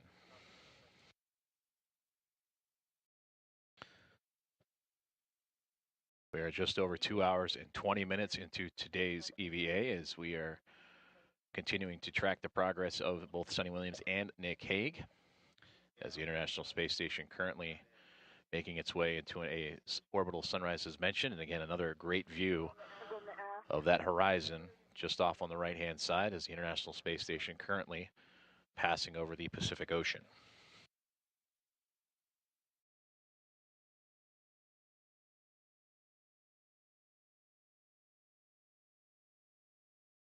Turns on the aft.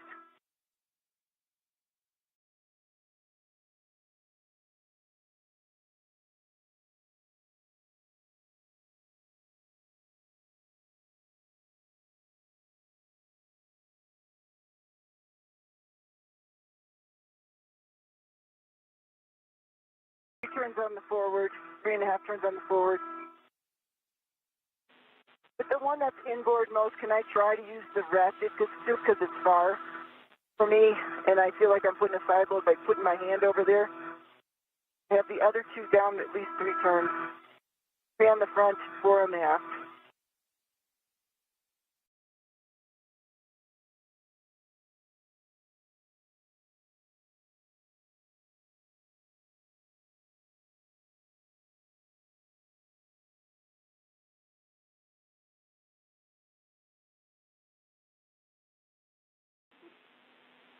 And copy, Sunny. We're good with your recommendation if you need to use the ratchet wrench very lightly like you did before, and if that works, you can.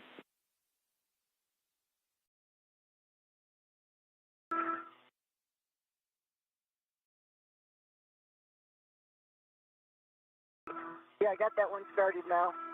2 turns on the one that's on the port side. Okay, copy. So we're tracking now. That is all 3 bolts started, correct? Confirm.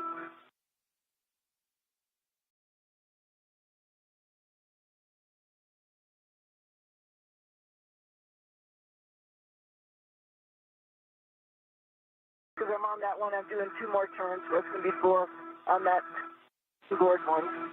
Coming up. Okay, copy, Sunny. 4 turns on the inboard one. Copy. With that, we're expecting 9 to 15 turns until you reach hand snug.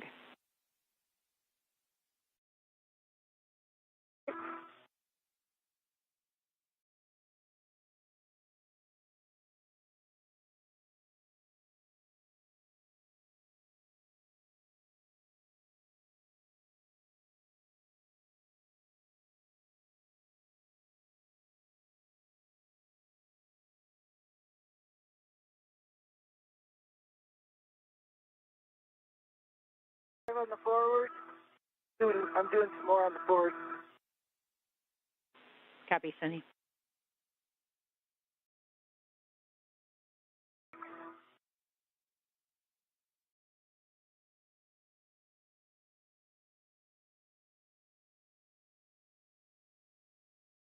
Then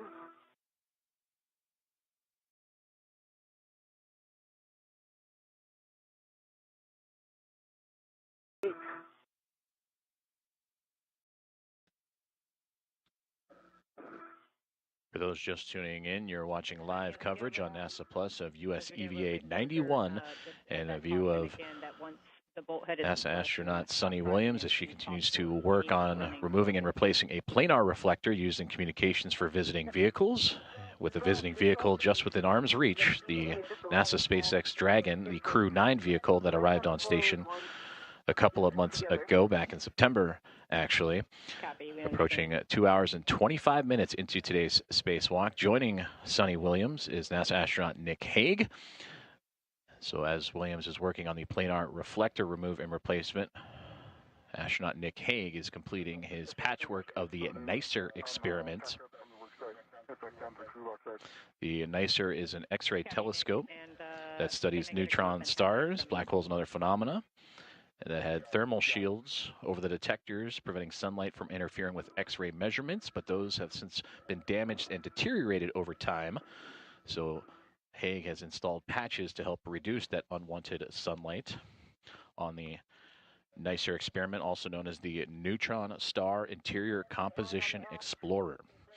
These are tasks 2 and 3 of today's assigned EVA after they successfully completed the removal and replacement of the RGA-2. And that is the rate gyro assembly number 2 that measures the rotational rate and gives rotational rate data of the International Space Station and the rate of change to better calculate the orientation of the orbiting laboratory.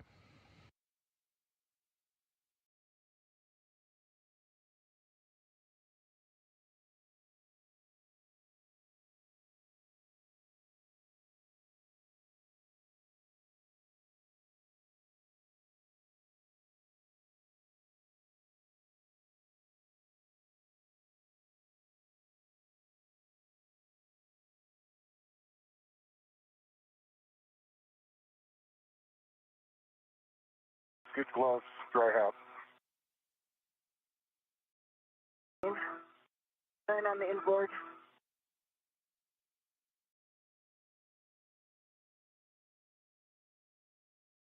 They still have a gap. They all have 9.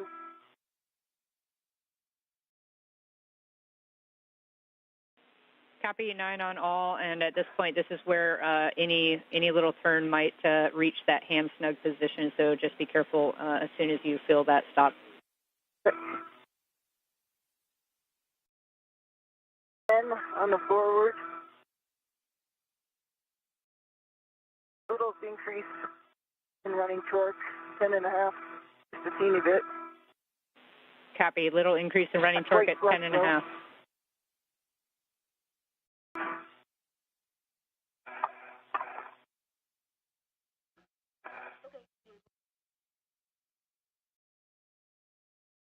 Great communication there with Suni Williams, NASA astronaut, as she continues to put the replacement planar reflector in place, talking of the turns and torque used by her tools to affix that replacement of the planar reflector. Nick, just off the your, zenith port of the Harmony module. When you're ready. Copy. Heading that way. And nicer team 11 on the is inboard one. happy with the work. Standing. And Suni, Took as many photos as my finger would allow. nice work, Nick. Suni, can we have you hold there for a second on the ratchet ups? We want to talk it over on the ground.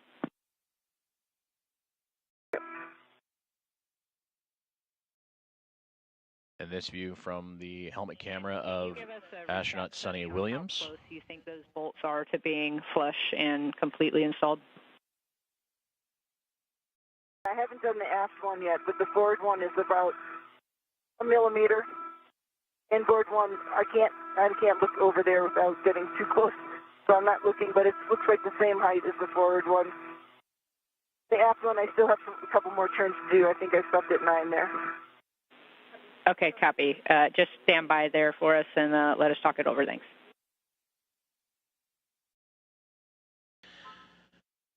Beautiful views from the helmet cam of Suni Williams as the International Space Station traversing some 260 miles over the South Pacific, just recently entering an orbital daytime, and a great view of the Earth from just below the vantage point of Suni Williams, just off the zenith port of the Harmony module. And you also heard communications with NASA astronaut Nick Hague as he was taking additional photos of his patchwork on the NICER experiment, the X-ray telescope that he installed with a T-handle tool. And you can see from Nick Hague's helmet camera just off on the left-hand side, just outside that NICER patchwork, as both continuing to work with teams here on the ground to complete what would be tasks 2 and 3 of today's EVA.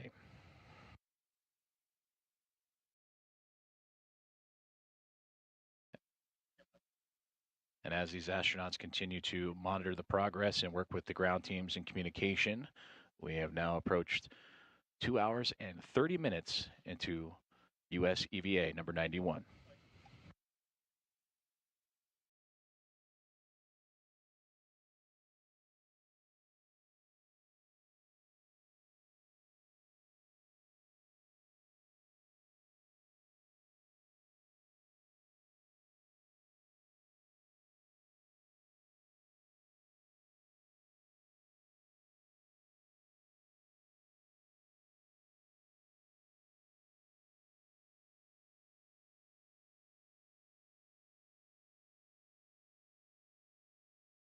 ALC2, back on the truss. Copy, Nick. Once you get to your crew lock bag, we're going to have you swap out your NICER caddy. You can put that next to the crew lock bag on the same handrail, and then we're going to work the C2B2 cable relocate.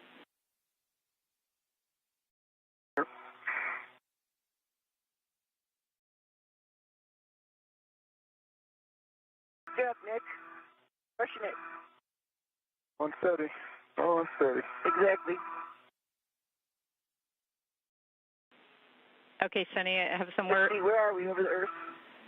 Some words for you with regards to this last turn. We have a request for you to try to use just the palm wheel on the last turn.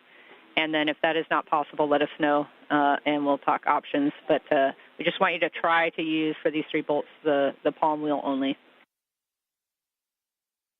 Okay, the aft one I have to catch up. Let me just do a couple turns on the last one. Catch up with the others. Okay? Yeah, that's okay. And then I will do that. That's okay with us. Copy.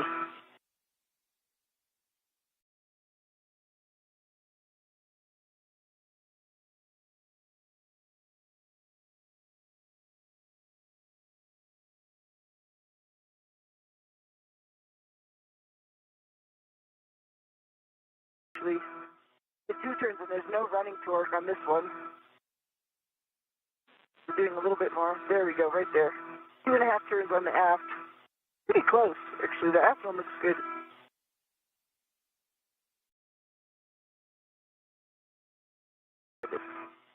Forward one.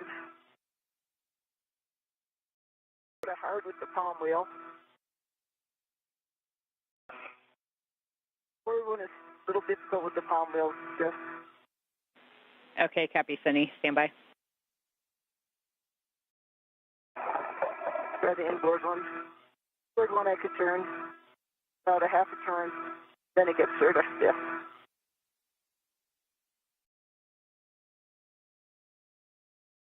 It's on here solidly. The only problem is it has the ability to move up and down a little bit because its bolts aren't flush all the way down. Yeah, copy, Suni. I see that it kind of moves up and down a little bit in your HECA view, so stand by. We're talking it with the MER.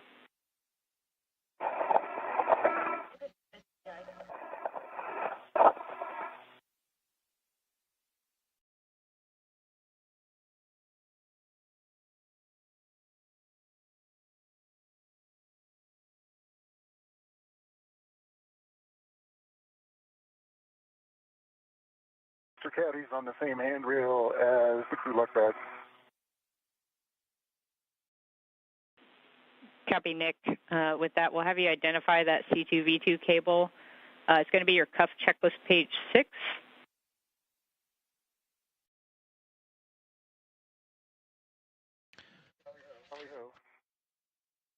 Awesome. So for the order of ops here, you're going to release the truss wire tie just inboard of the C2V2 stanchion and then release the cables from that, leaving the wire tie on the truss. Then you'll release the coils from the base of the antenna stanchion, and then you'll route the cable over to handrail 3002. And work.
And Suni, after some discussion, we see that you're unable to really turn those bolts that last little turn with the palm wheel itself. And so it's best judgment here. We want you to be very light on the ratchet handle itself to try to get those bolts flush, but there is increased risk, obviously, to breaking the bolt. So very light, and if you think it in your judgment it's too much force building up, then just stop.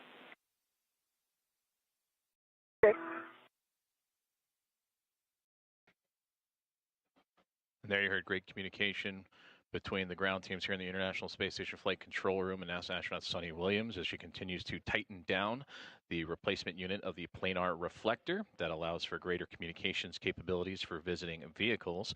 Prior to that communication, you heard from NASA astronaut Nick Hague, also on EVA with Suni Williams, and that the completion of the NICER patch is complete, and that he is now moving on to the next step of today's EVA, the next project of today's EVA. I think that one, the front one's pretty flush. I did like 2 turns, and then I could definitely feel a increase in the running torque. It was pretty light in the beginning, so that looks pretty good. Happy. Good work. And good communication again from Suni as she continues to work on the planar reflector. And then for Nick Hague is translating across the International Space Station once again to prepare for the alpha magnetic spectrometer patch panel for future upgrades. But in order to gain access to the alpha magnetic spectrometer, you saw a moment ago just the translation on the screen of needing to relocate a C2V2 cable.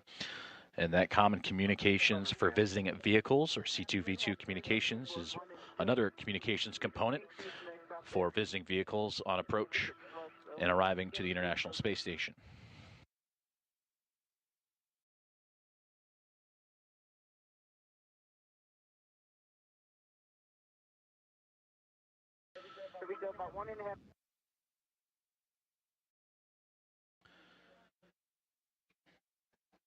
An expected loss of signal as communications satellites have signals transferring, and there you can see a great look inside the International Space Station Flight Control Room and Mission Control Center in Houston, Texas. And as we start from the bottom of the screen, Flight Director Elias Mirmo, and to support the Flight Director for today's EVA, and Nicole McElroy sitting immediately to his right. And further down the aisle is NASA astronaut Jessica Whitner, who is the Spacewalk communicator and relaying information up to the International Space Station and today's spacewalkers in Sonny Williams and Nick Hague.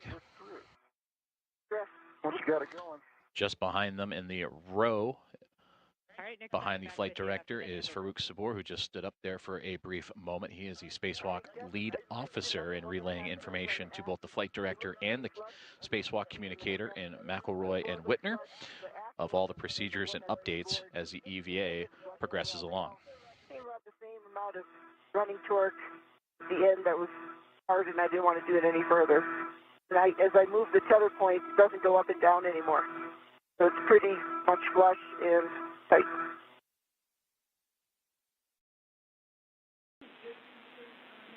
Copy, Sunny. That sounds like a good config and a good install.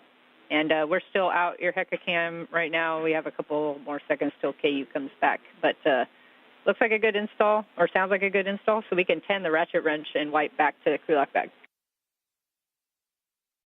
Okay. I'm going to move the tether point to the tape tether.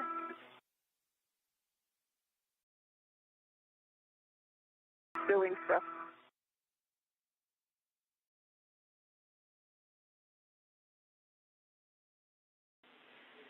And Sunny, we're actually checking with the back now to make sure they're good with the install as well. But that bag ret is going to be the ret that's on the spare planar reflector now is going to be removed from the tether point and then attached to the tape cover to remove the tape cover. Roger. That said, we just got your Hecka view back, and we wanted to see what that blue bag was and whether or not it's clearance to Dragon. We just kind of have a funny camera angle here. What did you just say? Yeah, Sunny. We were just noting the white bag with like the blue stripe or the blue lip on it, kind of floating. Looks like floating out of the crew lock bag. Spare. Get this working, and then I'll be back with you. So, good clock. Okay, Sunny. Yeah, we're good now. We noted it. We just got your Hecka view back.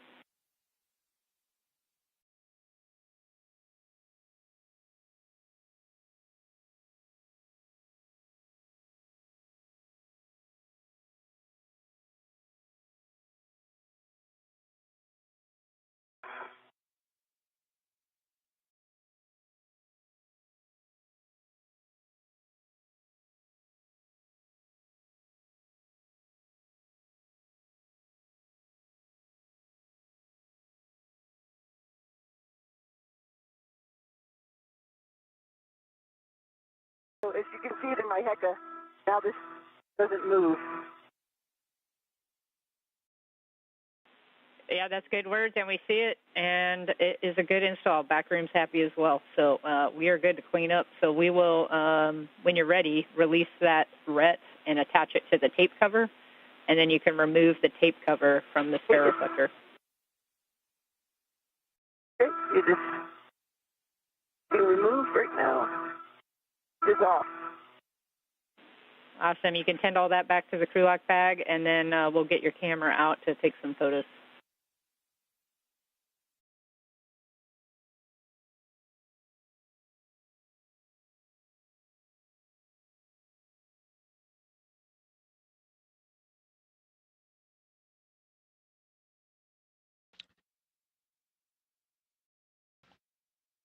For those just tuning in on NASA Plus, you're watching live coverage of US EVA 91, currently being performed by NASA astronaut and commander of Expedition 72, Suni Williams, and NASA astronaut Nick Hague.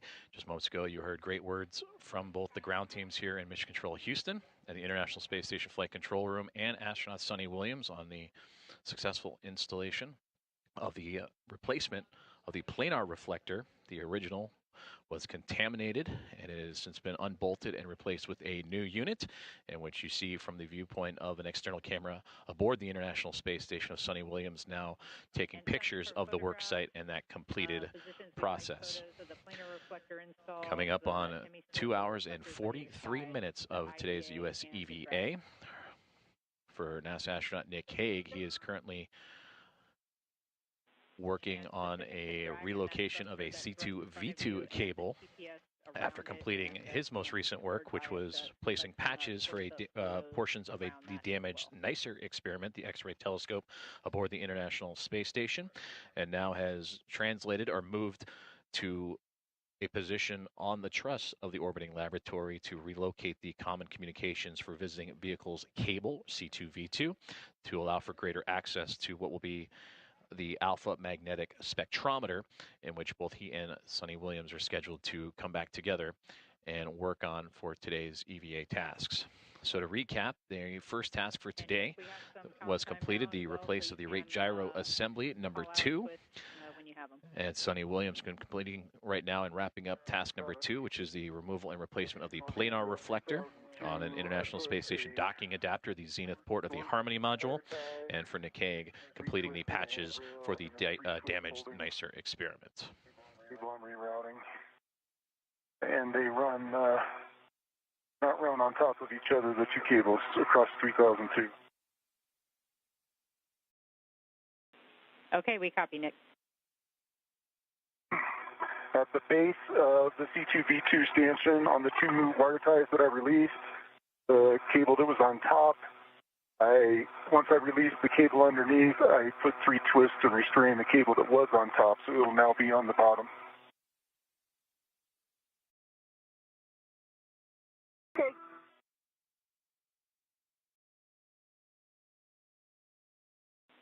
Okay, Nick, we're good with that config. Thanks. I got pictures for you.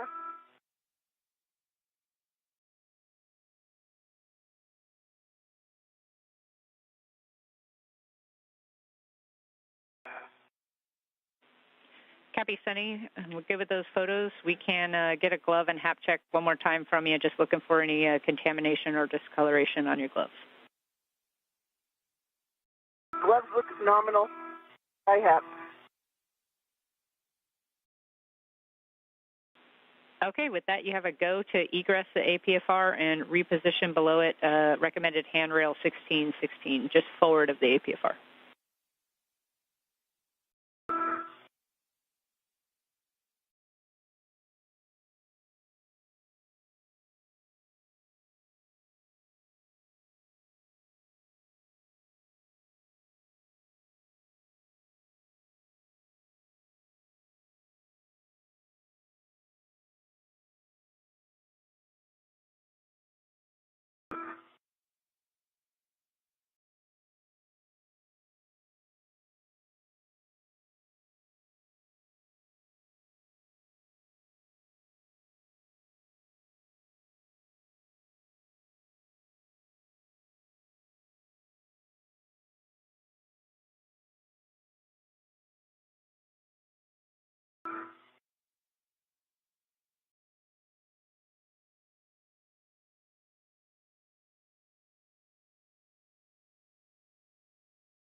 Okay, I'm back on 1616. Copy, Sunny. At this point, we'll take a inventory of your crew lock bag, and you can put it in the HECA if you can.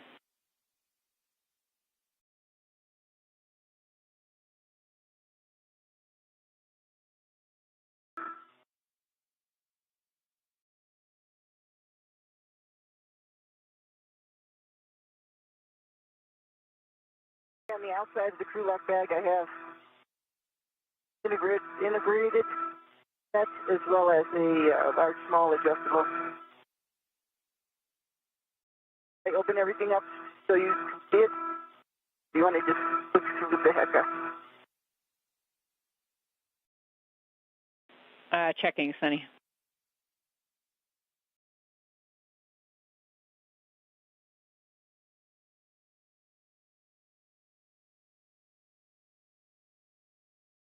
The only things I took out was a wipe that had the spare in it, and that empty spare wipe is here. I have the other wipe that has the old one. The only other thing that I took out was the ratchet. The ratchet and the palm wheel, 2 inches right where my finger is.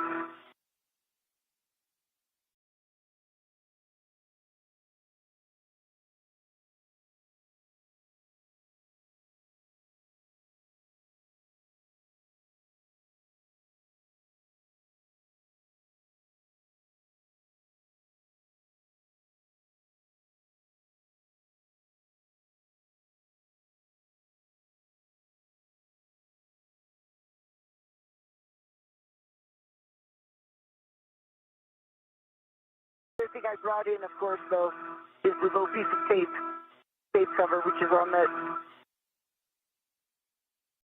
which has the new one, the new reflector on it.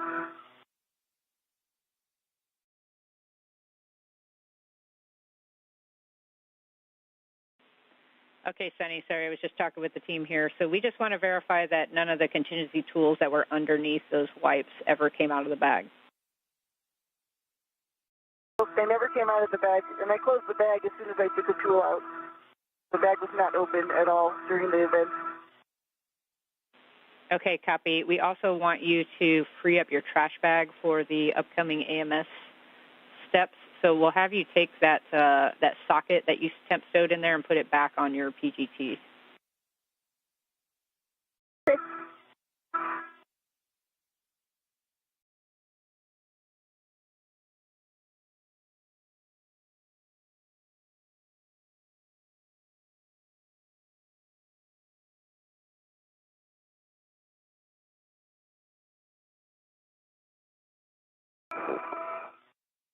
Okay, Jeff. I've got the slack tied up at the base of the C2V2 stanchion. It is secured by 3 twists. There's 3 twists between the top cable and the bottom cable in both the wire tie locations that I reused. I took some closeout photos. Okay, copy, Nick.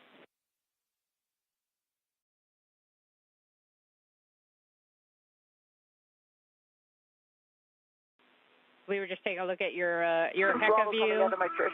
We're just taking a look at your HECA view, Nick, and it looks like the C2V2 cables look good to us, so we can move on to some AMS setup. You're going to go back and retrieve crew lock bag from that handrail, and then we'll get you translating to the AMS support worksite. Okay, work. 6-inch wobble is on my PGT, Jeff.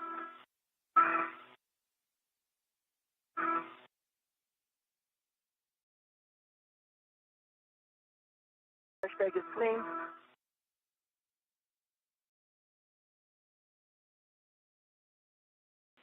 And we copy, Sunny, that your socket's back on the PGT. We're just verifying that we are good for you to start heading out.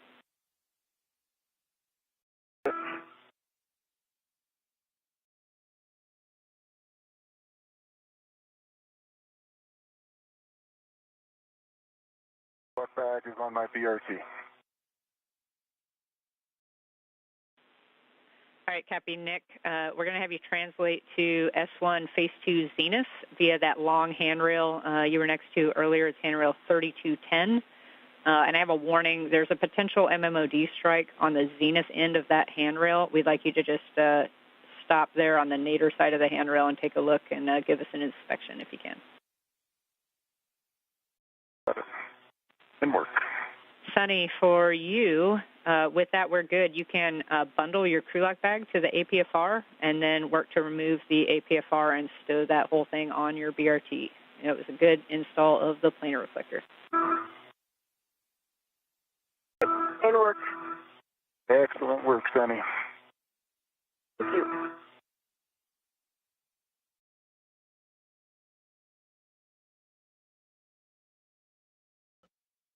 Great communications there between NASA astronauts Sunny Williams and Nick Hague out on US EVA Walk 91 in relay with communications to the ground crew here at the International Space Station Flight Control Room, as Sunny has completed the install of the Planar reflector on the zenith, excuse me, close to the zenith port of the Harmony module.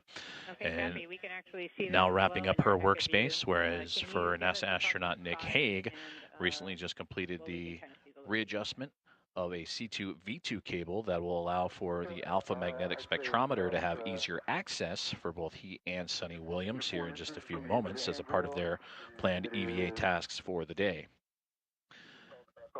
Just a little over 2 hours and 53 minutes into today's planned spacewalk that has now included the successful removal and replacement of the planar reflector as mentioned on the International Space Station docking adapter Harmony module, the replacement of the rate gyro assembly number 2, and patches for the damaged NICER X-ray telescope experiment. You guys and future crew away from that spot. So that's you can continue translating the AMS support worksite, and then we'll stow the crew lock bag there, and just obviously avoid the zenith side of that handrail.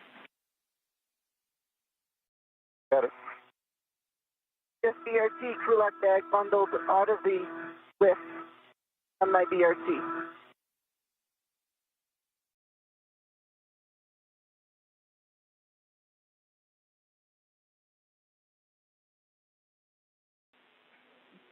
Copy, Sunny. We're going to have you stand by there for a second. We're having a discussion about a TA clamp. If you can just stand by there on the front of PMA. It just came undone and I redid it. That's right in front of me. That's the one you're talking about.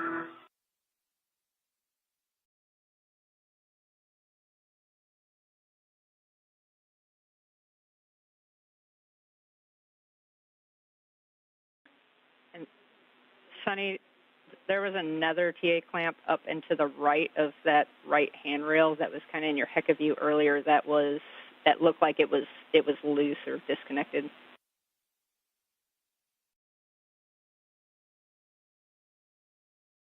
I'm looking. One over here.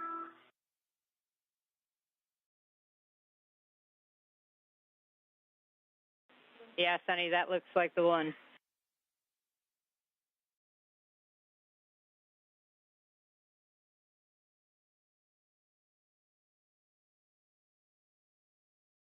Hey, it's close.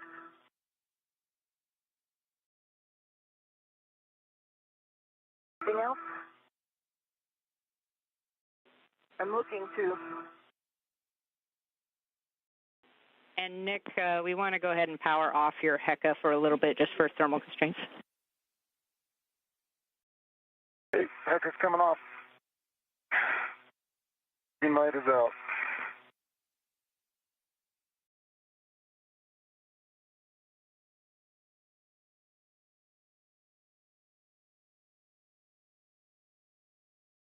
All right, Sunny, we're going to track that as a get-ahead completed. And so with that, you can start your translation back to the starboard seat of cart. On my way. What are you doing, get ahead? Overachiever.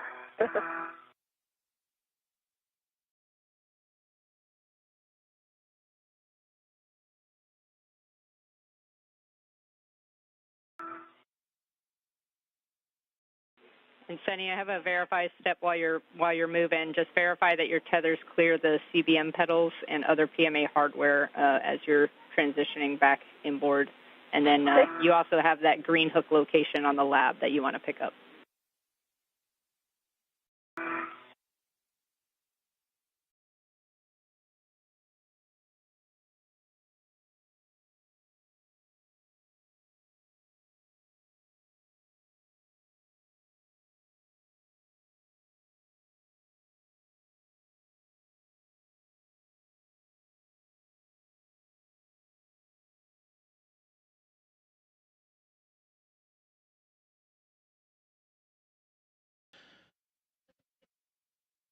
You're watching live NASA Plus coverage of US EVA 91, currently underway with NASA astronaut and commander of Expedition 72, Suni Williams, and NASA astronaut Nick Hague. This view coming from the helmet camera of Suni Williams. She just recently completed one of a handful of tasks for today, and she just recently did the removal and replacement of the Planar reflector, just alongside an international docking adapter, the zenith or space-facing side of the Harmony module. And in those fields of view, you saw that the SpaceX Dragon spacecraft was right within reach, and that spacecraft belonging to Crew 9, who arrived on station back in September. So now Suni will be joining NASA astronaut Nick Hague in preparation for Nick, we're good with preparing the alpha magnetic spectrometer for future upgrades. And what they will do once they arrive to that payload, it's a particle physics detector that looks for dark matter and antimatter and missing matter from a module attached just to the outside of the International Space Station. And this is the first of several planned upgrades for this spectrometer, and that'll include upgrading the additional radiators for heat rejection and a silicone tracker layer that'll also significantly increase the data acceptance of the alpha magnetic spectrometer, or AMS, as you're hearing over the communications between the two astronauts and the ground teams here inside the International Space Station Flight Control Room. Now 2 hours and 59 minutes into today's EVA.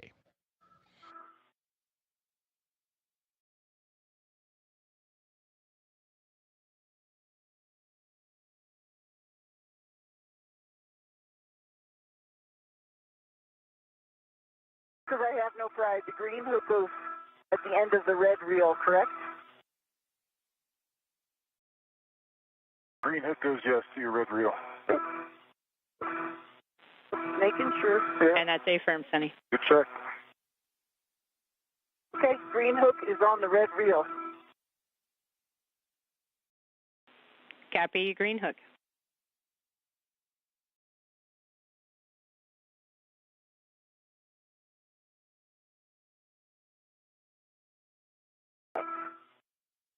Jess, I'm ready for those specifics. Okay, Nick, the first location, we want you to take photos towards the ACC cable underneath the AMS. Okay. A little bit of a tough angle, but I see the bottom of the ACC cable.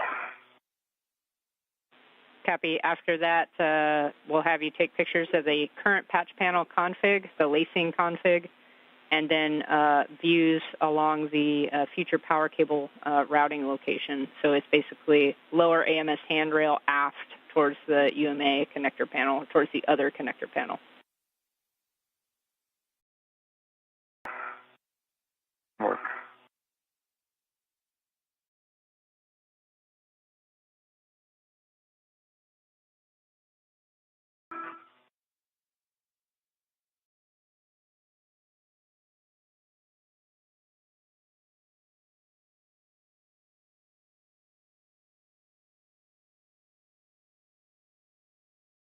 All right.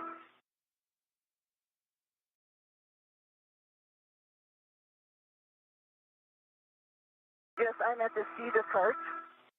Edward CETA cart.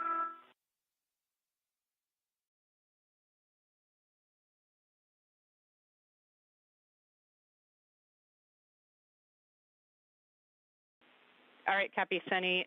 Since we couldn't get the APFR out of that WIFX earlier, we're actually going to have you install the APFR that you have into WIF 4, and it'll be a clocking of 3. Yep. Again about the blocking? 3. 3? Yeah, A-firm, 3. And do you want different settings, though? A-firm, the full settings, 3, Papa Papa Fox 6. 3 Papa Papa Fox 6. Hey, Jess, photos. Complete. Copy, Nick, photos complete, and when you get a chance, you can turn your HECA back on now.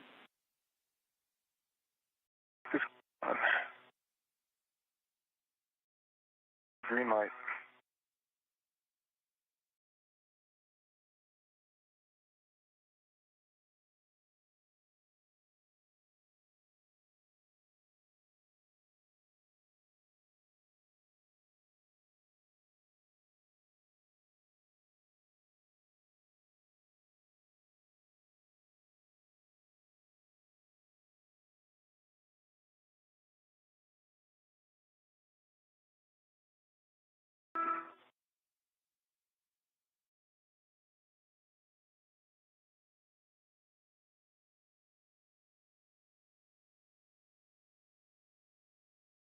I'm thinking about timing. You want me to translate over so that we rally for my ingress, or want me to try to start cutting the lacing cords?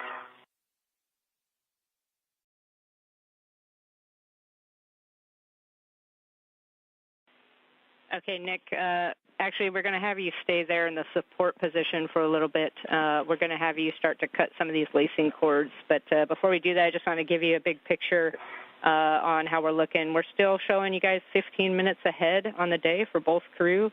EV1 MEDOX is greater than 6:30 right now, so we're in a good state. So going in game plan is we're going to get Suni, the APFR cleaned up and the crew lock bag stowed again, and then we'll get her out to the work site. And then, Nick, we'll have you start to cut these lacing cords. And then as Suni starts moving out towards you, we'll get you up into ingress position. Okay, sounds good. So, Nick, for you, we'll have you, I have a BRT location, a handrail 3211, if you would like it. Otherwise, you're just going to put yourself in a good support position to be able to cut those lacing cords, and you'll retrieve the dyno cutters and have access to your trash bag before we start. Copy that. And my BRT is down to 3211. There is a cable that is run across it, but there's enough slack so you can get the BRT under it without pinching the cable. It makes for a good position. Okay, good words, thanks.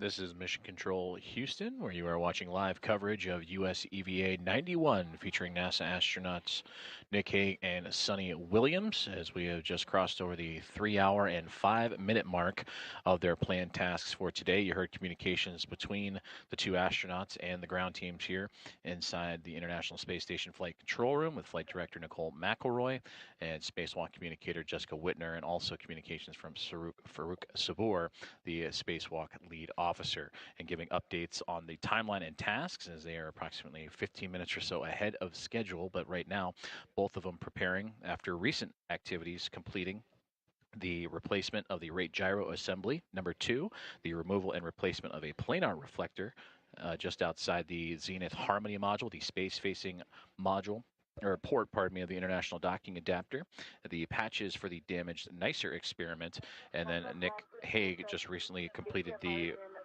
replacement of a C2V2 cable, a common communications for visiting vehicles communication line, to help set up for the visuals of the alpha magnetic spectrometer setup, and that is what Nick Hague is doing now, and Suni Williams will be joining him shortly. Now, this will be tasks that will preview and ultimately set up future EVAs for the ultimate upgrade that will consist of additional radiators for the alpha magnetic spectrometer to dissipate heat, as well as a silicon tracker layer that will significantly increase the data acceptance and what the spectrometer can receive on the data side. So these will be preparatory tasks of that spectrometer setup, and no current upgrades for both Williams and Hague on this current task.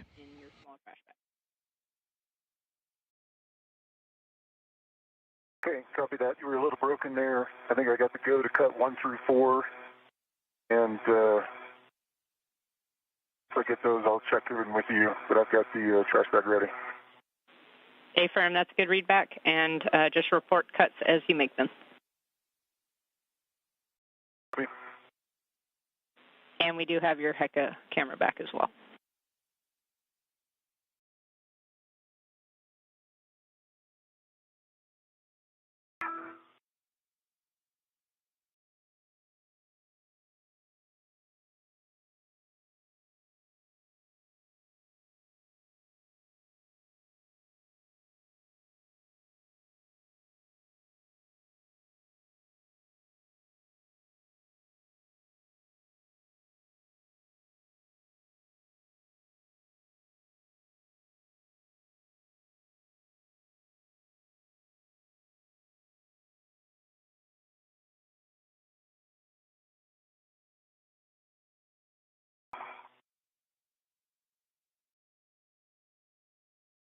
One is cut in the trash bag.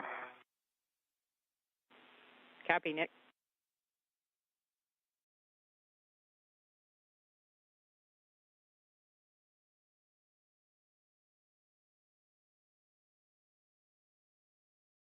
These two cut in the trash bag. Copy, number 2, cut.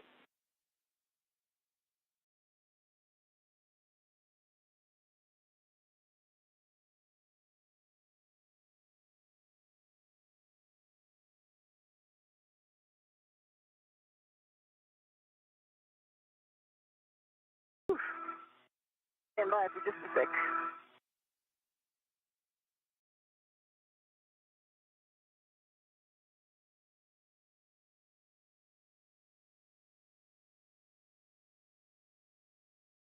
Three is cut.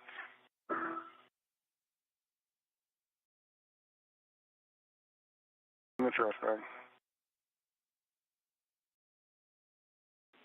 Copy, Nick, number 3, cut, and you can go all the way through 5 and 6 if you can reach them.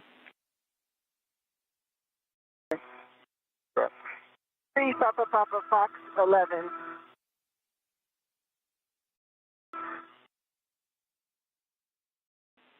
Copy, Sunny, we were looking for Papa Papa Fox 6 if you can.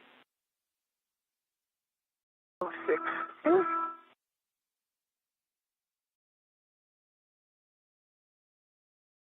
4 cut.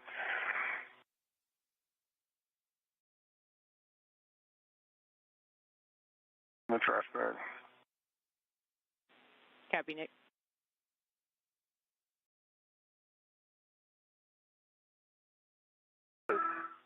Papa Papa Fox 6.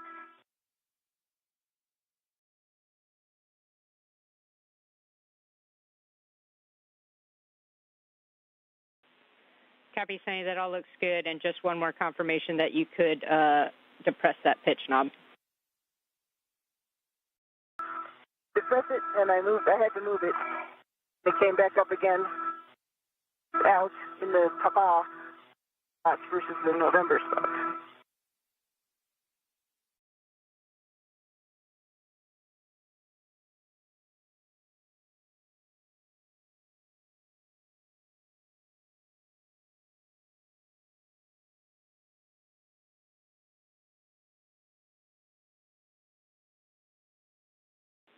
I have my crew lock bag, 2 tethers on me, not on my VRT, but it's on me, on my mini workstation. Large, small, and the integrated are both on my mini workstation.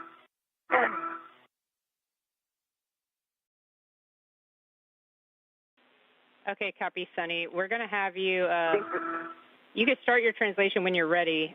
We just need you to press the CETA cart brakes again and verify that for us. And then we're actually going to have you just temp stow that crew lock bag on face 6 by the CETA spur so we can get you out to Nick for the AMS task. Okay, sounds good.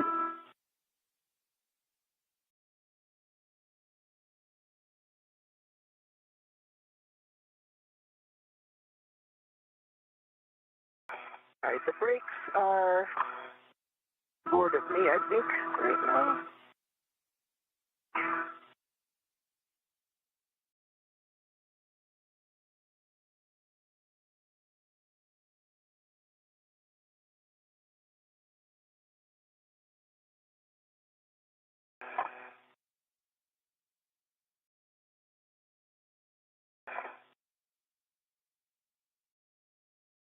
One, 2 times. That look all right? Copy, brakes. Before I start it off.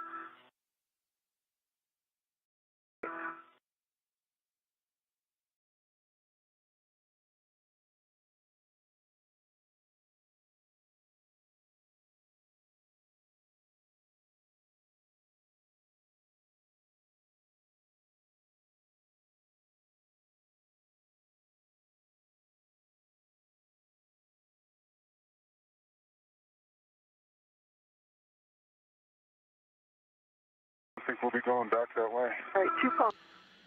You're looking at a live view inside the International Space Station Flight Control Room for continued coverage of US EVA 91, featuring NASA astronauts Suni Williams and Nick Hague as they continue to work down their checklist of tasks that have already had quite a bit checked off, including the replacement of the rate gyro assembly, number 2, the removal and replacement of a planar reflector for communications for visiting vehicles, patches to a damaged portions of the NICER X-ray telescope, and now preparing for preparatory tasks for future EVAs on the alpha magnetic spectrometer and upgrades in those future EVAs for that AMS. And this is all a part of the 273rd Spacewalk in support of International Space Station assembly, maintenance, and upgrades. And of that maintenance, looking back at the alpha magnetic spectrometer, that was launched back on May 16th, 2011, the penultimate or second to last space shuttle launch, in which Shuttle Endeavour would carry that up to the International Space Station on STS-134.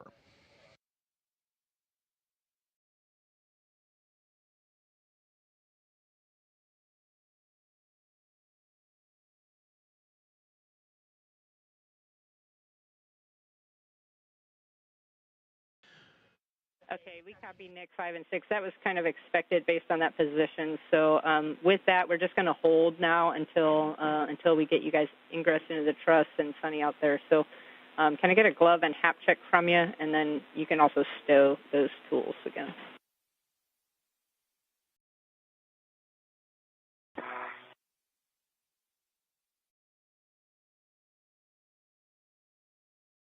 Crew lock bag is on 3413. As a large, small, adjustable. And copy, Sunny. If you want to stow your PGT there as well, you can do that too.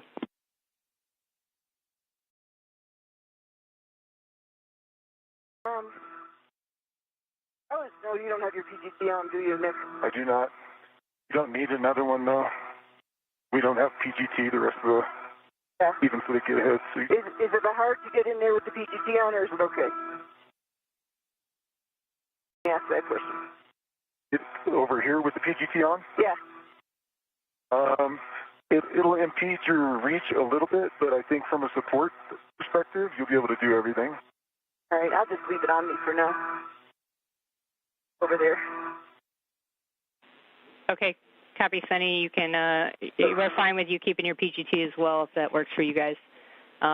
You can start that translation out to meet Nick, and then Nick, once you get the gloves and hap check and then the tools stowed, we'll have you reposition outboard for that truss ingress prior to Sunny getting there.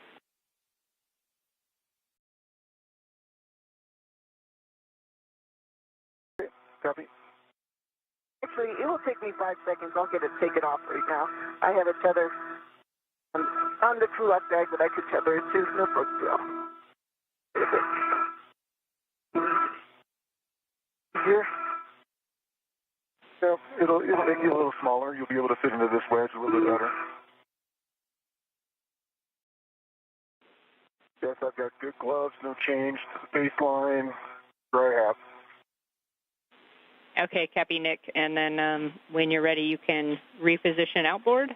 And that's just translating nadir to the phase 1, phase 2 edge, and then back zenith again along the diagonal to the trunnion pin. And then you're just going to hold there.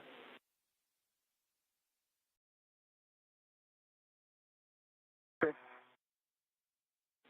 And again, for both of you, we're looking good on time, so you can take your time as needed and take some photos.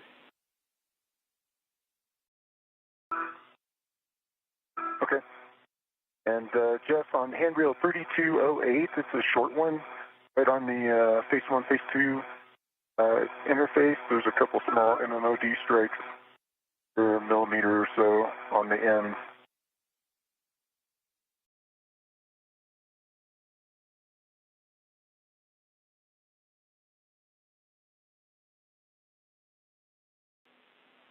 Copy that, Nick, about the MMOD PGT strike. is double tethered to the crew lock bag, And copy, Sunny, about your PGT. So, Nick, for you, for those MMOD strikes, that 3208 is actually Sunny's green hook location right now. So if we could get a little bit more SA as to those MMOD strikes, Are they on the side of the label or the side opposite?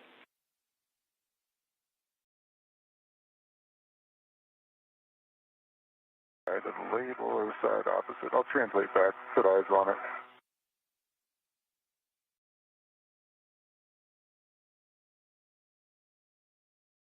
You back with me on Hague? Hey, firm, we're back with you on Hague. So you should be able to see the one right between 0 and 2 on the edge, on the label side, and then on the far end, you've got one near the fastener toward the end. Small, but they do have a bird edge. I can see that.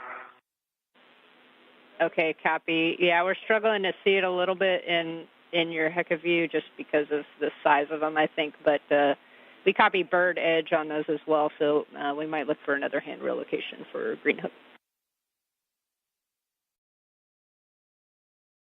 And Nick, we don't need any more info 2002 is there. right next to it.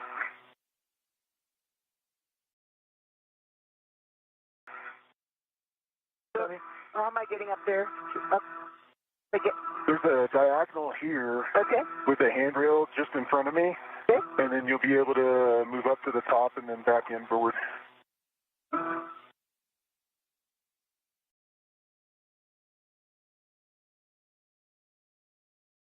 Ready? Am I putting my green hook? If you go back inboard to the edge of this bay,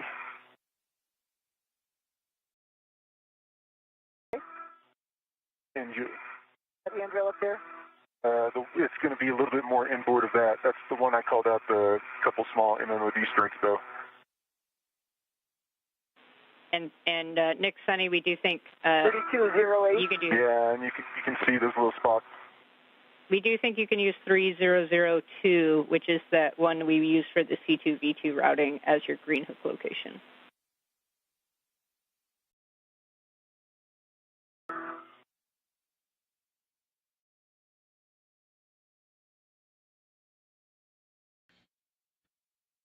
You're hearing live commentary from NASA astronauts Nick Hague and Suni Williams, who are currently underway for US EVA number 91, just over 3 hours and 20 minutes in, the two of them moving into position for another task on today's checklist, and that is preparatory work of the alpha magnetic spectrometer. And what they're looking at will be plans of potential future upgrades to the alpha magnetic spectrometer. And again, preparatory tasks, no upgrades on this particular EVA, as they look to have additional radiators for heat rejection and a silicone tracker layer that'll increase the data acceptance of the alpha magnetic spectrometer. And all this a part of the International Space Station assembly, maintenance, and upgrades, the 273rd spacewalk in support of those tasks. 3208, the edge of it. Not the handrail per se, but the little piece. There's a bunch of wire ties on this blind glass here.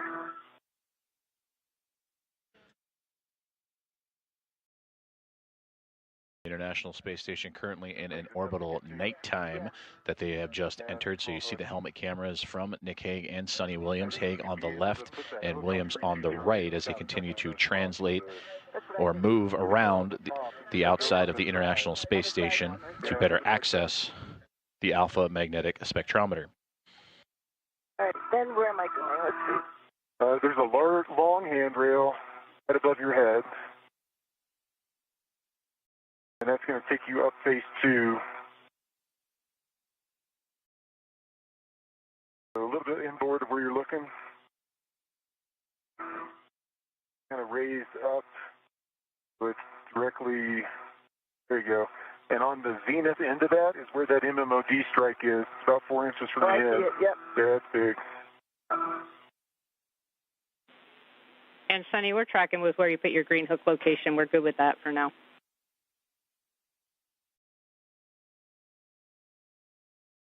I see the crew lock back here. Yeah, and where that large hook is for the crew lock bag, that's where I had a BRT. Okay. You're off the workspace here, hold on. Yeah. So you'll want to throw your feet aft, station aft, keep your head kind of where it's at, and then that'll put you in a good spot to look at the patch panel.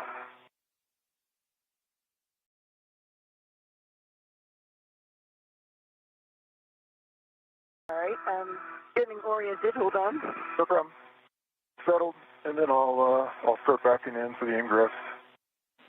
Yeah, no rush at all from our side, and I just have a caution to read. Do not kick the radiator beam launch lock or the OBSS to prevent damage.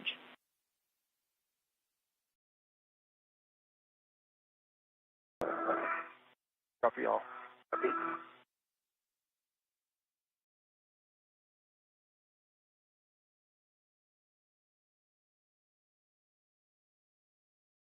We're getting the lacing cord.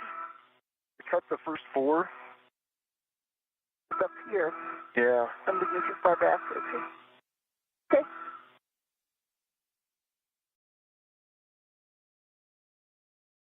You put your BRT where they have this cable also.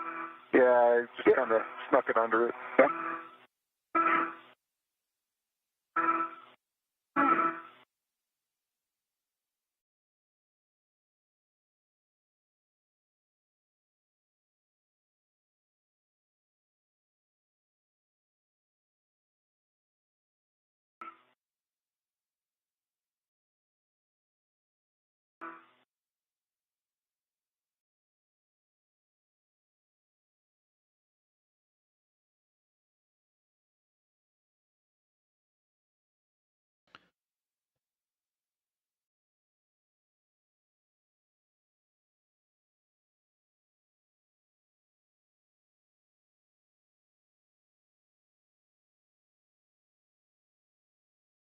Well, BRT's on.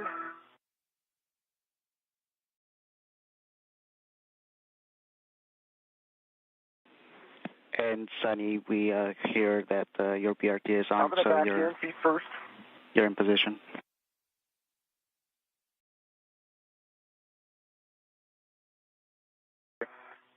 So I'm going to start backing in leg first. Okay. And then I'm looking to ingress that spot in between us. And Nick, before you do that, Sunny, could you identify the ACC cable?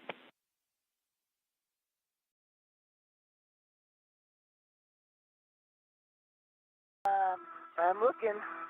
So Sunny, in the middle of the radiator beam there's a small little cable that stretches.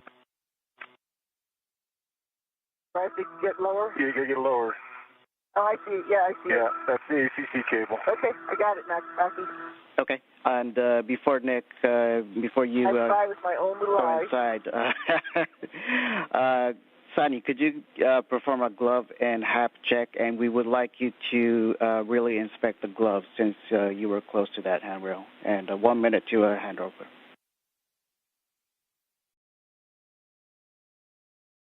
My gloves actually look all nominal.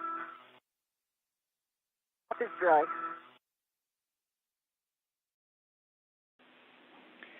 Okay, copy that. Nick, I have a caution for you, actually for both of you. Do not contact the AMS ACC cable. Maintain clearance at all times.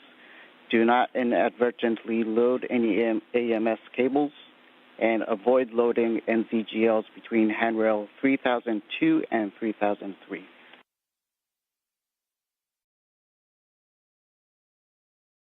Copy. Copy. Okay, if Sunny has a good view, Sunny, you can give a go for Nick to ingress the worksite.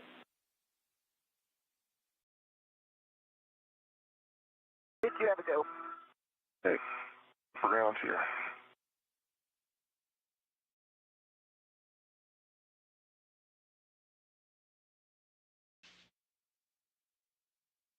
Great views and communication between NASA astronauts Nick Hague and Sunny Williams during US AVA 91, currently underway.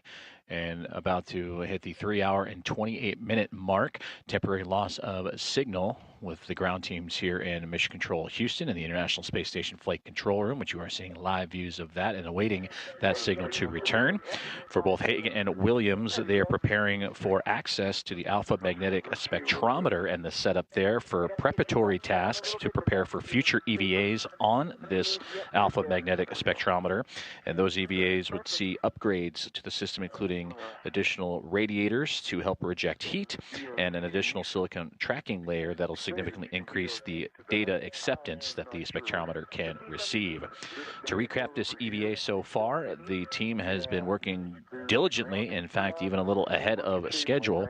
They began with the priority task of removing and replacing the rate gyro assembly at number 2, and that rate gyro assembly helping those on the ground as well as those aboard the station calculate the rotational rate and the rate of change in the orientation of the International Space Station and help better calculate overall orientation. And then the 2 astronauts would move on to tasks 2 and 3. For Suni Williams, she would complete the removal and replacement of a planar reflector used for communications and visiting vehicles just outside the international docking adapter on the zenith port of the Harmony module. That's the space-facing port currently occupied by the Crew 9 SpaceX Dragon spacecraft. As for Nick Hague, he would move on and complete tasks that would see patches for the damaged NICER experiment, the X-ray telescope aboard the International Space Station, and patching areas that were allowing unwanted sunlight to enter and prevent accurate readings. Since then, the two have since rejoined together just outside the alpha magnetic spectrometer with a couple of cable relocations of the common communications for visiting vehicles set up, and are now looking to survey the worksite and look for that preparatory tasking around the alpha magnetic spectrometer and what it can look like for future EVAs for those upgrades.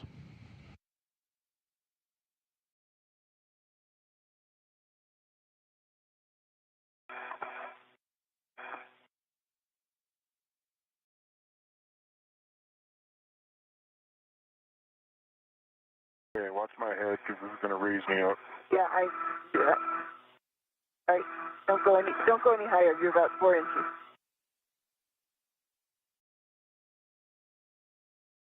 Don't go any higher. Go lower now. And tighten it up.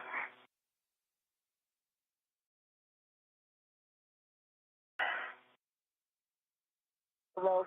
Yeah. Yeah, like 2 inches. Not like that. Like looking way down. Yeah, I'm gonna work towards you. I don't know if you guys can see it in your hefty. There's another MMOD strike. It's right on AMS. I don't think it interferes with the work volume. Copy, yep. Okay, so I'm gonna try to angle towards you. Like this. Okay, so what's my helmet clearance now? Stop. You're about 2 inches. Okay. That's better, a little bit, 4 inches. Okay. And then, Nick, once you're there, we've also been using a mini workstation end effector to that left handrail, kind of right where your hand is, to kind of hold myself there against the BRT. Yeah. In place.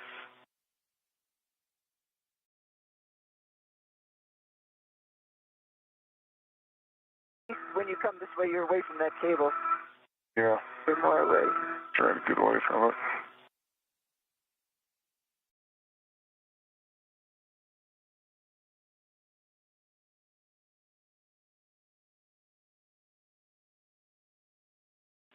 And for both your SA, the AMS radiator that's kind of closest to Nick's helmet right now is okay to have some incidental contact. We just don't want to really bang into it. Okay. Okay.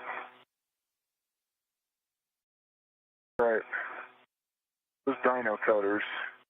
Dyno cutters? Are what we're after next. Yep, A-firm. We're looking for the dyno cutters and a trash bag, and then you guys can work together on that to cut the rest of these lacing cords.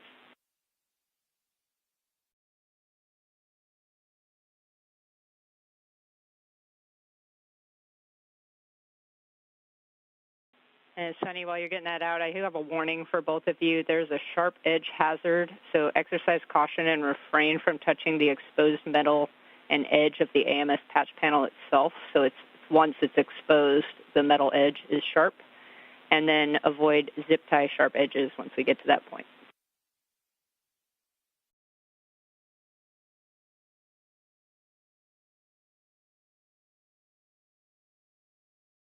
Metal one is the dyno cutter, right? Yeah, the big scissor looking one. Yeah.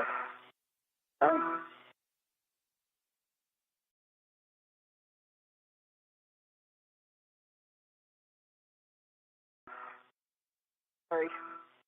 All good.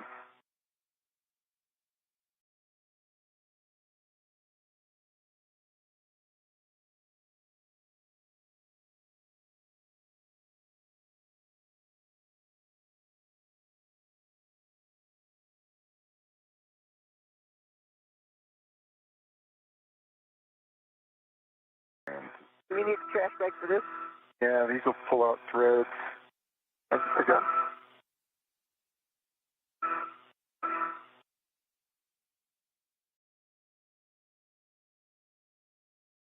Someone's blind. I can't. You put your eyes on that better to be able to cut it. Back away, give you some helmet space. This one right there.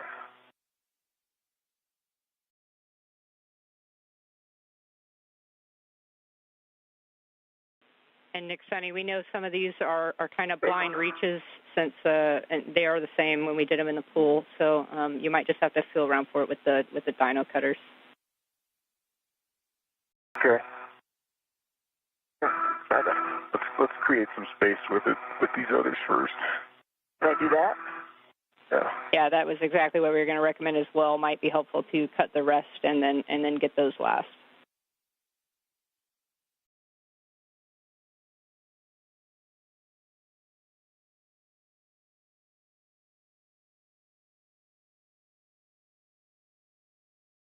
I'm trying to get my trash bag out for them.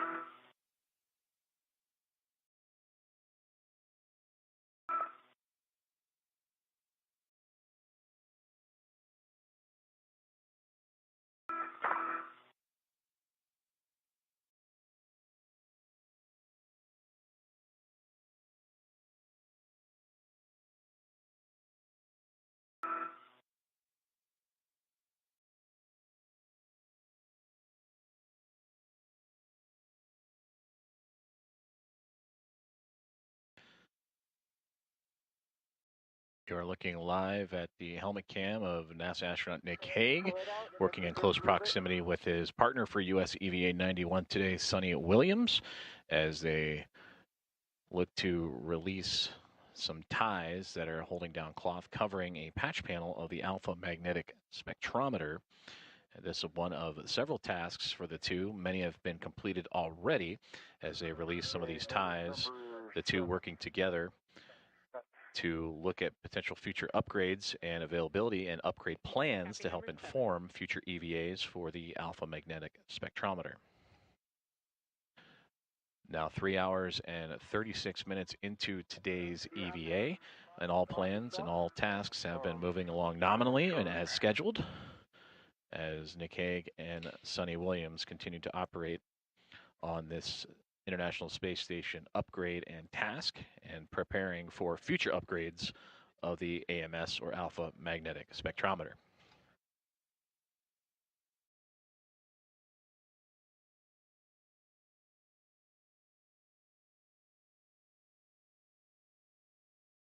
Nice.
pieces there.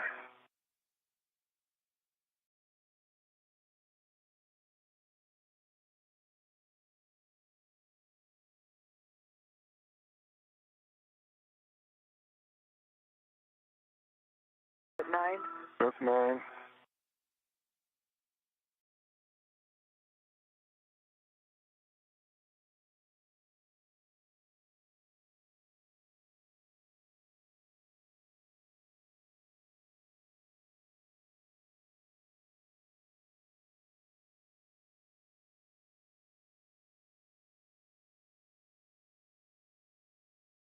Eyes on my helmet. Set. I say keep eyes on my helmet so I don't drift up too high.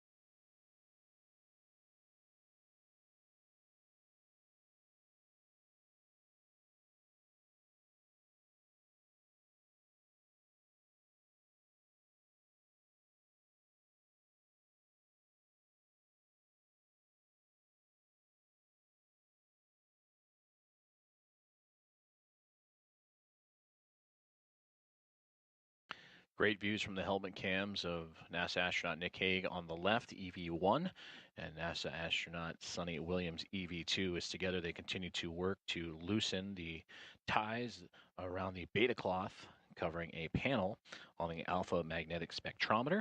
And once inside, they will take a look at the spectrometer and survey for potential future EVA plannings for upgrades that'll see additional radiators installed for dispersion of heat, as well as increasing its ability to receive data from its experiments.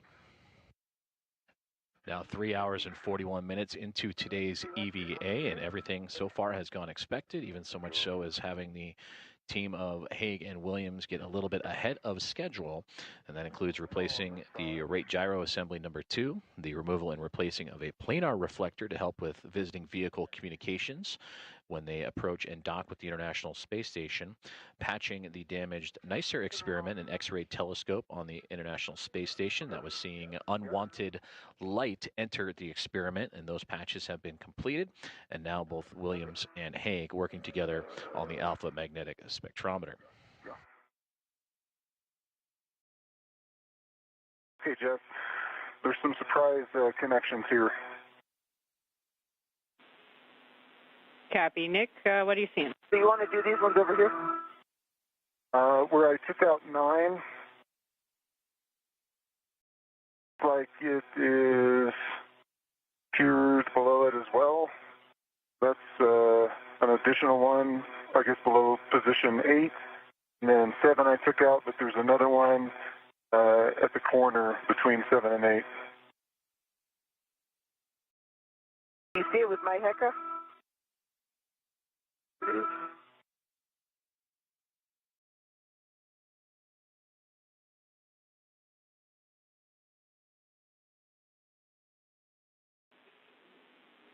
Nick, just to confirm, obviously that little square patch of beta cloth, we're not trying to take off, just the joint between the two. Yep, exactly what you're pointing out. So those other ties that you're seeing are preventing the beta cloth we're trying to take off from being moved. Affirmative. Copy. Affirmative. Okay, well, if they are preventing it, you have a go to cut those as well. Okay. Ended up cutting the beta cloth on that one, so there's no, the lace is still there, but it's not holding anything, and the lace is still together. Copy, understood, and we are fine with that config.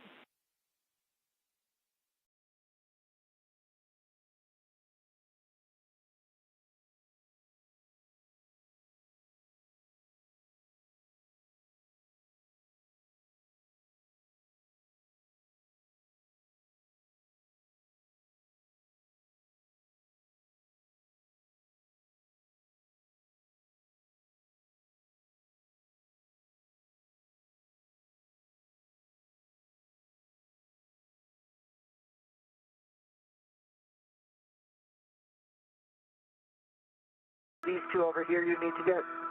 Yeah, I'm trying to get this piece that's right here. Piece.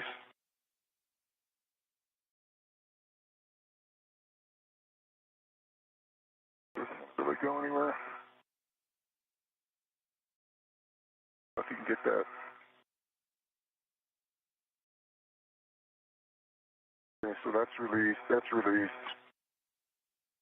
and unfold all that beta cloth. I need to get this one.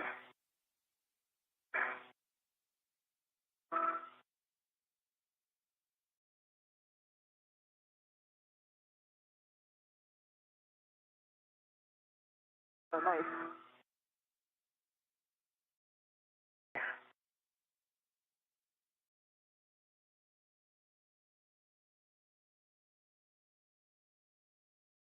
It's blind. Come on. Pull that up just a little. It's not going to come all the way off because of this last one. Yeah. I'm going to try to underneath it. Go between. That's it. Yep.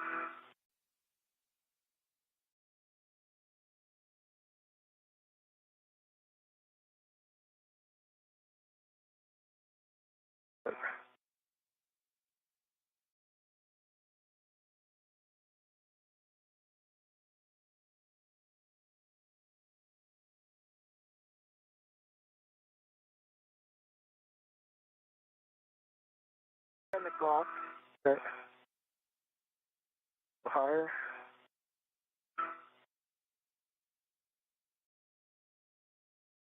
That's it.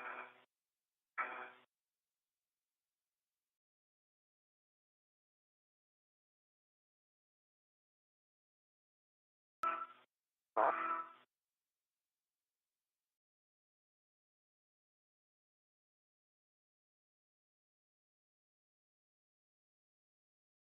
Just grab that and pull.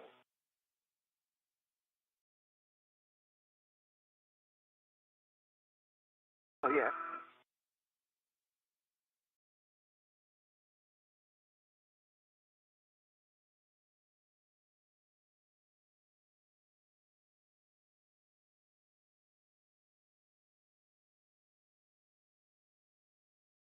Try it from here? Yeah, give it a shot. I'm shooting in the blind here. What's that? I said I'm just in the blind completely. Yeah.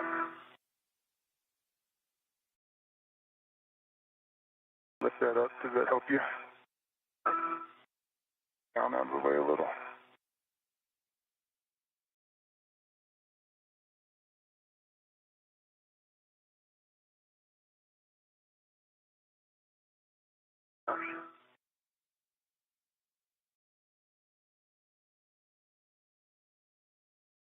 Piece came off.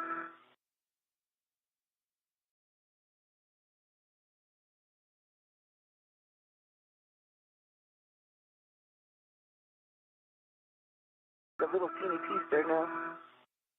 Come on.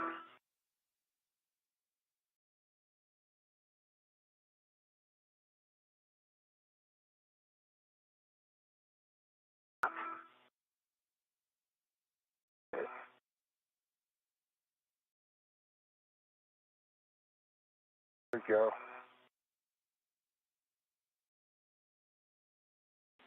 Nice work. We were all cheering you guys on down here. Teamwork. Okay. I don't know if that knot will come out. I think there's one more on the back side. It kind of ties the whole thing together. It is, that's right. Yeah.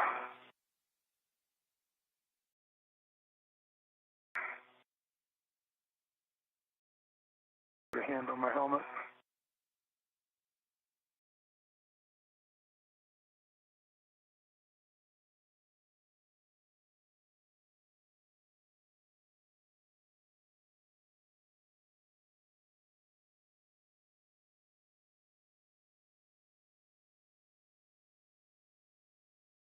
Yeah.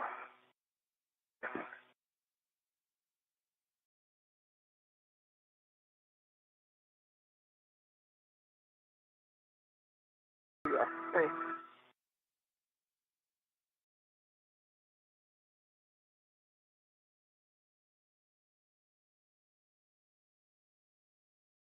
Agree.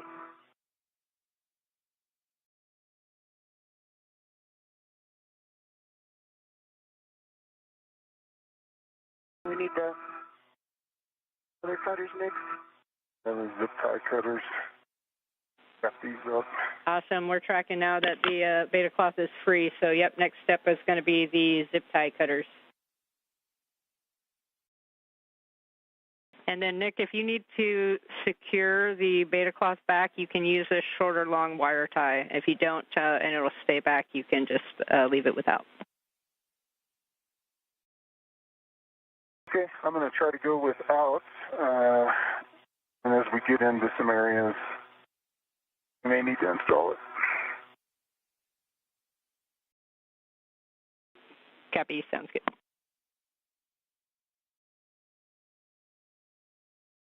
Okay. Now, how do we want to grab this? Yeah. And where am I at? We want to do those three right there, right? Yeah, there is one below, but that's got some orange wire in it. It's not the white wire, patch panel wire. I think I want to get that. So, Jess, I'm going to try to put it in the Hecka. I think it's only this one, and that one. These three. That one, that one, that one. Yeah. This one puts two bundles together, and this separates the bundles. Yep. Can you guys see the wire tie config? Yeah, A-Firm, Nick, and Sunny, what you guys just pointed to, those three blue zip ties are the ones that you want to cut. Good. All right, when you cut with that, is it going to stick to that thing? It does. It captures it.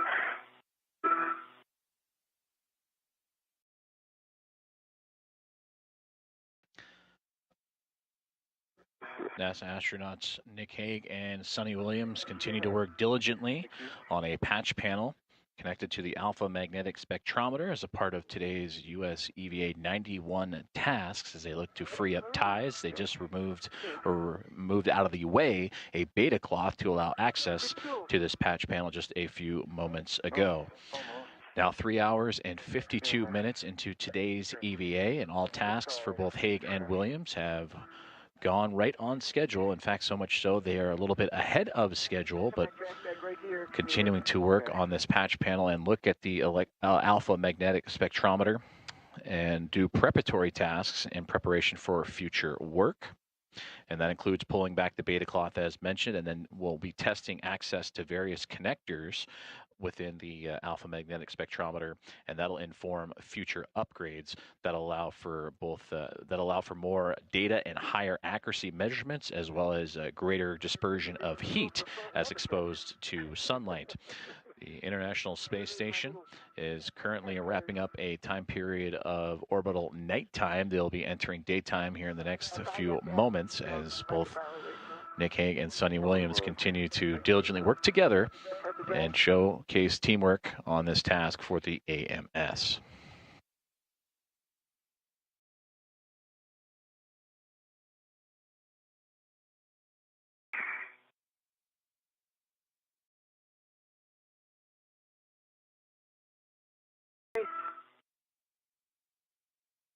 Wire ties down.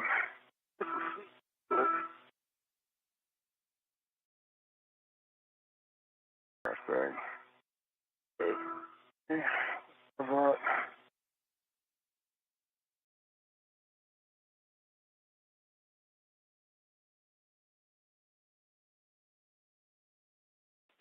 All right, we see the zip ties cut and Sunny back in the kulak bag. You're going to stow that zip tie cutter and then pull out the connector tool simulator and the EVA GoPro.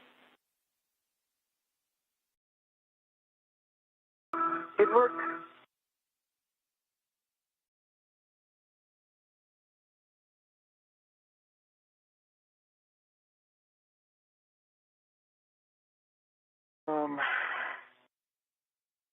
Just for your awareness, in terms of being able to see the patch panel, I can read the numbers on column 1, 2 rows on column 2. And get most of the 4th and 5th columns. Okay, copy that, Nick. And then if you have any words on how you got into the body position that you are in just for future crews, and you could just reassess your body position there to be able to reach all of these connectors. The furthest column from you only has 1 connector that we need to go after. Understand. As I am right now, I'm pretty much aligned. Feels like I'm aligned mater zenith, and I do just have the BRT up and over the I-beam onto that handrail. The angle is weird, so my BRT actually is at a 45-degree onto that handrail. That makes it reach without pulling me too close and too high. The GoPro on to sort of take a look at it. Okay. I don't know if I'm getting it, but yeah. Want to pass it to me, and I can get some video over here too. I think it's on. Yeah, I saw it flashing. Okay. So.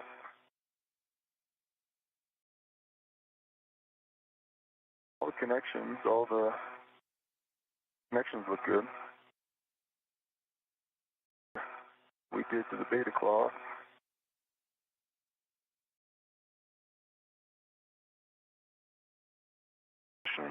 Here's the camera. Next together. It's coming back toward you. The red is locked out.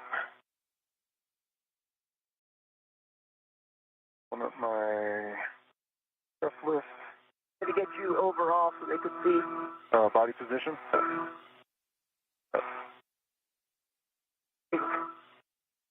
And make sure you get my clearance in like this position, my clearance above me.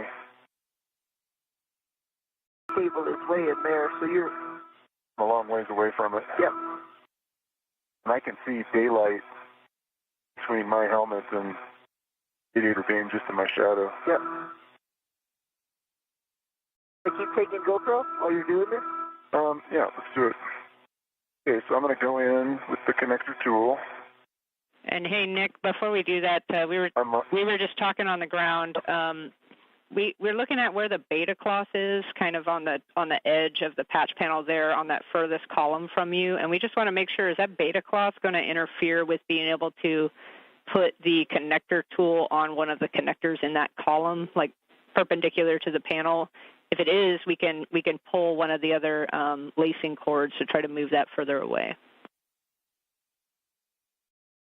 Yeah, if I'm looking at the cheat sheet here, all the things that are, the one I'm going after, the Echo 1 Bravo 1, you should be able to get to. The beta cloth will move out of the way. There's compliance. There's a lot of compliance in the beta cloth.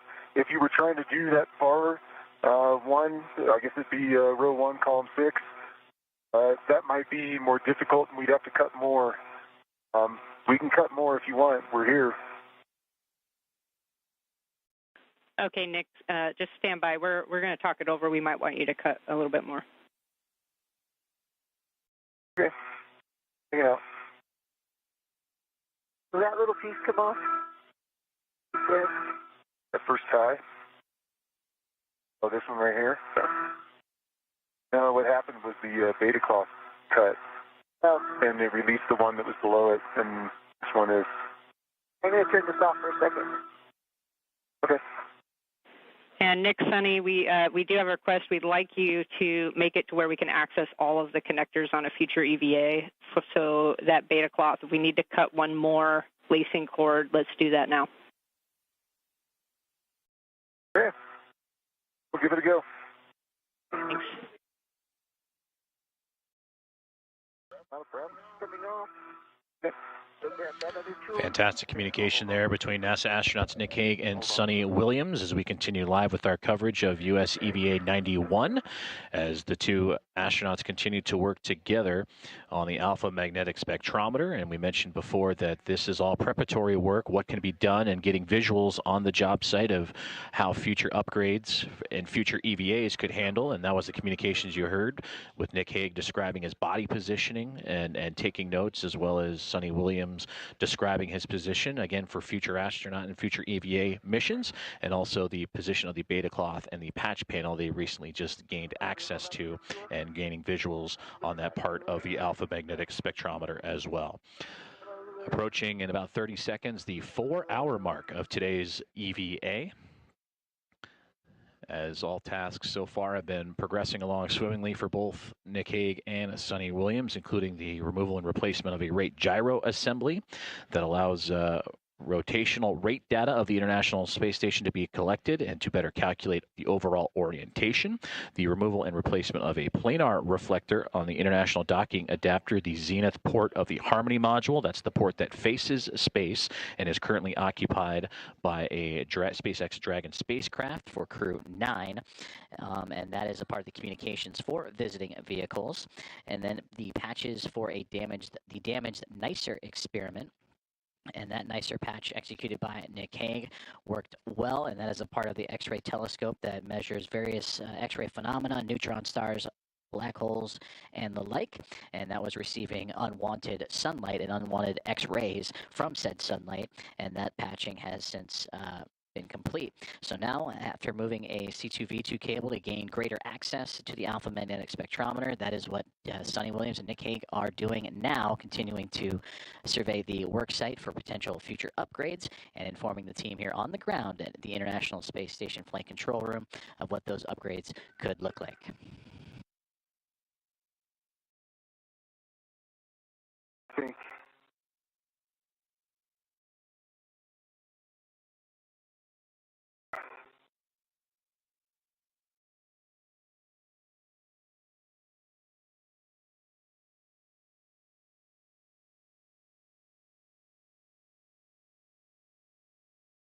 Down there that needs to move? There's not much else I can cut without this whole thing coming apart. Yeah. Oh, that's good, like that. That's perfect. Only one that might be problematic is that corner.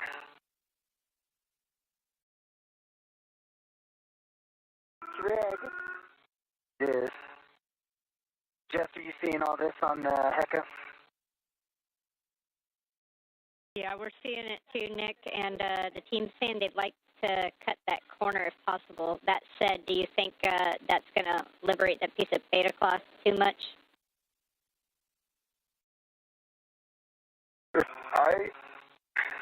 We get this one here. I could cut this, but then that gets rid of the kind of the dome aspect of it, so make it hard to put back over. Cut that one right there. What happens there? Still there? Then I think it folds back even further. If I can get to this one right there. Yeah. That's the one that's right next to you on that hand. Yeah. And for both of you guys, you can cut that exactly what you're talking about. And then as far as it going back over the patch panel, that's just a nice to have. So if we don't get it, it's no big deal. Yeah.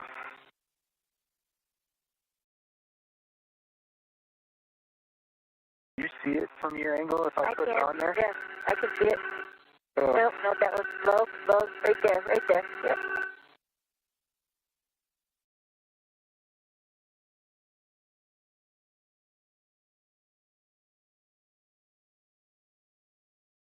Connected to that square one, but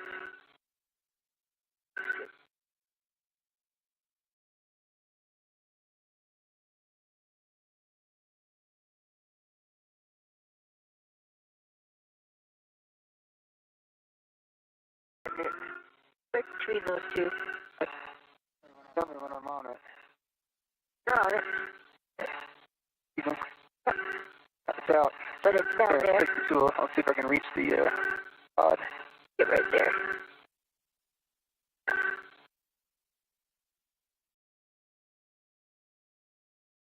actually, yes.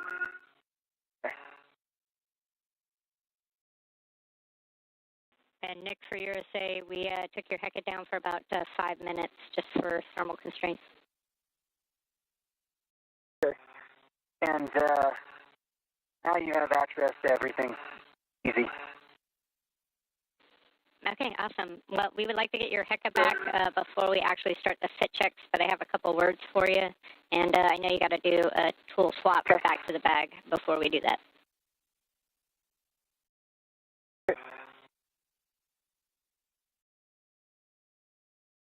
And for both of you, when you can, I'll take a glove and hap check.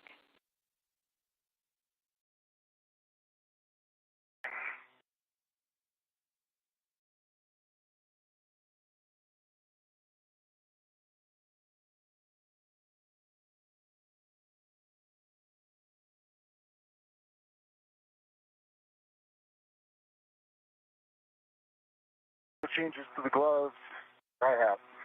No changes to my gloves either, and a dry hap. Copy, gloves and hap. Go back in.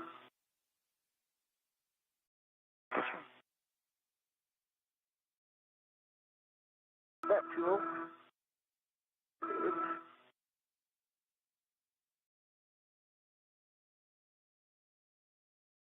Oh, look at the moon out there. That. A nice view of the moon right there. Look. Yeah, on the other side of the Kulak bag for you. Yeah, there you are. There you are. The moon.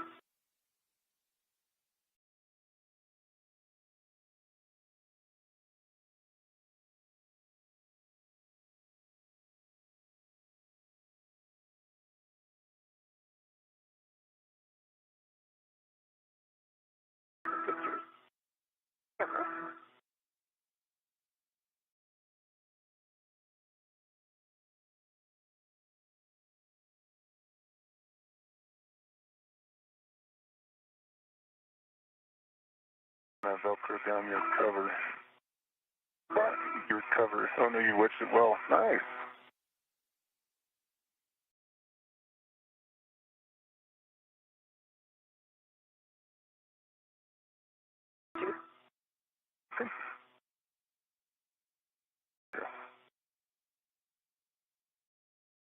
Velcro is old. I know. I was fighting it earlier.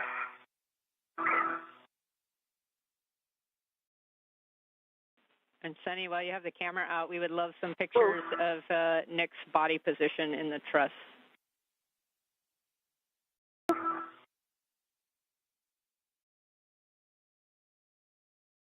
Ryan, what do we get?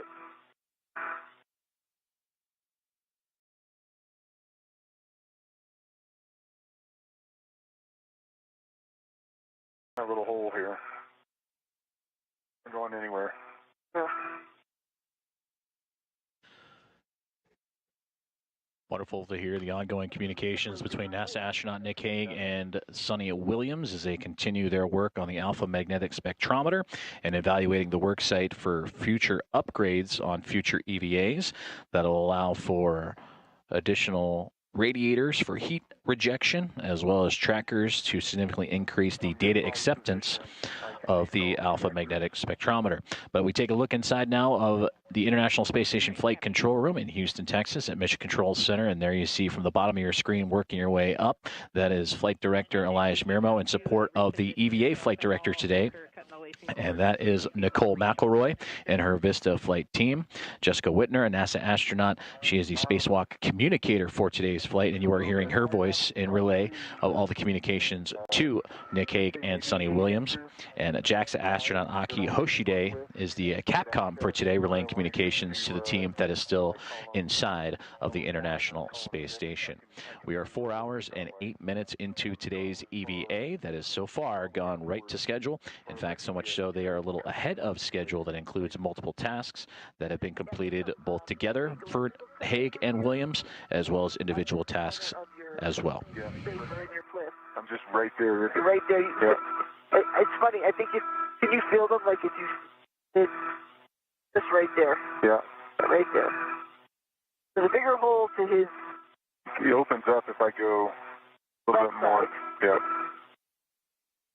You could slide into that place where you can just feel those connectors. Yep. Okay, copy those words. We are tracking now, and Sunny, just for your sake, we just lost your HECA as well. Lost it? To correct, we turned it off for thermal constraints from the ground, and it'll be back up shortly. Nothing for you to do. Okay. Okay.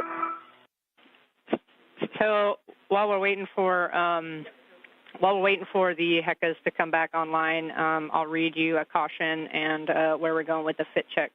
So for the caution, we want to avoid torque and twisting motions on the harness boot and sideways force on the connectors. Okay. And then as far as the fit checks go, I know you guys will have cuff checklist page 8 available to you. I will read out column and row that we're going after, as well as the connector number, since you might be able to see it as well. And then once we attempt the call it install, I'll just ask you a series of questions. One, could you actually reach the full install position with the stinger in contact with the panel surface? Then we'll report the band number with the highest cable in contact with the tool. And then without actually rotating, I just want you to assess whether or not you would be able to rotate the tool counterclockwise about 30 degrees. Okay.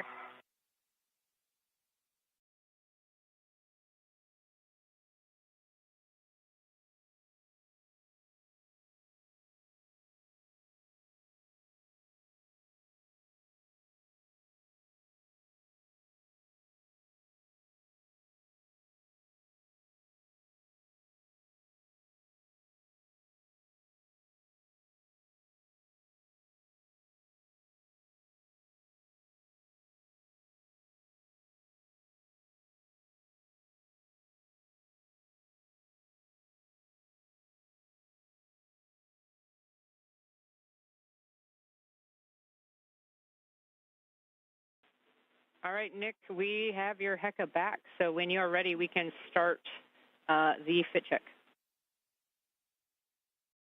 Okay, ready. All right, first and foremost, we're going after column 1, row 2, and it's connector number 7. I'm on row 2, connector 7. I can see the label. Copy. Okay, so this is down. Trying to get my head in here to see a little bit. I can turn. That's plenty of room to turn. I can rotate it this way. Let me see a little bit better.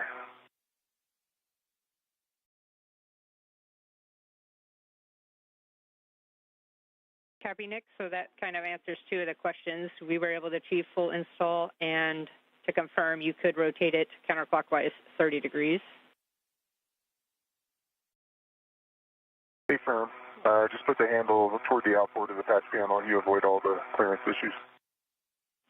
Copy. And then maybe from Sunny's position, if she has a better vantage point, if you could report the band number of the highest cable in contact with the tool. Right, this one, right? This one right there? Yeah. Yeah. Like 9. Yeah, I call it a 9. It's at the highest red band, but it's below the handle. You can avoid it, though. Yep. You know, I think you could probably rotate this 360 degrees and avoid all of the cables that run to this side of the patch panel. The other side of the patch panel, stick it up maybe an inches higher. All those cables.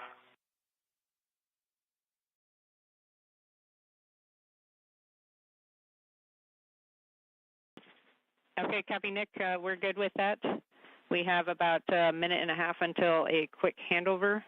I think we can knock out the next one. It's going to be column 2, row 1, and connector number 11, if you can see the number. For number 11, trying to see the label. I see the label.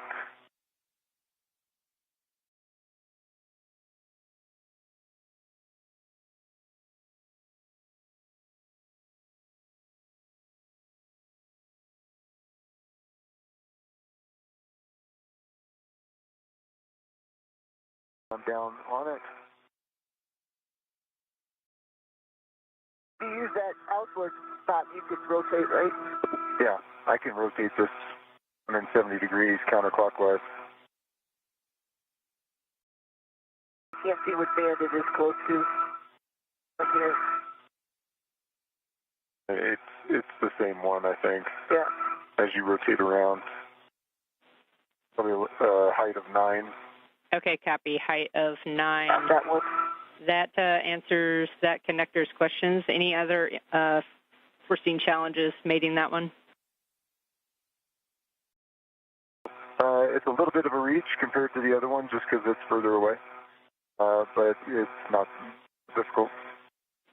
Okay, copy. We got 15 minutes to hand over, so I'll be with you again shortly. But we're good with that connector. Okay. I mean 15 seconds, my bad. What is it? I just thought you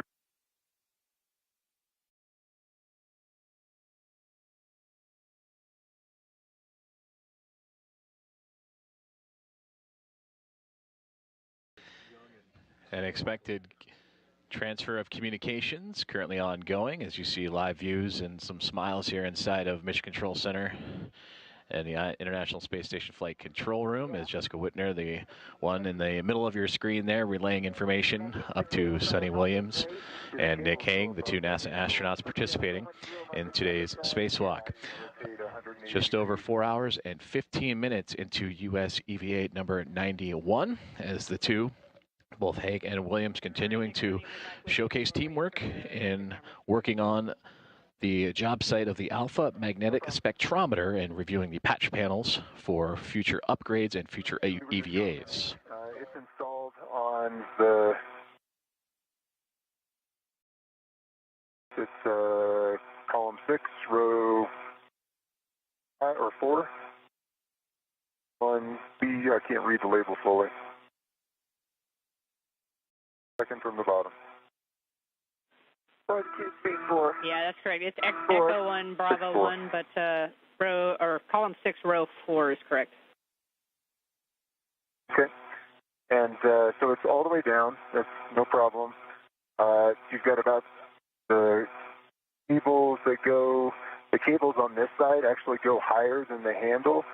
They're all biased to one side of this, so you can rotate this 180 degrees counterclockwise. Start with the handle toward me. And yeah, I think that it gets you all your info. Last question, is the reach okay? Yep, the reach is okay on this one. Okay, copy. We'll have a go to continue. We'll go to the next connector. We'll be back in column 1, row 3, and it's number 4, if you can see the label. Reposition a little bit.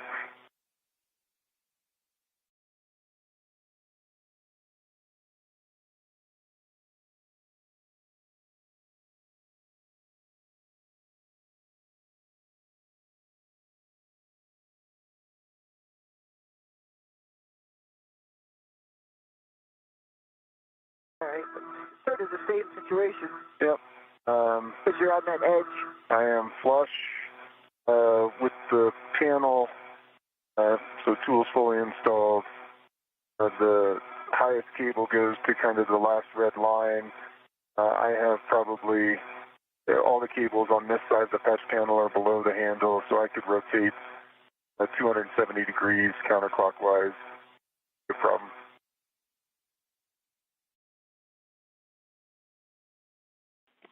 Okay, copy. That's all we needed for that one. So we'll move on to column 3, row 2, and it's going to be number 9. 9.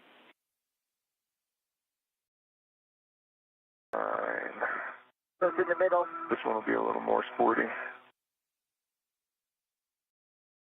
Go like this.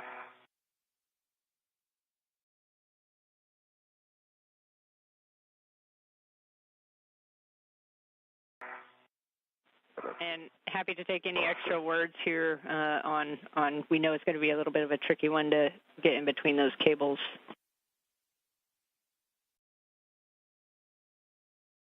now I'm down on it. It's a little bit of a blind access. I can see the stinger touching the base, but I wouldn't be able to fully see the connector. I can see it from this Can side. you see it from there? Yeah, I can see you're on it. Around, I can see the two ends where the little gap is. Yeah. From this view, so this one you'd want somebody to look at it. Okay. And also, your initial position was not orthogonal. It was a little tilted, but now you've got it that more orthogonal, which is good. Yep.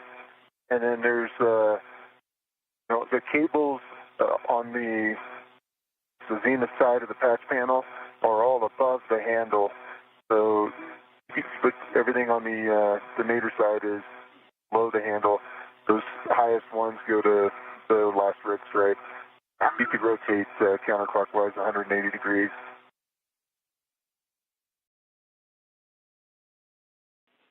Okay, copy all, Nick. The next connector after this one is going to be one row down in the same column. So column 3, row 3, connector number 6. Might be a little bit more tricky than that one. Yeah, and I can see when you get all the way down on it. That's cool. The gap is. That feels perpendicular. Yep, that looks orthogonal. Yep. Okay. A little more blind on my side for this location, but I think all the same data that goes up to the last red stripe, I could do 180 degrees counterclockwise, and it's fully installed.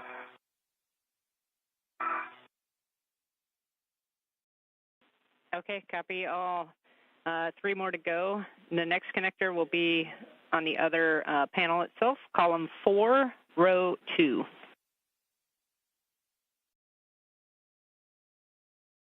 Row 2. Row TB. That's correct.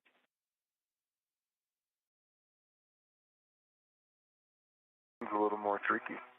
Yeah. Put the handle in just the right location.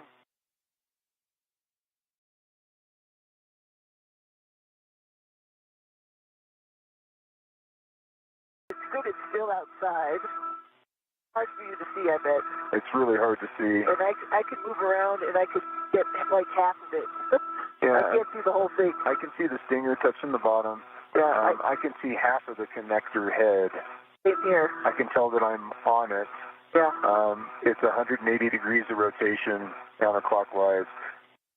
There's at least 4 or 5 cables on the zenith side of the patch panel that are higher than the handle of the tool by about an inch or a half inch, I think. They're almost an inch. Yeah. You need an inch more clearance to be able to go all the way around. Yeah, if you want a Yep. taller tool. Yep. I think the real one is a little bit longer. Hey, got everything you need there, Jeff? Okay, we copy all. We're tracking down here. So next connector is going to be column 4, row 4.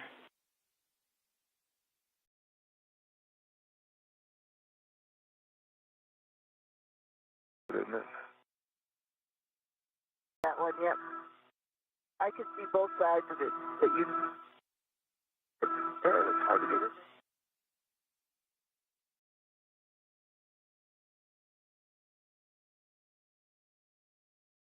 I can't go straight in because of the cables. Could go in sideways a little and then down. Yeah. But you can see I'm having to nudge some of these cables out of the way just to get this perpendicular to the connector. Okay, I can copy, see both Nick. sides from here, but it looks... I don't know how much you want to move those cables. Probably it looks like maybe 15 degrees off of vertical without moving any of the cables. So I'd have to bend them about that much. You could still rotate at 180 degrees because you can rotate away from those cables. Okay, copy, understood. It seems like we can rotate just fine as long as we set the handle in the right position. But otherwise, it's a little bit tricky to get perpendicular here.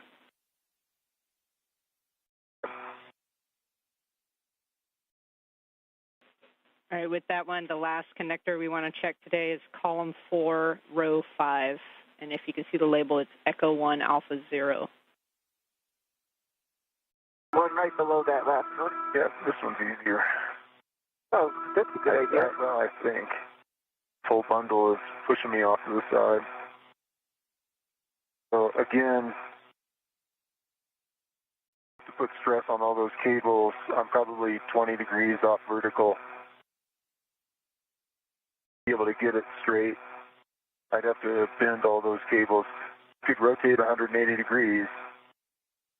The handle's in the right location, but those cables are an inch above the handle, and they're interfering with me being able to put this down vertically.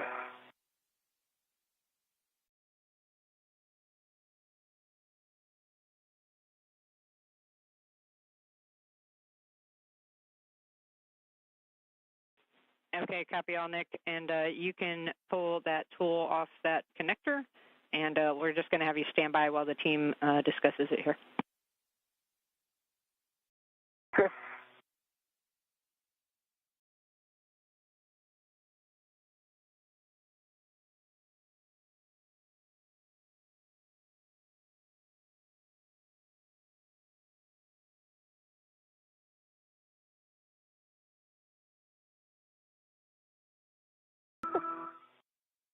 Yeah.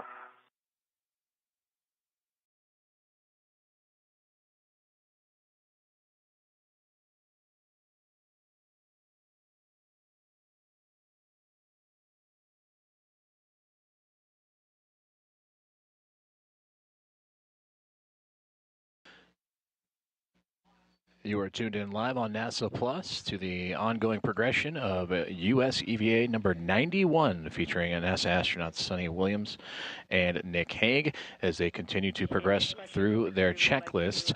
We are now 4 hours and 26 minutes into today's EVA that has seen them replace the rate gyro assembly number 2, remove and replace a planar reflector for communications for visiting vehicles outside the zenith port of the Harmony module, the space-facing port.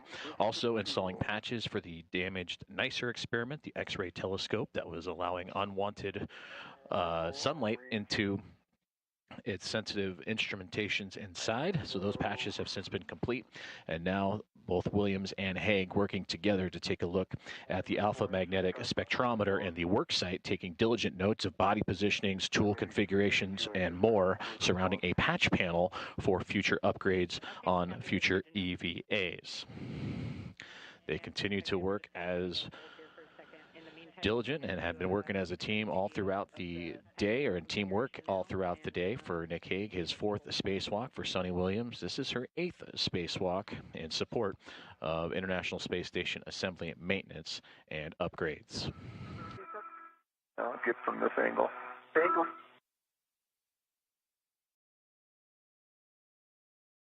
I have a third arm.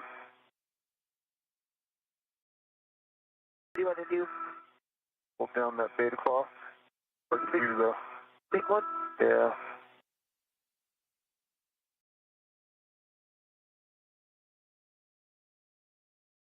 That's good.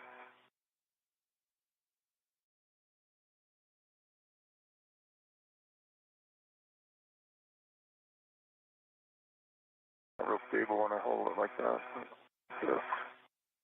Like that.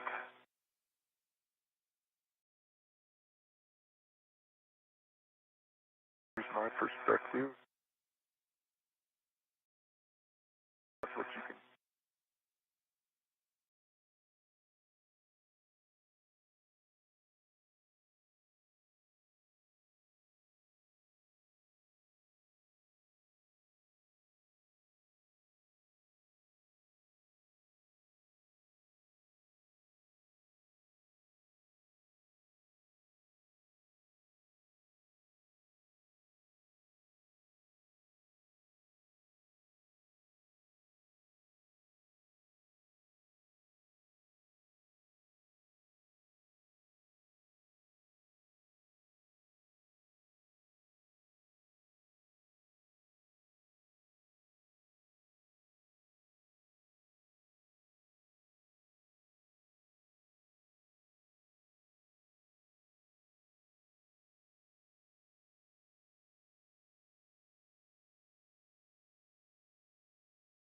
I'm just trying to get some overall. Yeah, I was trying to pull the crew lock bag out of the way. Back in the way a little bit.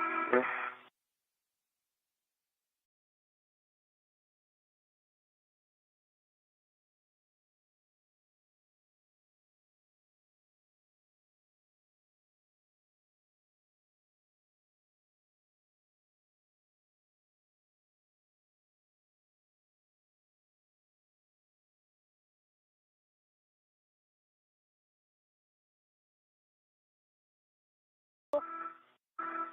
Good.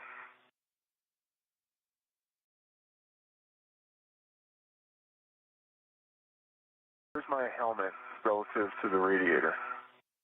So you're probably about 6 inches back, and you're like half of your helmet is above. You know what I mean? You're not totally underneath it. Okay, got it. So I'm if you a go little lower, bit back, and I've got 6 inches to go up. Yeah. Before I have to hit it. Okay.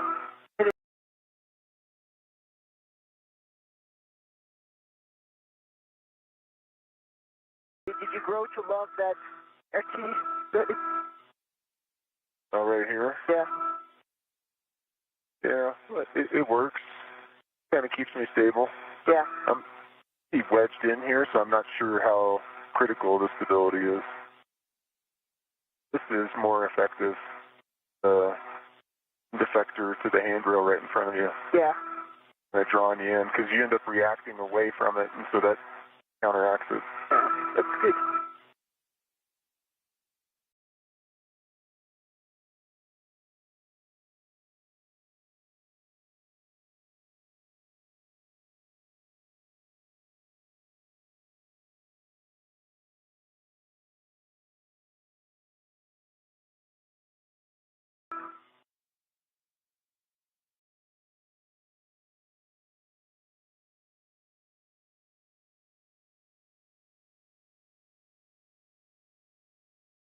Do you have a wire tie to put around the whole thing? If you use a big one. Yeah. Three. Just one of ours? Yeah, it's just one of ours. We'll go around the cable bundle here. Yep. Try to hold it down.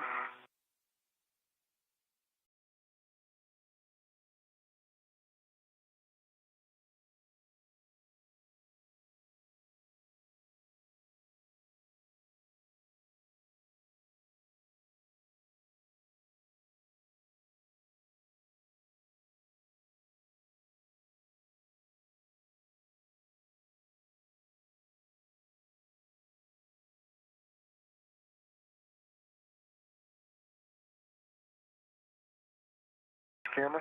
Yeah. You get some pictures? Yeah. Yes.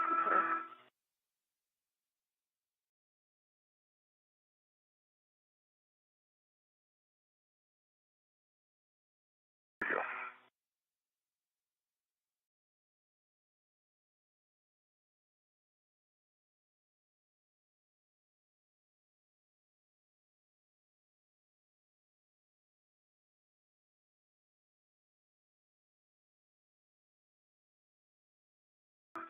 In your head. He's in there. Yeah. A little in the motion. So, just the page. Oh, yeah.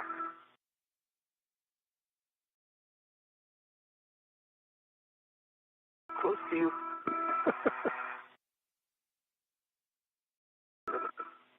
Okay, Nick, Sunny, I got some big picture words for you, and then we're going to start to clean it up on AMS. Ready for the words.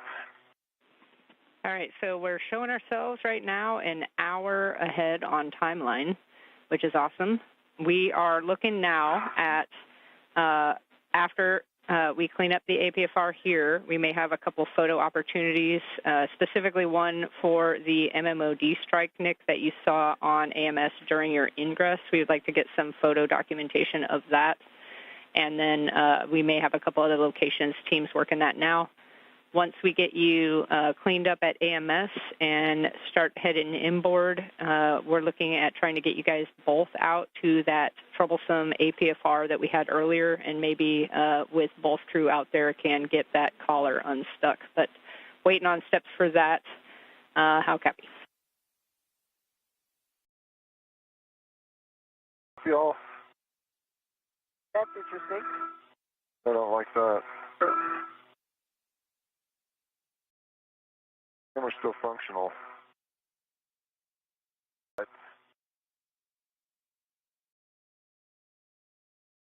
That is not captive, right? I don't think so. I think just the cover is captive. You want me to put that in my trash bag? Potentially. I'm not, no, there's a tether through it. Okay. Just want to confirm the eyepiece that we put onto the camera, probably see it in my HECA, it came off. Is this captive?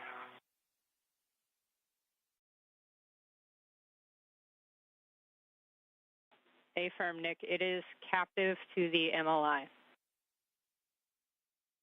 Okay. I'm not going to worry about it then.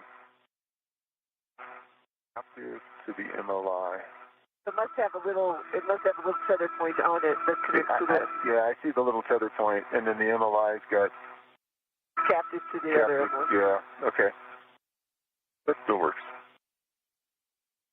Won't be able to tell what I'm shooting, but it still works. So should we start putting tools away inside the crew lock bag? Is that what I'm hearing? Yes, you ready for us to clean up crew lock bag?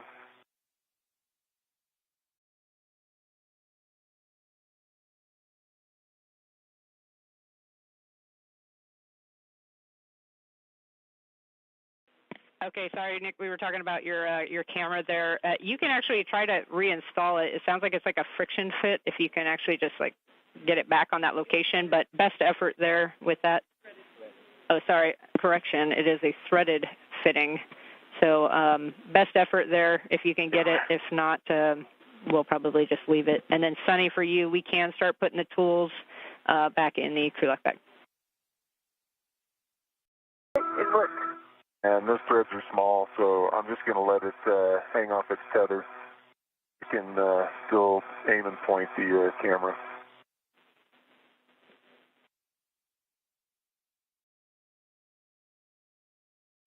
Okay, Nick, and I'm being told if we can't get that piece back on, we just want you to actually stow it in the crew lock bag. And correction, that's going to be the entire camera. Our camera.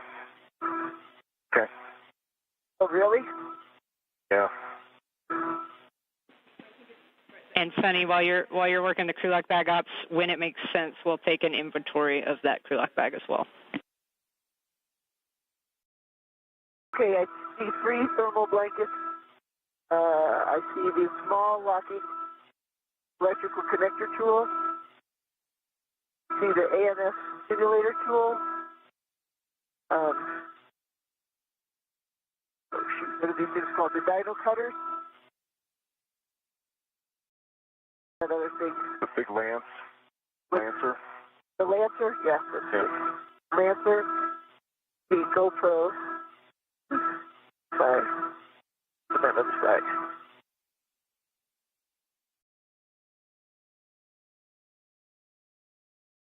Great communications between the teams on the ground here in the International Space Station Flight Control Room up to NASA astronauts Sunny Williams and Nick Hague as they continue to progress along their EVA today, US EVA number 91, in which they are approaching 4 hours and 39 minutes into this EVA. You heard Spacewalk communicator Jessica Whitner, NASA astronaut, relay up to the crew that they are about an hour ahead of schedule. So they have additional tasks that are available for the astronauts to perform, one being additional photography and work around the alpha magnetic spectrometer, which is the task they are currently working on at the moment, in which they were looking at patch panels and beta claws, removing ties, and essentially looking over the job site and taking inventory of what can be done for future upgrades of the alpha magnetic spectrometer.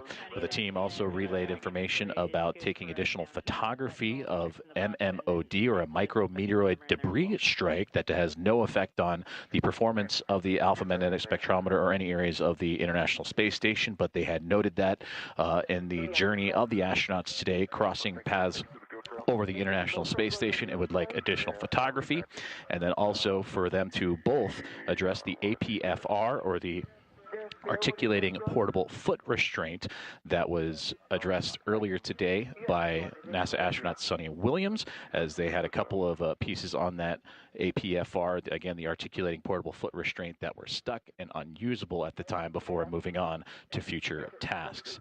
So again, approaching 4 hours and just over 40 minutes now of today's EVA with NASA astronauts Suni Williams and Nick Hague, as they wrap up and start to add on or wrap up their tasks at the alpha magnetic spectrometer and move on to potentially additional tasks assigned by the teams here inside Mission Control.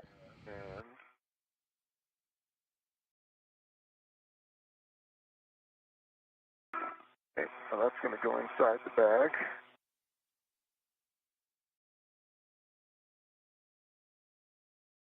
Pretty stable, so.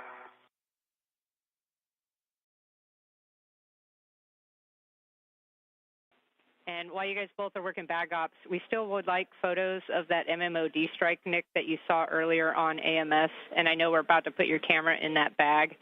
So either choices are to pull the GoPro out and then carry that with you, or transfer Suni's camera to yourself.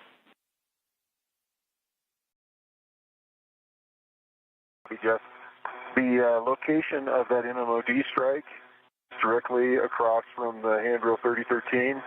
And I have taken photos of it for you already. Okay, great. Problem solved. Thanks. Okay, I'm going to release this one now. It's a packing issue now.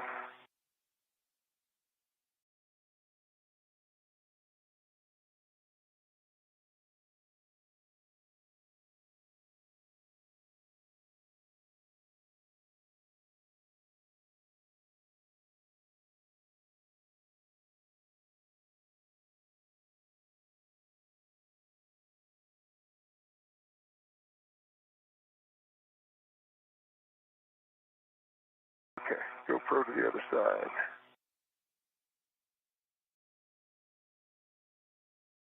Let's put that red real quick. Yeah.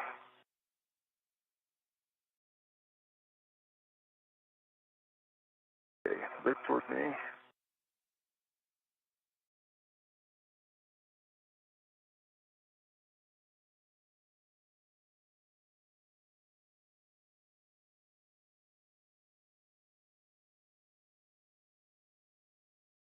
Any straws in there?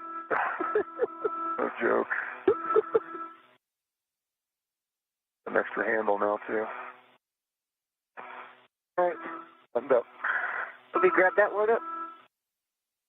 Let me unhook. You want me to unhook this one right here? It'll be on that large small? Yep. Okay. Okay. And Nick, before we leave your work site, we want you to attempt to close that beta cloth and see if you can secure it with a short wire tie. Yep.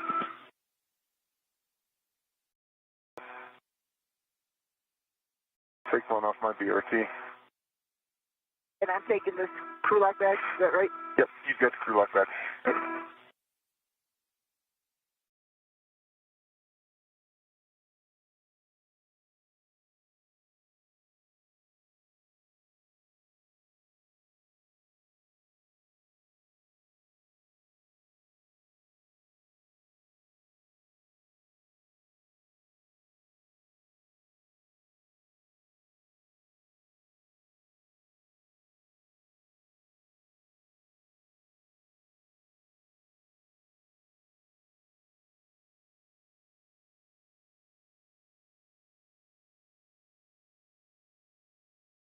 on my taxi. Clear.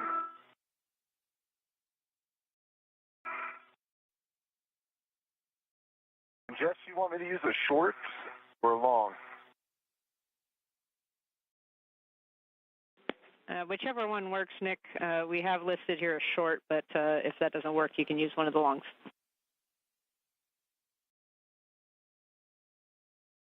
The idea is just go around the cable bundle itself.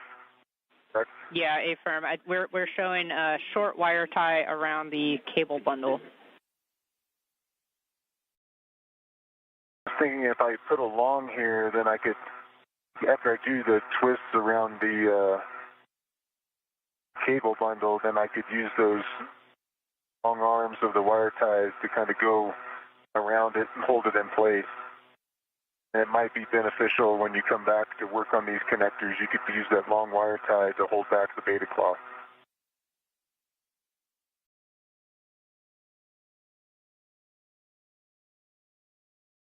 Go on a hand to string it around. Let me know. Okay, we copy Nick about the long wire tie being able to maybe hold back the beta cloth, and you have a go to do that if you would like. Work.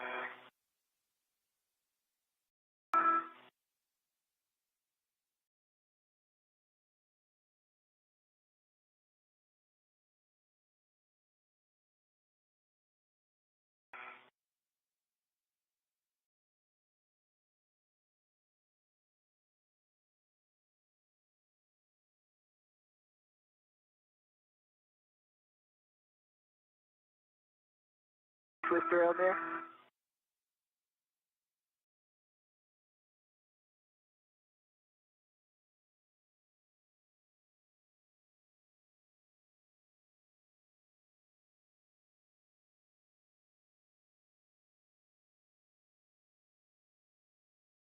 Let's see what I can do there.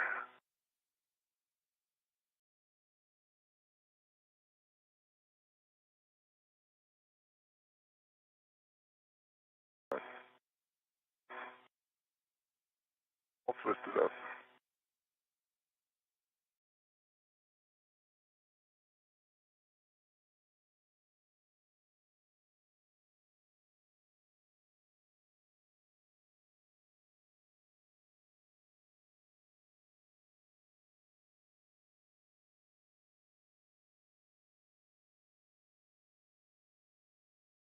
Let's go fish this back through. If I hold this down like this. So do you want to fish it through underneath? Yeah, if we go underneath, But I don't try to pinch down.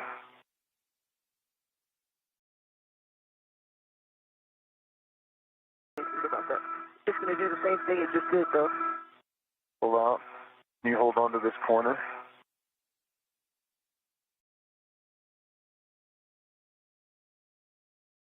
Yeah, I can grab that end. If you grab the corner and pull it through the little... At home? Yeah. Got it. And I'll pull it tight.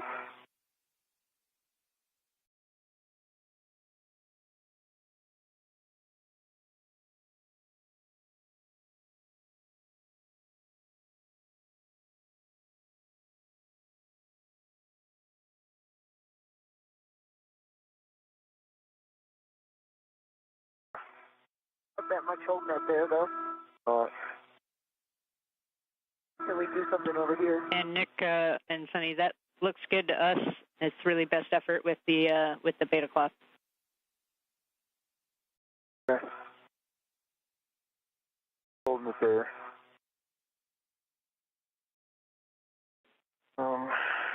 Show you guys what it looks like in the Hague.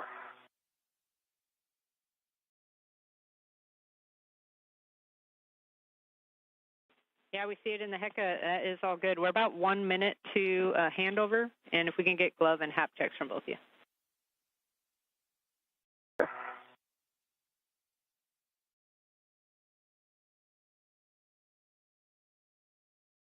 Gloves, same. It's a dry. Dry gloves or no change.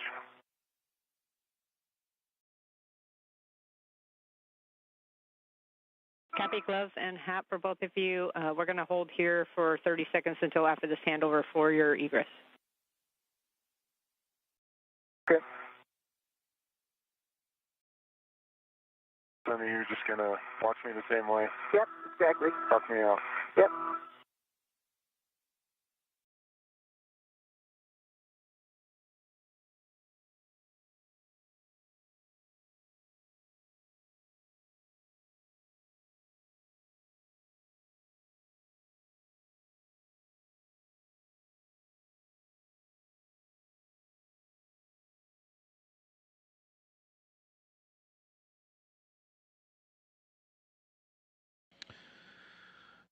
You are following along live with our coverage on NASA Plus of US EVA number 91, featuring NASA astronauts Nick Hague and Suni Williams. And there you are seeing the teams here on the ground at Mission Control Center, Houston, and the International Space Station Flight Control Room, featuring Flight Director and EVA Spacewalk Flight Director Nicole McElroy in the middle of your screen there, talking with Spacewalk Communicator and NASA astronaut Jessica Whitner, who is relaying communications up to both Hague and Williams as they have started to wind down their procedures on the alpha magnetic spectrometer. And that is a part of one of a handful of tasks that those two have completed so far today, so much so that they had reported earlier that they're nearly an hour ahead of schedule, but there are additional tasks that they can assign both Hague and Williams to participate in before the closure of today's EVA. Of those tasks, they have removed and replaced a rate gyro assembly, the number 2 unit. That was the priority task number 1 that they started with. They also removed and replaced a planar reflector used for communications for visiting vehicles that were in transit to the International Space Station for docking and relaying rate of closure communications. Also patches for the damaged NICER experiment, the Neutron Star Interior Composition Explorer, and of course now working together and patching up their workspace of the alpha magnetic spectrometer, preparatory tasks for future EVAs to upgrade the AMS or alpha magnetic spectrometer. You're going to end up picking up the NICER caddy and putting it on your swing arm, and then Suni is going to take the crew lock bag back on her BRT, and then you'll both pick up your green hooks, and then what we're looking for you to do is actually head out to the starboard SETA cart together. Suni is going to lead, and then we'll work some APFR troubleshooting there before we head back to the airlock.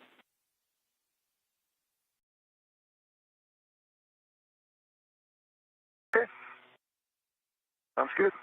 I'm going to pick up my BRT. Yep, Nick, when you're ready, you can work with Suni to egress the AMS worksite.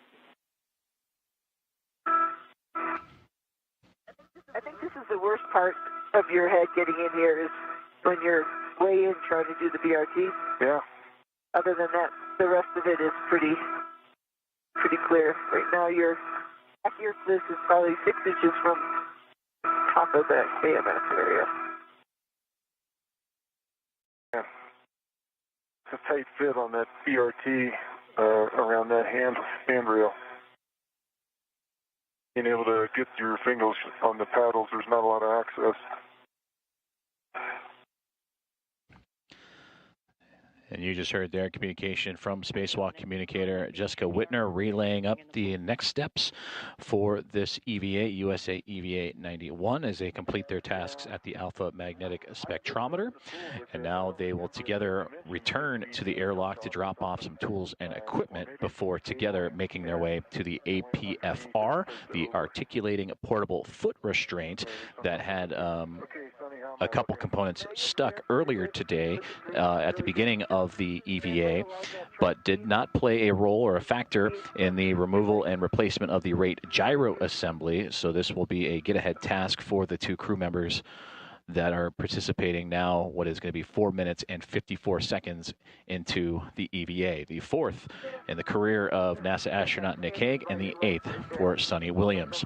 They have just entered an orbital nighttime period as the International Space Station currently flying over Europe and the southern border of Poland. I guess I'm going to start to move as well. Yep, I'll meet you on base 1. Okay, copy, Suni, and we need to see you out of the truss, Nick. When you can and you're in a good spot, you can check your safer handles are down. And then Suni, once you meet up with Nick on face 1, we want you to just do an inspection of tabs and BRT tab up.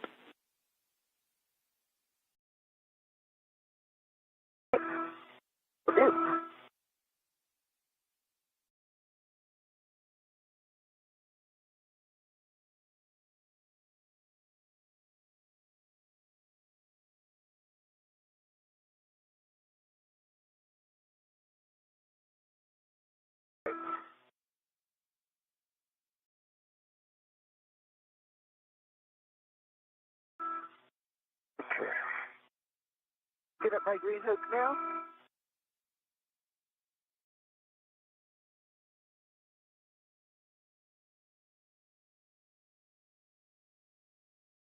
Hook is connected to the red reel.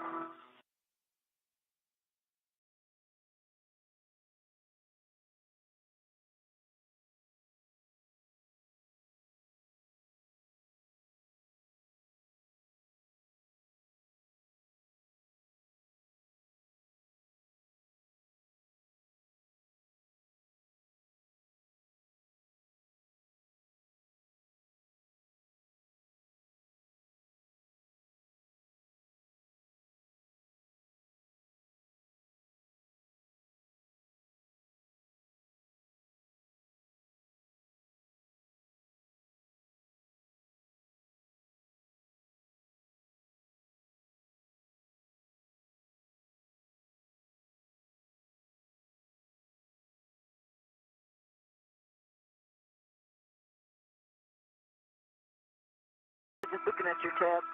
You see it? Right tabs up. Left tabs are up. Looking good. Okay. Saber handles are down. Yep. Green lights on. All right. I'm gonna get configured here. I've got to get this transferred over onto my swing arm and pick up my green hook, but you're leading over that way. Okay. So if you want to start that way, Okay. I'll catch up to you. And Nick, Sunny, we are tracking along and just want to make sure, Sunny, that you've picked up your green hook on 3208. He has her green hook and crew lock bag, and I'm just starting to translate ports. Copy all. You heard me. I said that his tabs are up. Yeah, affirm. We heard tabs are up and safer handles are down.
Hey, I'm at the Cedar Spur. Copy, Sunny.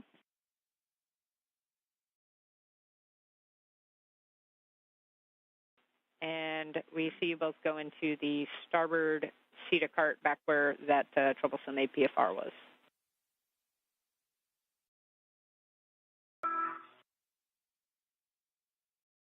And for SA, we're going to leave that crew lock bag number 1 is still down there on face 6, Sunny, that you put there earlier. Nick will be grabbing that, but on the way back to the airlock after the APFR troubleshooting.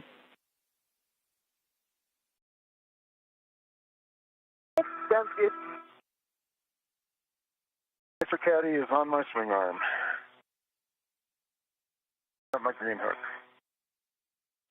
Copy, Nick.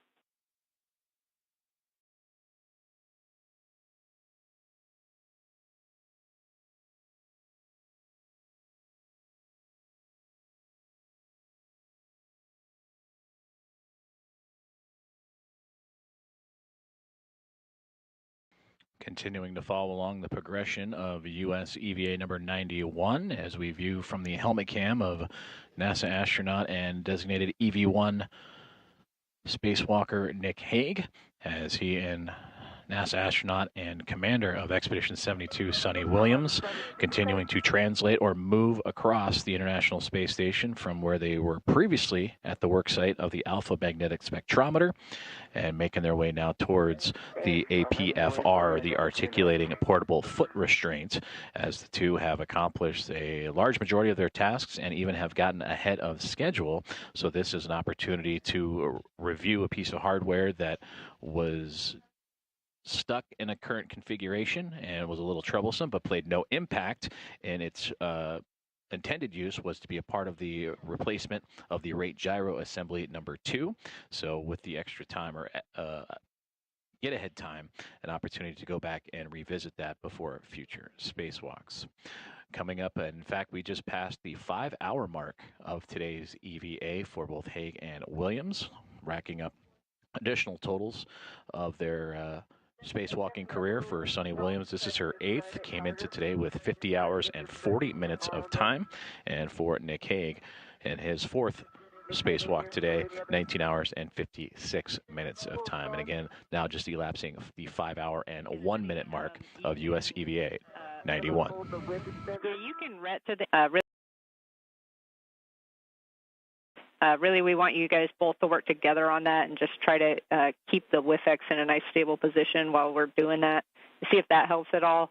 And then if neither of those things help, then we'll look to troubleshoot using an AET over the locking collar itself, and I have some steps for that.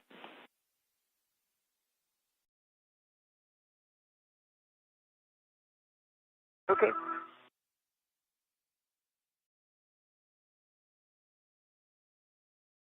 I'm going to wait till Nick gets here. I'm ready to it. On my way. Yep. I'm up high. Okay. To keep our tethers, like, untangled. Okay, I'm just passing your crew lock bag.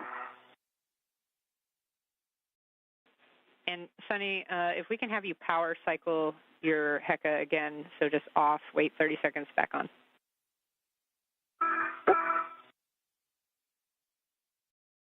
Stop.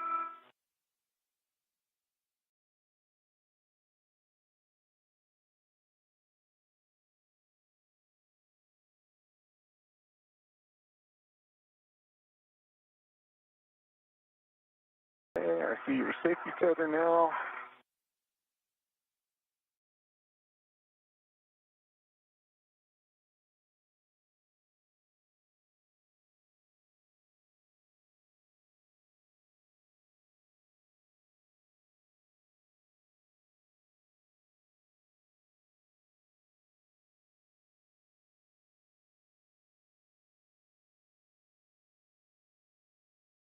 All right.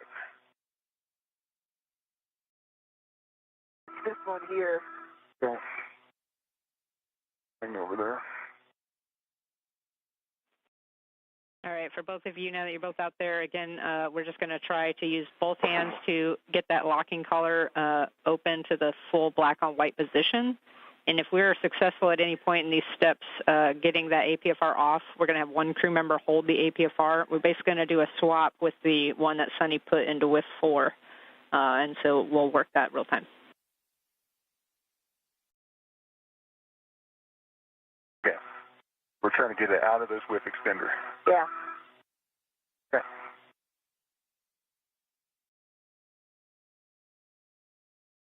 Like a hold with extender or something? Yeah, if you want to stabilize it.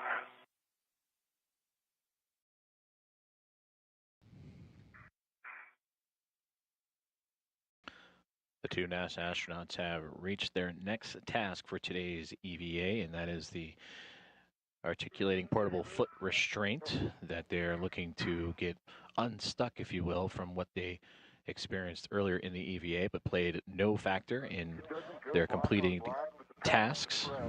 But with the available time, both Sonny Williams and Nick Hague, NASA astronauts, working in tandem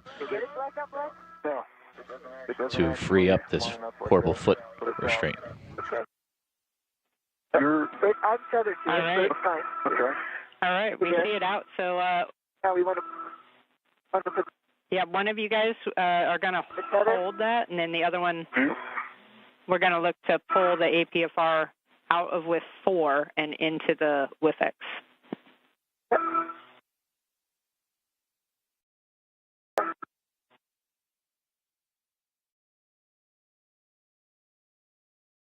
And right on cue, getting reports of a good release of that articulating portable foot restraint as Sonny Williams and Nick Hague continue to work together. And Sonny, as you move that down, got that one. the clocking's going to be 12. Which one? Why don't you put yours in first, Sonny? So the one that's going to go into the, not the whiff extender.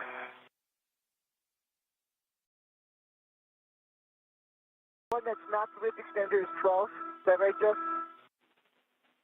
Okay, so the one that's going into WIF 4, not the WIF X, is going to have a clocking of 3.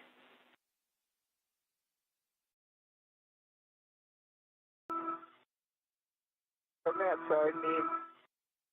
Three Zenith. Yep. Ready to get it there? Yep. Verify you're red.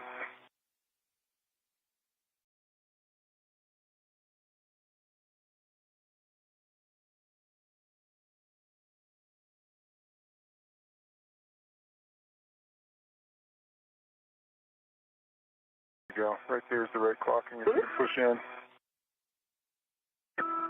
Right, that's pulling me this way. Hold on. No, that's a BRT. Okay.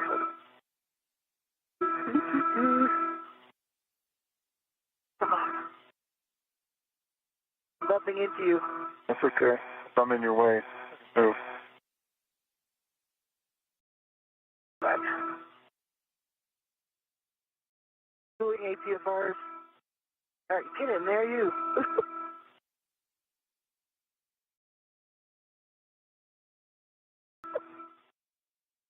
Wait a minute, let me get a better handle on this thing.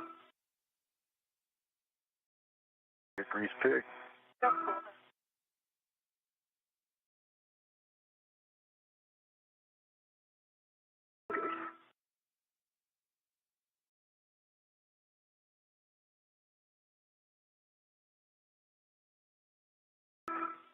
It's up there. Put out. It went in there. Good full twist. Good pull, good twist. Yep.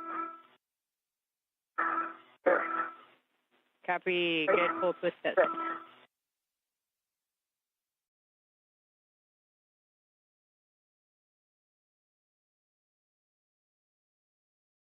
And then, Sonny, if it's not already, if you can just verify that that's Papa Papa Fox 6 in with 4. Can see Papa Papa. I see 6. And Fox 6.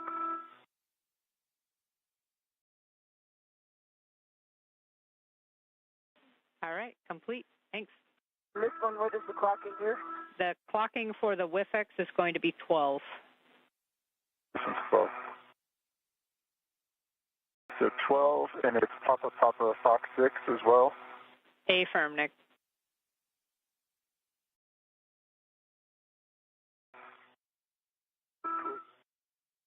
Okay. I'm towards you a little bit more. Yep. There we go. Right there. Okay. I'm going to twist and pull. Hit us in. Back on board. Okay. Thank you. Got it.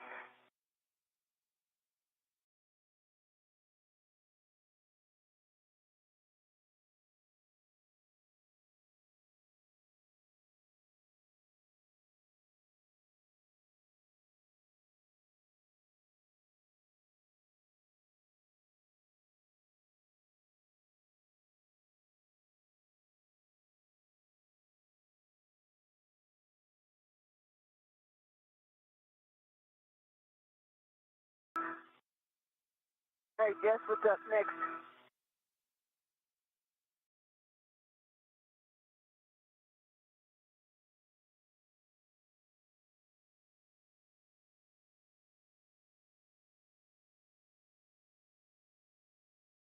Right here, we could pop over the back and one of us could check out that APFR.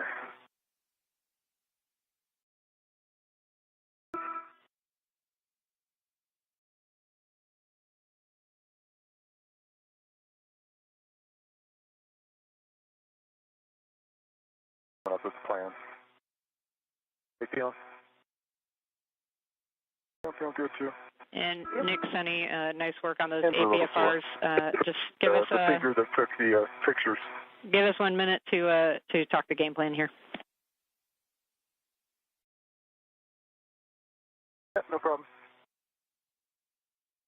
I'm a little tired, but yep. I'm fine. Yep.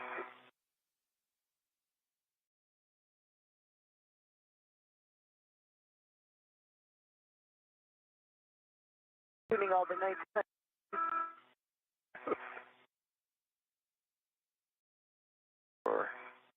Yeah, we can't forget the brakes when we leave.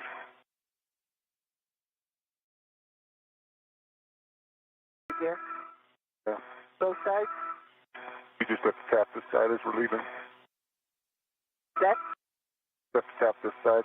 Yeah. You go first.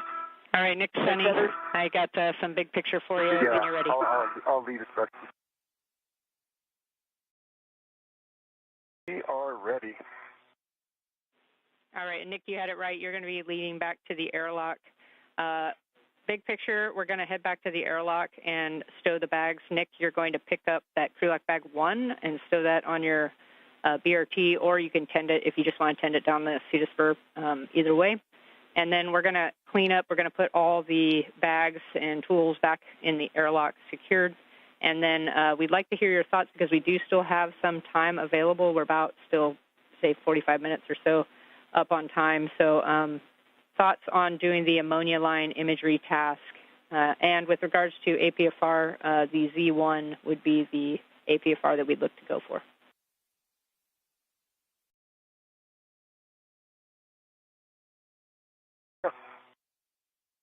That seems reasonable. Everything buttoned back into the airlock. Yeah. And then let's see how much time we've got left and go from there. Okay. Okay. Yep, that sounds good to us. So okay. Let's get you guys moving. Away. And then real quick, can we get one more confirm? I don't think we heard black on black and pull twist with the pitch knob on that last APFR.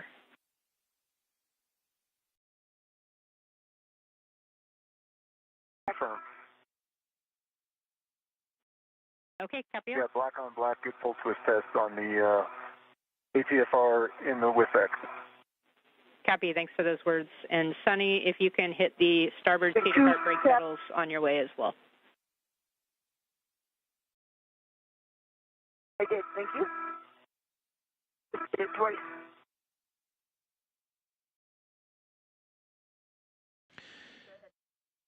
You heard good words there from Spacewalk communicator Jessica Whitner relaying up to the crew of Nick Hague and Sunny Williams out on US EVA number 91 of additional tasks assigned to the two of them as they translate across the International Space Station, as they have gotten ahead of their time frame, still about 45 minutes or so ahead of their scheduled tasks, which included 4 key ones that they have since completed, as they are now 5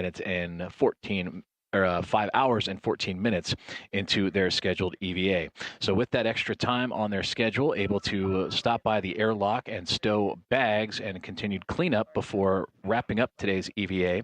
But they will also take some imagery of an ammonia line for additional engineering and research purposes. That will be coming up here shortly.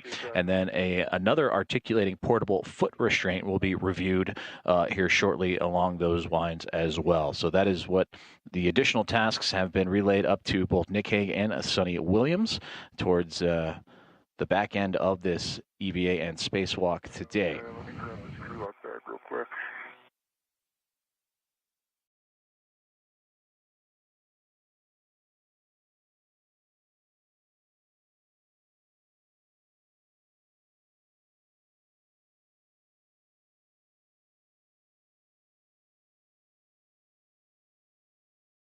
I've got a rat on the crew lock bag, and I'm just going to tend it as I go back. Copy, Nick.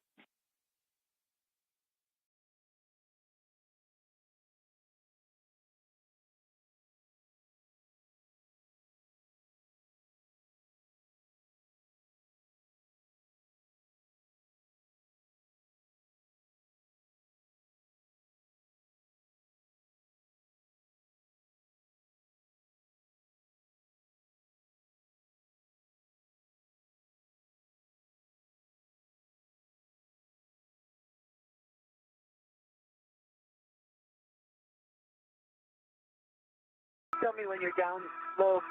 Yep, understand.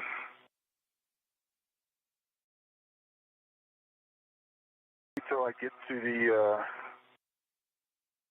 lock toolbox, and then I'll be out of your way. Okay.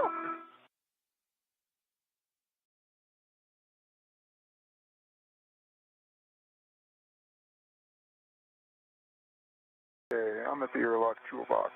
Okay, coming that way.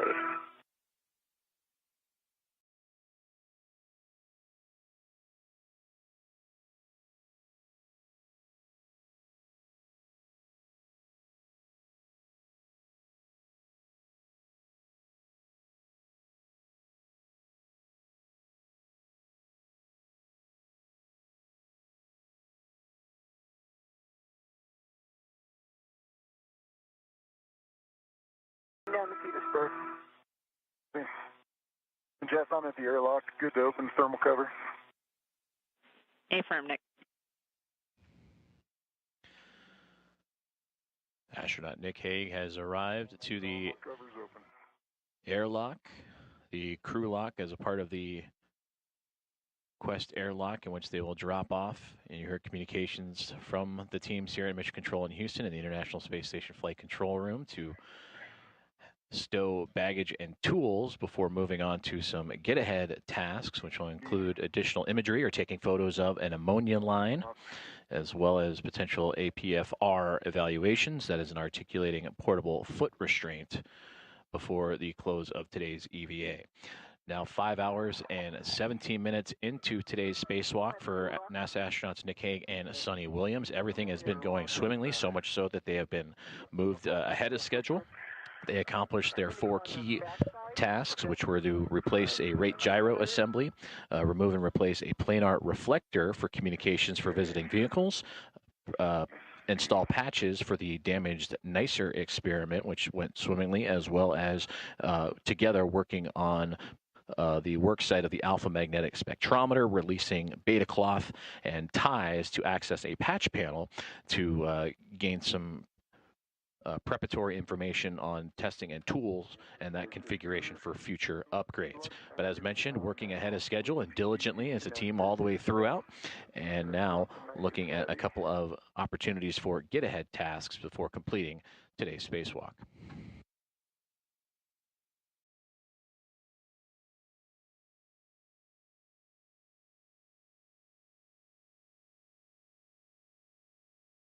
A crew lock bag coming in detached.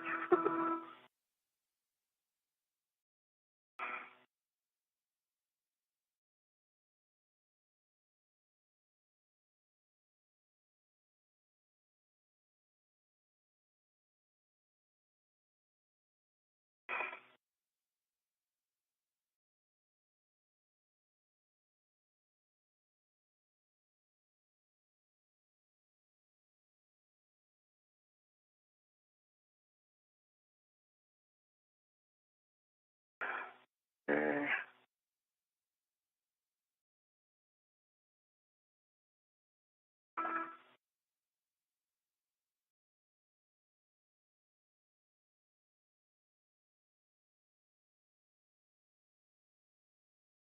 Mr. Caddy is stowed, so on my swing arm.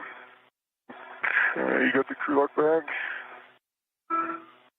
Can you do that one? Yeah, I can take care of it. Now, get the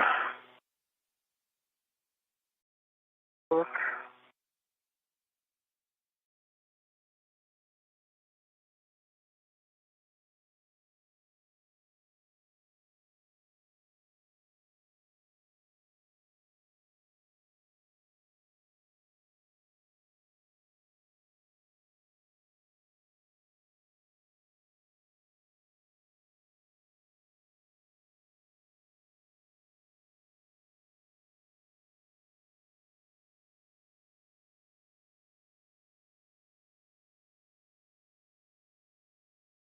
Okay, releasing yours.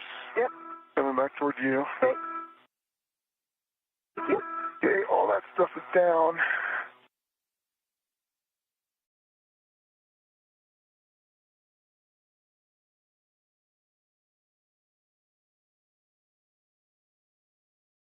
Okay, I'm coming back out. All right, and Nick, before you come back out, we just want to confirm in the airlock that we should see 2 PGTs, 2 crew lock bags, and a nicer caddy.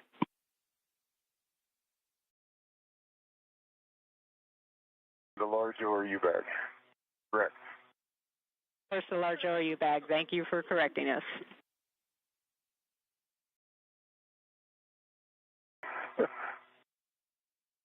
It's just it's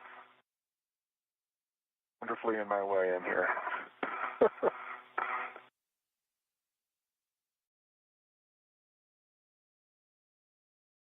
Okay. So, On the backside. on the backside, I'm coming out. As you come out, I will take a look at your paper handle. Okay. Left is down. BRT tabs, left side are up.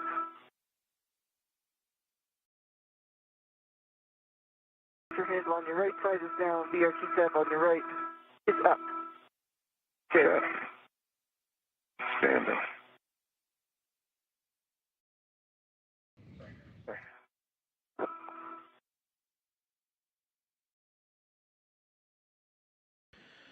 Great visuals there of NASA astronaut Nick Hague stopping by the Quest airlock.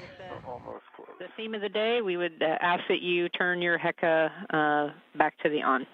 Thanks. Okay. HECA is green light on. Okay, copy. We will continue to troubleshoot. All right, so for both of you, we see we have about 20 to 25 minutes before we want to bring you guys back to the airlock. And with that, we're just going to take these tasks as far as we get in that amount of time. So what we see is Suni with the camera is going to execute the Node 3 ammonia, or the Node 1 ammonia line imagery task. And we'll start translation first. And then Nick, we're going to have you follow Suni to the Z1 APFR toolbox, and then actually stand by.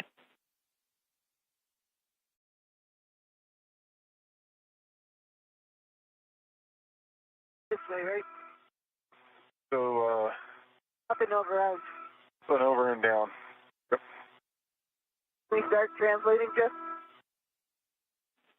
Okay. So we just wanted to confirm the tether config was correct. So we do see, Suni, you translating first out to Node 1 to take the ammonia line imagery, and then Nick following and then splitting off at Node 1 up to the Z1 APFR for an APFR eval.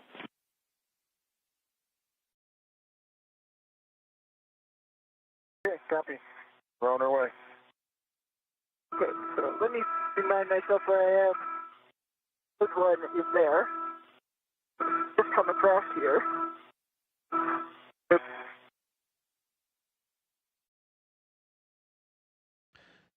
Great communication there between Jessica Whitner, the Spacewalk communicator here on the ground in Mission Control in Houston in the International Space Station Flight Control Room, relaying the get-ahead tasks. And you heard that there was a little bit of time left on this EVA number 91 for NASA astronauts Suni Williams and Nick Hague, and divvying up the tasks as they have stopped off at the Quest airlock and the crew lock to drop off various bags of equipment and tools, and then now translating or moving around the International Space Station, in which Suni Williams will then take imagery of an ammonia line, and together while moving off, they will split off, you heard, and Nick Hague will... And for both your SA, we don't have good views right now, so you can continue to keep us apprised and let me know if you need any directions along the way. And for astronaut Nick Hague, he will evaluate an articulating portable foot restraint that you saw them working on just before returning to drop off the tools of the airlock. And that is a visual of the airlock itself and the astronauts making their way around it before proceeding with these get-ahead tasks and additional tasks after completing the 4 key ones on today's checklist. And Sunny, the first photo for you is actually going to still be on node 1. You're going to be head facing nadir on node 1 handrail 0107.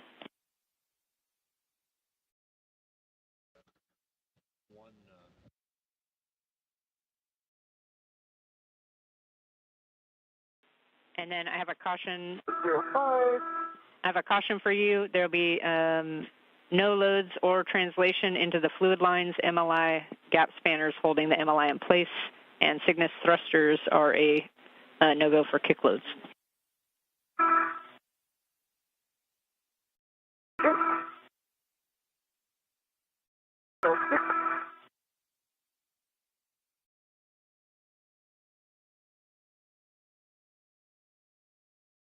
Cables here.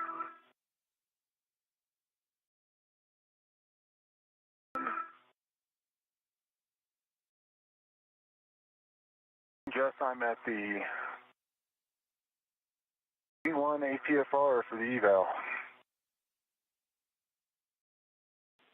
Okay, copy, Nick. While I give Sunny some words, you can activate the pitch, roll, and yaw pedals just one direction and back to its original location and verify that those work.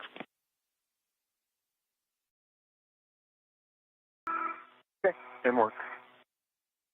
Okay, I'm at 7107.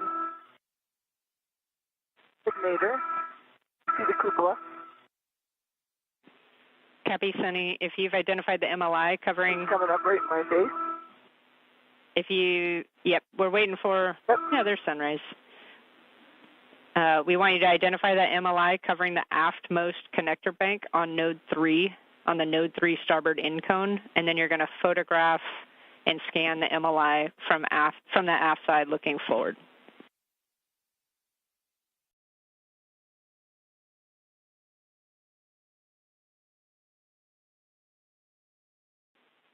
And Sunny, for you, we're really just looking for a box pattern, like overlapping box pattern, so we can put all the pictures together later.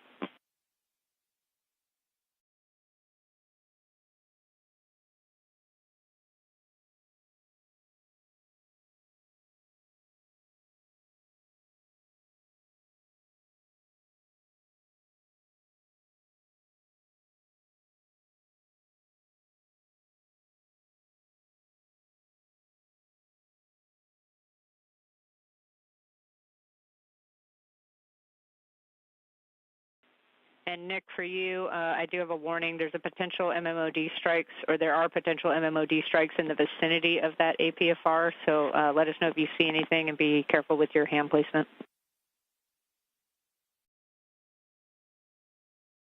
Okay, got it. So far, yaw and roll are functional. No issues.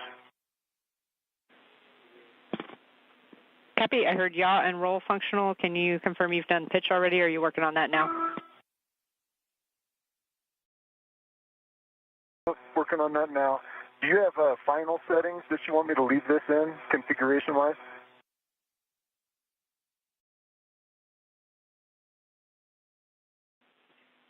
Yeah, Nick, we just want it to be back in the position that it was when you showed up. So if you move it out to check, just put it right back where it was.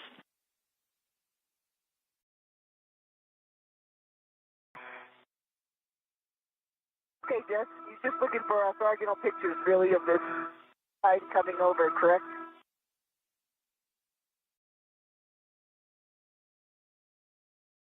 Anyway, the sun sort of moved a little bit. Copy, Sunny. Can you repeat that last?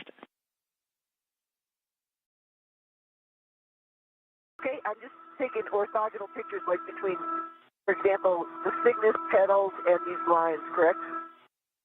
So you can see the distance between the two? Yeah, A-firm. If you're capturing Cygnus and the connector bank on node 3 and the cables in between that, then you are hitting that area of interest. Okay, very good. What's next?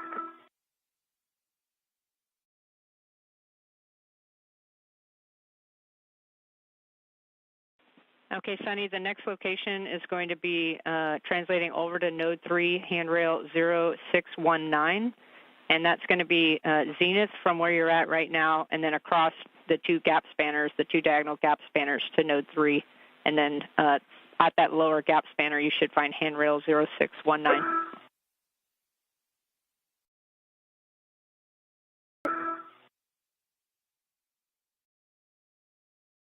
Just the pitch knob is functional, no issues. It works like it's brand new.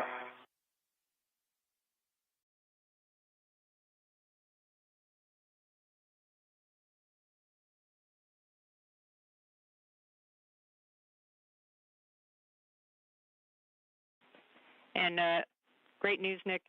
Can you just verify that it is the pitch knob is back out?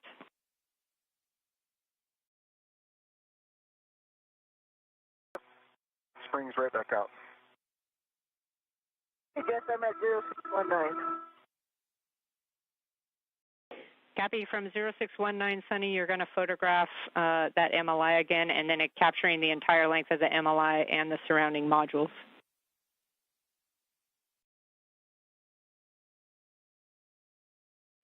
Now, for both of you, we're 2 minutes to handover, and we might have some Radicom here for the next 5 minutes or so after that, but I'll ask you to repeat if I don't hear it.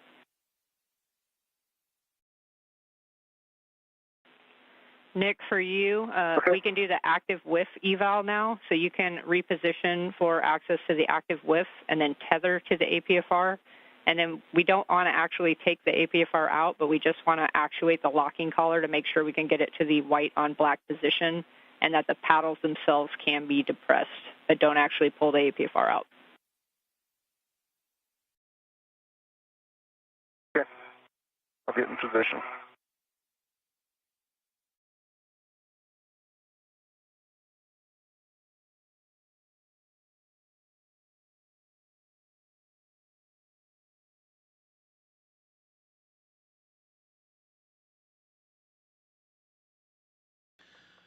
Five hours and 32 minutes into today's spacewalk featuring NASA astronauts Suni Williams and Nick Hague, as the two of them have cruised through their tasks, no issues, everything working swimmingly, and now operating on some additional tasks that have been assigned by the team here on the ground in the International Space Station Flight Control Room.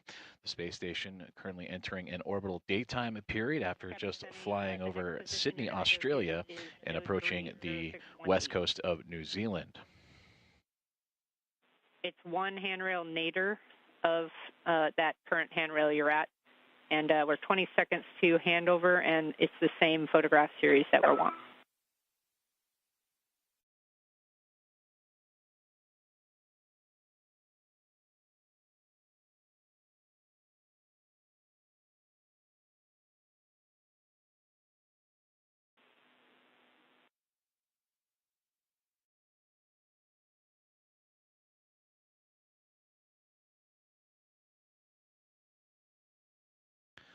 Now looking at a live view inside of the International Space Station Flight Control Room, where Spacewalk Flight Director Nicole McElroy in the middle of your screen, being joined on support by Flight Director Elias Mirmo. For McElroy and our Vista flight team, they have been walking through every step of today's EVA that got officially underway at 7:01 a.m. Central Time. Jessica Whitner immediately to McElroy's right-hand side, the Spacewalk communicator, and Aki Hoshide, the Capcom, the JAXA astronaut for today's EVA as well. As we mentioned, about 5 hours and 34 minutes into today's spacewalk, in which Suni Williams and Nick Hague have completed their assigned tasks for the day and are now getting ahead on tasks with the extra time available to them. For Suni Williams, that was the most recent helmet cam view that you saw that had her holding a camera. She is taking imagery or photos of an ammonia line on the Unity module of the International Space Station. And Nick Hague, you heard communications and of him talking about yaw and pitch. He was evaluating and articulating portable foot restraint, an additional foot restraint after having done so on a couple of previous on this EVA as well. So again, the two astronauts ahead of schedule and able to accomplish additional tasks along their EVA procedures today. And then the last thing for this eval is going to be tool stanchion collar eval. So you'll reposition for access to the tool stanchion collar, and then you'll pull that tool stanchion handle out and rotate the collar in both directions as the worksite allows, and then you'll just have to put the handle back to stow the stanchion back in its original place.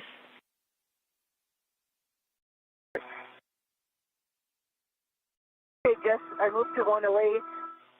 I think the next one is one more up. And Sunny, the next 617? The next one is actually 0616, so it's a long handrail in between the two shorter ones, so it's directly nadir on node 3. Okay.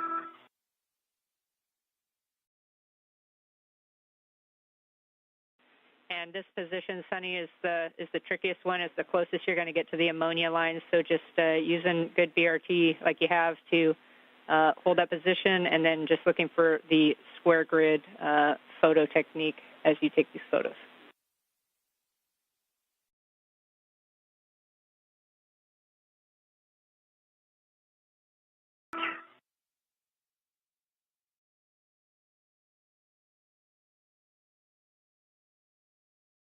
Just the tool stanchion collar actuates just fine, rotates freely. It's back in its original position.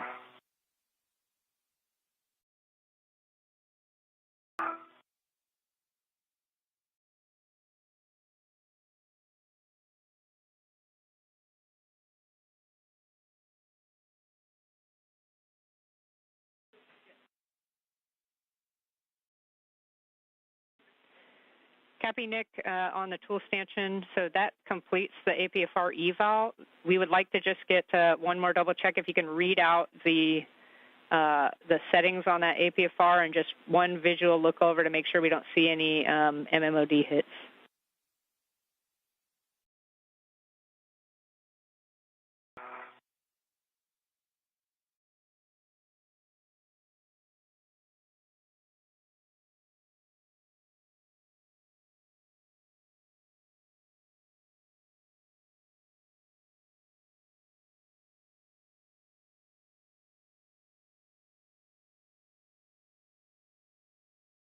We've got a clocking of 3.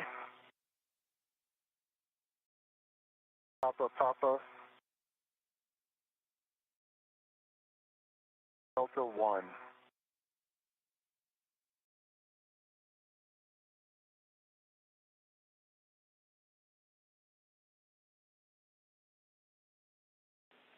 Copy, Nick. We're good with those settings. So that completes that APFR eval. Unless there's anything else, we can get you heading back to the airlock. No, it looks in good condition, and I haven't noticed any MMOD strikes on it, so be good to use. Copy all. I think I'm complete here as well. Copy, Sunny. With that, we're complete with our ammonia line imagery, so you can restow the camera and then start your translation back to the airlock as well. With the tethers, we see Nick leading back, but he should be in front of you. Okay.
me, sorry. Oh, you're good. We're out of the snarl.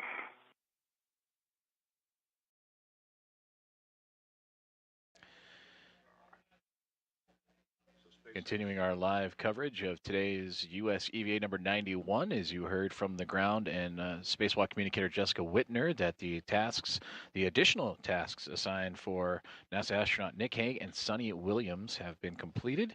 For Suni, taking imagery or photos of an ammonia line, and for Nick Hague to evaluate an articulating portable foot restraint aboard the International Space Station. Approaching now 5 hours and 42 minutes of EVA time that got underway at 7:01 a.m. Central Time, 8:01 a.m. Eastern. The team has been working efficiently and cruising right through their assigned tasks. They had 4 major ones for today, including the replacing of a rate gyro assembly as the top task, removing and replacing a planar reflector for communications for visiting vehicles, patching up a damaged portion of the nicer X-ray telescope to allow for that to be fully operational once again, and then assessing the worksite and potential for future upgrades to the alpha magnetic spectrometer. And as mentioned, the additional tasks they were able to squeeze in because of their efficiency throughout the day today were to take imagery of that ammonia line on the Unity module and evaluate an articulating portable foot restraint. Now you see the imagery right there of astronaut Nick Hague. He's the one with the red stripes on his uniform. You can see that illustrated on the legs of his spacesuit. This view from Suni Williams is the two standing just outside the Quest airlock and looking to begin their journey back inside the orbiting laboratory. And there you can see the team that has been working with the two astronauts every step of the way today, led by Spacewalk Flight Director Nicole McElroy there in the middle of your screen, Flight Director Elias Mirmo, who will be directing the next U.S. spacewalk that'll be occurring a week from today, there for support. Jessica Whitner just down that middle row.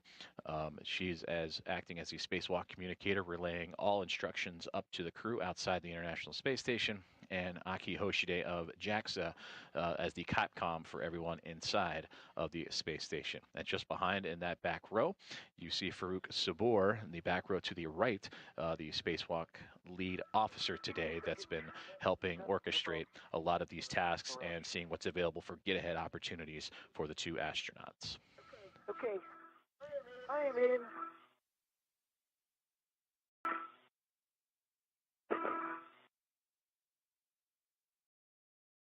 Okay. All right, Nick, Suni, just had a quick handover there. We're back with you now. Suni has her waist tether down to the airlock D-ring extender, get close by lock, and at a good path, so I'm going to release her anchor hook.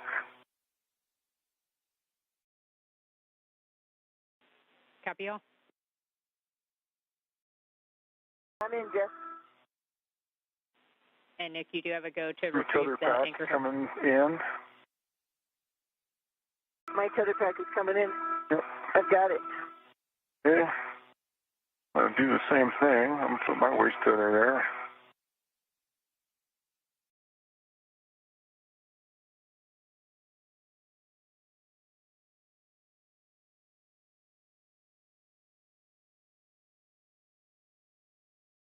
Hey, gate closed, black on black. With that Jess, I'm going to release my safety tether back. Yeah, copy, Nick. We heard black on black for EV2's anchor hook on your waist tether, so you have a go to pick up your hook. I put my waist tether to the airlock D-ring extender. Both of ours are today. Okay. D-ring extender. Copy. Understand the config now. You still have a go.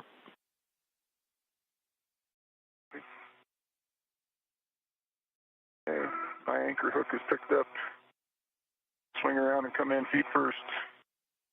You're clear of the bag. I'm clear.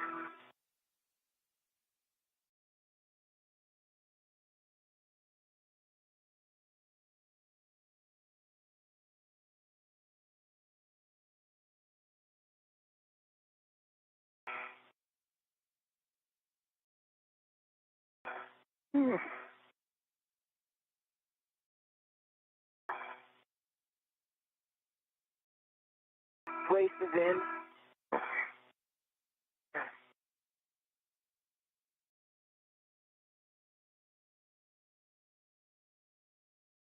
And there's an excellent view from the helmet camera of NASA astronaut Suni Williams as you're seeing them start to re-enter the Quest airlock and the crew lock portion of the International Space Station after completing a multitude of tasks outside of the orbiting laboratory. You can see at the feet of Williams, Nick Hague backing in to place. They were talking over their tethering configurations on how to make sure that they are properly attached and safely attached to the International Space Station.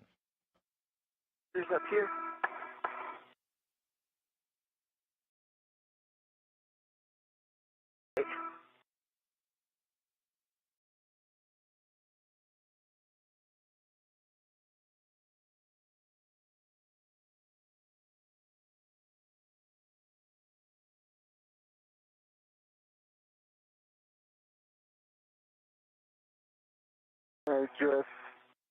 I've got the thermal cover rets attached to the D-ring. I see 1, 2, 3, 4, 5, 6 lines. Copy, Nick, and can you just verify that the magnet is engaged? The magnet is engaged, although it does not want to stay very well. Hang on a second. There's a flap of cloth over it. Okay.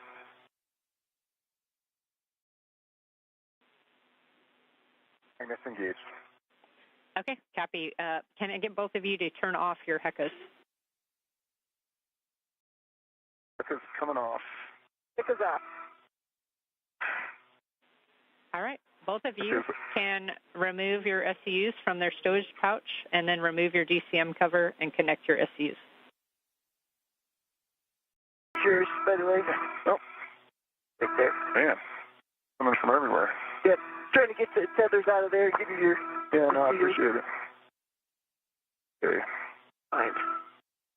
That's yours? Yeah, fine, but... Here's the...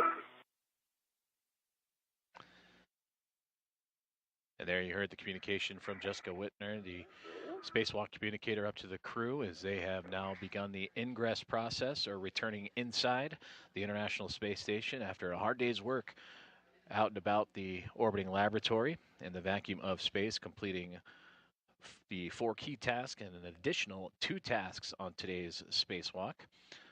Now approaching 5 hours and 49 minutes of EVA time as, again, the crew aboard the International Space Station, both Williams and Hague in their suits, but their support team of Butch Wilmore and Don Pettit will be awaiting for them. And there they are right there looking through the hatchway. They are in the equipment lock of the Quest airlock portion, and they're looking through the window at both Hague and Williams as they make their way back inside the International Space Station.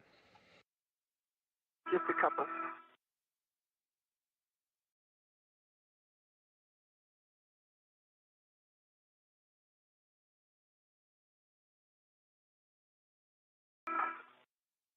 And Sunny, we copy the If you couple want of an like, SCUs connected and locked. Not much, just a couple. sounds good. We are not concerned down here, and you can continue.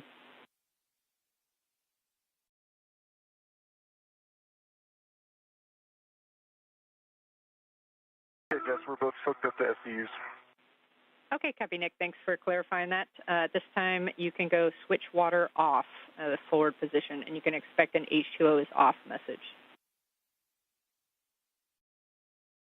And message received. Water's off. Message received also. Water's off. Copy. Last caution of the procedure, we're not going to close the hatch until the water has been off for 2 minutes, so I'll get back to you.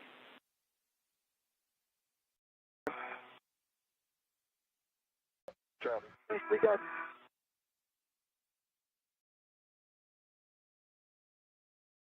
Talk to me about that APFR afterwards.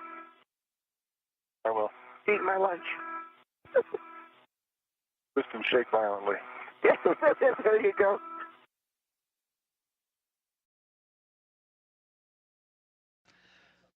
Some fun and friendly words exchanged between astronauts Nick Hague and Suni Williams as they return inside the crew lock portion of the Quest airlock and continuing with their ingress portion after a hard day's work on EVA 91 outside of the International Space Station.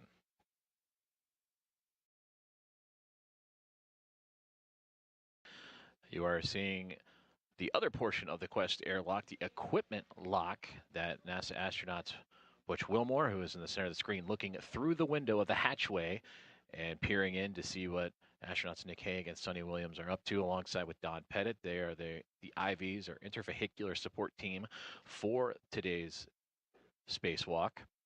They help the two prepare, get dressed in their spacesuits, along with their pre-breathe portion of their preparations before egressing out into the vacuum of space, and await for their crewmates to return here in the next little while.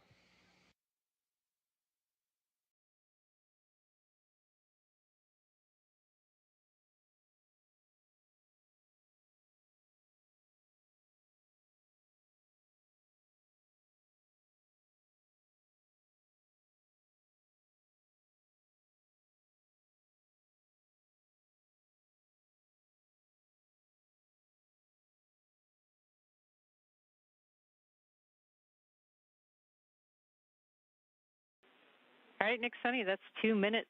So, Nick, you can verify the outer hatch is clear of any hardware and tethers, and then verify the handle position per the hatch decal. And when that's done, you can close and lock the hatch. Work.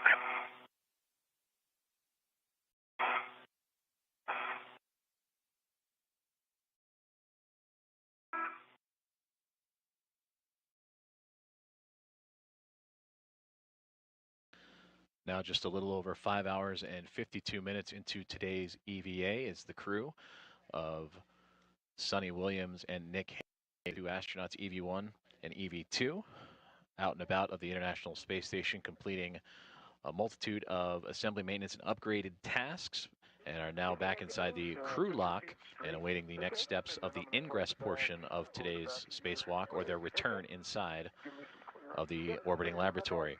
You're seeing a live look from inside the equipment lock, the other half of this airlock, the Quest airlock, in which their support teams on the other side of that hatchway. That is Barry Wilmore, NASA astronaut, looking in and keeping an eye on both Hague and Williams, and Don Pettit immediately off to his right-hand side.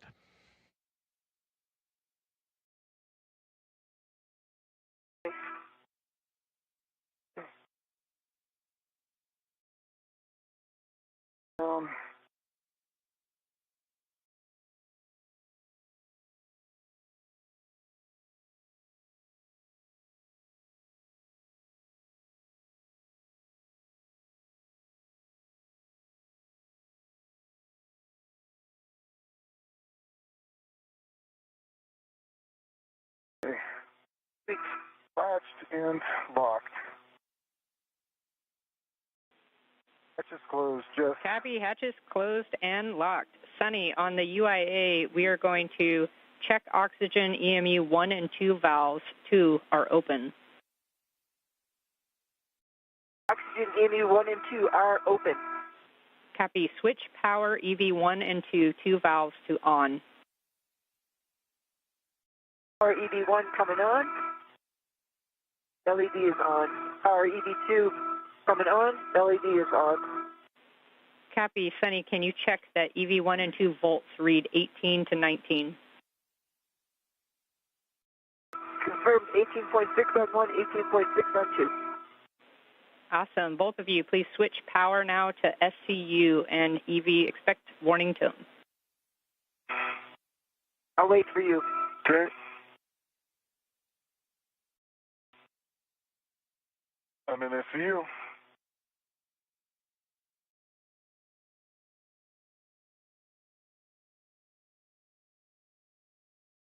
I'll get that back. Hold on.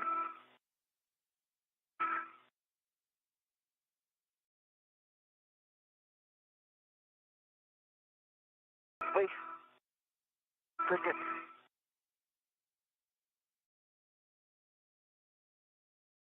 The toughest switch through I have to do. Hold your arm in half 3 times in order to make that throw.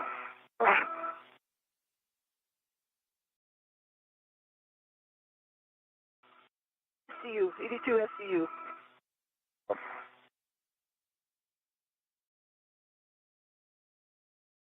For me? Yes, I heard you. Okay. Jess, we're both in SCU. Okay, copy, Nick, Sunny. With that, I'm going to go ahead and sign off here and hand you back to Butch. But before I do that, I just want to take a quick moment to congratulate both you and the entire team today on a safe and really highly successful EVA. Some of these tasks we accomplished today were really a long time in the making, so it really was the combined efforts of both the team on orbit and the many, many teams on the ground that made today a reality. So I just want to say thank you all for dedicating the time and the effort that you did. And congrats, Nick and Sunny, on the completion of your 4th and 8th EVAs, respectively. Job well done. Thanks, Jeff. You did an awesome job today. And, you know, those are great words.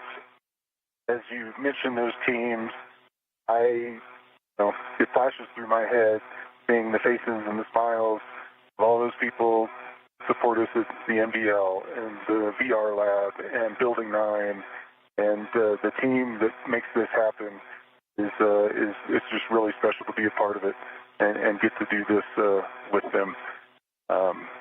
We're about 2 months short of the 60th anniversary of the first spacewalk, and it's just really cool to be part of that legacy and do our little bit.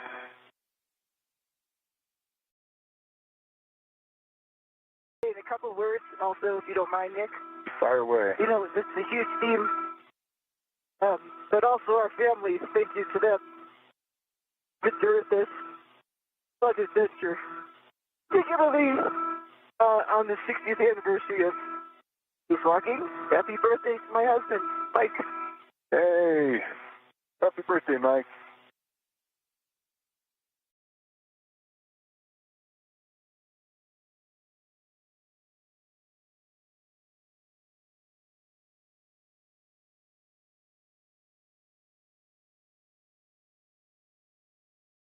All right, Butch, I think we're back with you. And Houston, just confirm you want me to pick up from here. Yeah, affirm. Thanks, Nick and Sunny, for those great words. And Butch, you have the comm. Fantastic. Well, UHA and Gizzard also want to send happy birthday wishes to Mike. And with that, we're going to step into get you guys in here. So both of you, O2 actuator to press. Copy. Verify O2 pause press is displayed. Good.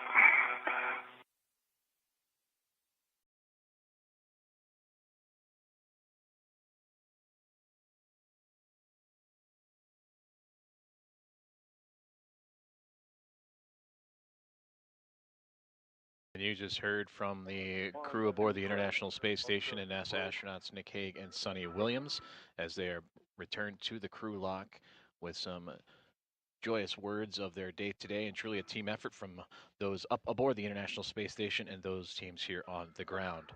Approaching 5 minutes and 59 seconds of today's EVA as the support teams aboard the orbiting laboratory. Butch Wilmore, you see to the left, Don Pettit to the right, just outside of the hatch, and just on the other side is where Hague and Williams await as they continue to begin their ingress procedures to return inside the orbiting laboratory. And that's EV1 and EV2 both in press? Affirm. Pause press is displayed. Yes. All right, Nick, check the EV hatch MPEV is closed. It is closed, Butch. Okay, we're going to start throttling the equalization valve, so let us know if we need to stop. Will do.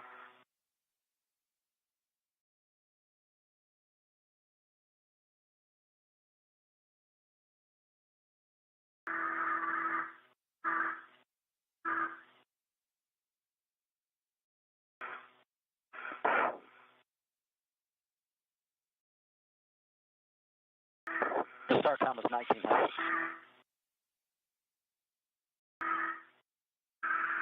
Before expected alert time, returning at 1.5. Okay. Copy, Butch.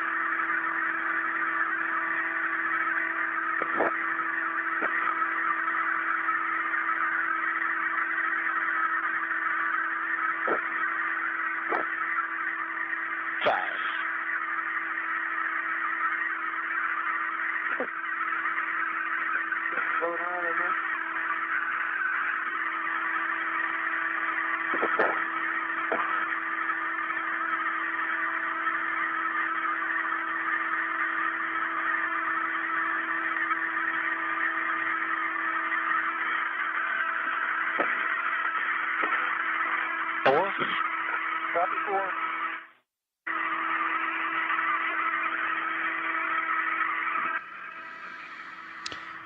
You just heard the call for today's spacewalk that has officially come to a close at 1:01 p.m. Central Time, 2:01 p.m. Eastern Time, and that puts today's EVA at exactly 6 hours long for NASA astronauts Nick Hague and Suni Williams.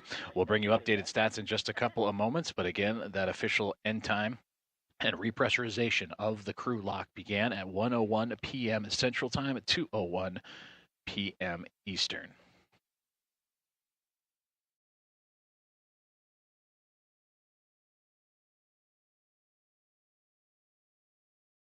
All right, good timing. Thank you, Aki.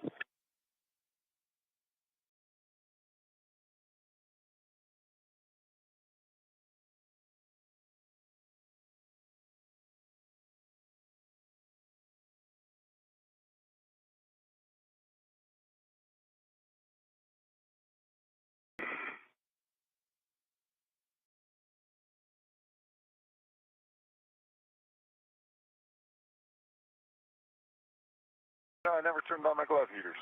Neither, me neither. We've got a nice temperature all day long. Yeah, pretty good. Not too cold, just right. Man, I never had to touch the TCD once we went out there. Yeah, me neither.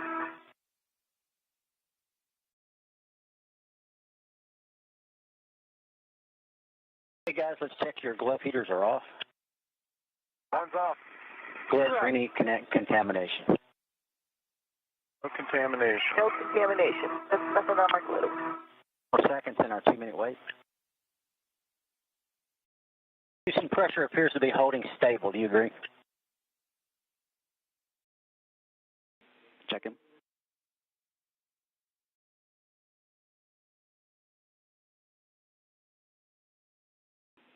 Give us another minute or so. We'll get back to you. Okay, sounds good. Standing by. Standing by another minute, guys. Standing by.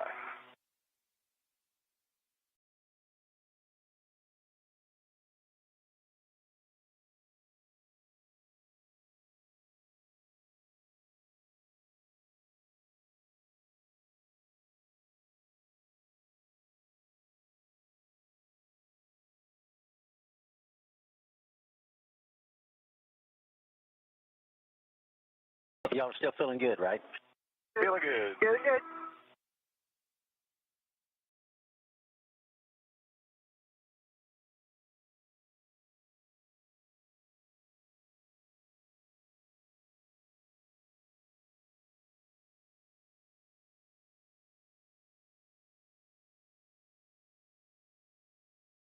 Houston, while we're waiting, just to confirm, before we actually continue to repress, we're going to go O2 actuator to IV and step in. Is that right?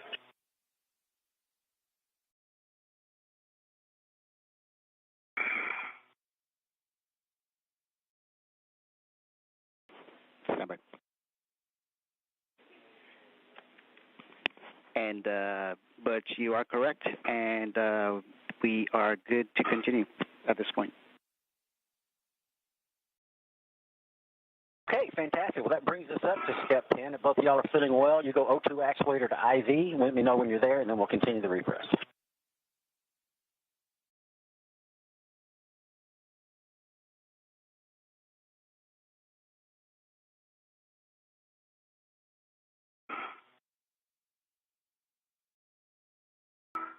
DD2's an IV.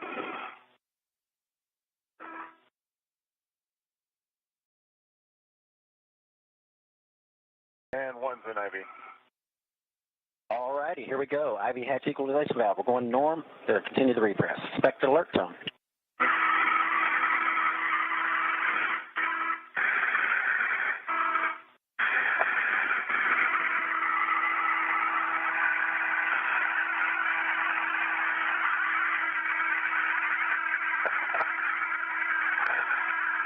Too fast.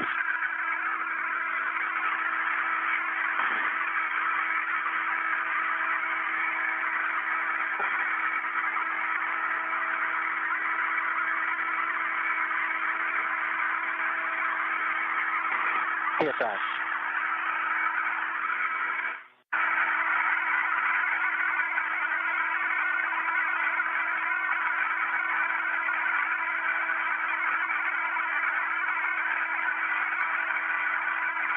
PSI.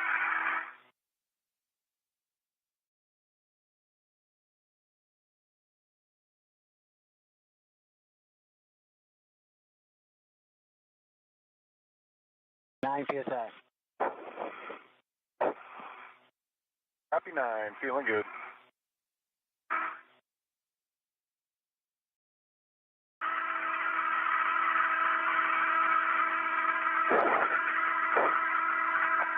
Ten PSI.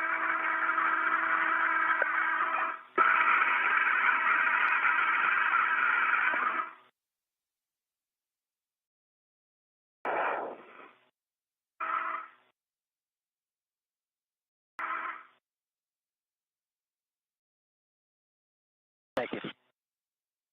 11 PSI.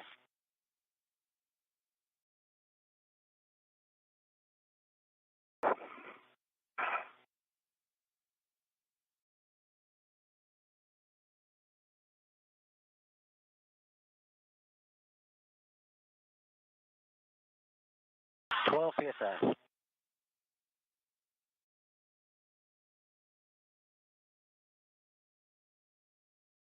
It's lunchtime. Lunchtime. Gotta have all the meals all at once. Yep. Brunch, dinner, all in one. 13 PSI. Happy 13, feeling good. Same here.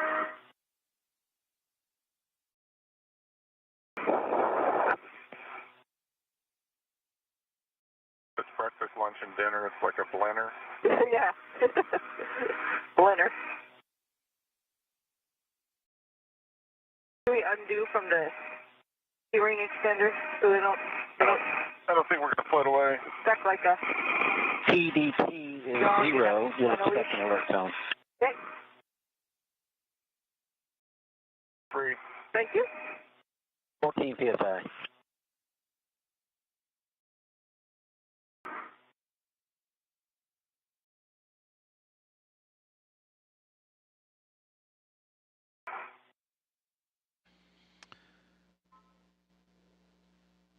We continue our live coverage of U.S. Spacewalk 91 as NASA astronauts Suni Williams and Nick Hague have returned inside the crew lock after an exactly 6-hour spacewalk today that saw them accomplish a multitude of tasks. And as we update the numbers with that time frame, today the 273rd spacewalk in support of space station assembly, maintenance, and upgrades. As we hear Butch Wilmore and the internal team inside the International Space Station continuing to monitor the repressurization of the crew lock to bring both Hague and Williams back inside. Today's spacewalk for those two was the first out of station this year and the second spacewalk during Expedition 72. It is the fourth spacewalk of Nick Hague's career, and his new totals now are 25 hours and 56 minutes.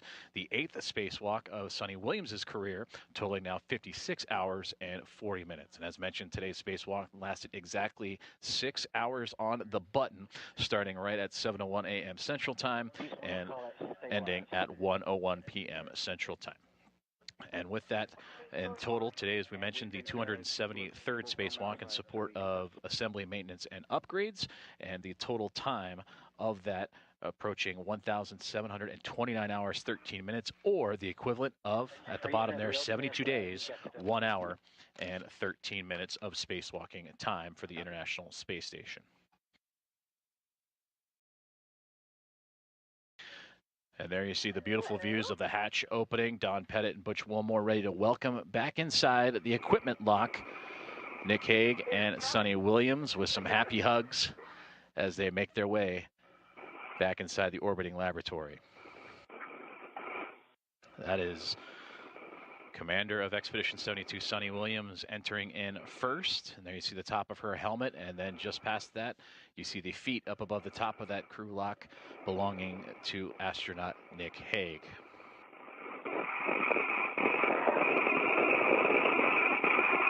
still seeing no pain.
Continuing to monitor the ingress of astronauts Suni Williams and Nick Hague as they have returned from outside the International Space Station for U.S. Spacewalk number 91.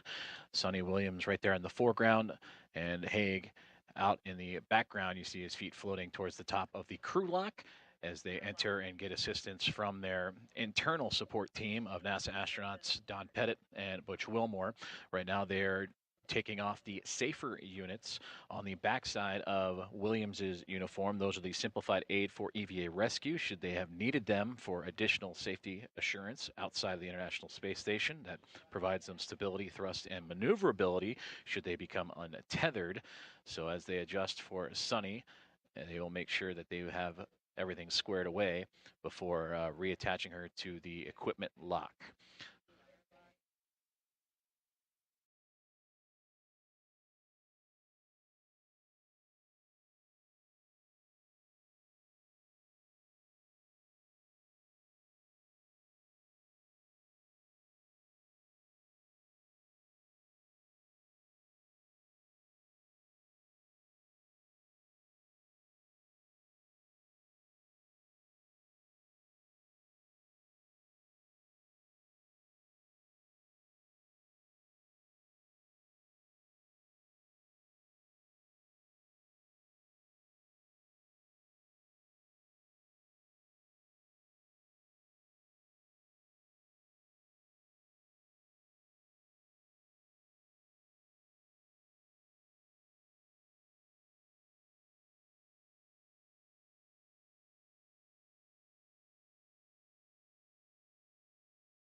And you are watching continued coverage here on NASA Plus as EVA 91 starting to wind down as NASA astronaut commander of Expedition 72 Suni Williams has the first one to enter the equipment lock, and her colleagues, NASA astronaut Butch Wilmore on the right side, Don Pettit on the near ground, assisting Williams back up on the rack and inside the equipment lock. And astronaut Nick Hague, who joined Williams for an exactly 6-hour spacewalk today, awaits his turn inside the crew lock just through that lidded framework. You can see his feet and those red stripes so faintly floating before he can make his return inside the International Space Station as well. And again, this was the 8th spacewalk for Williams, the 4th for Nick Hague. bringing up their overall totals for Hague, 25 hours and 56 minutes out in the vacuum of space, and for Williams, now 56 hours and 40 minutes in support of the International Space Station assembly, maintenance, and upgrades.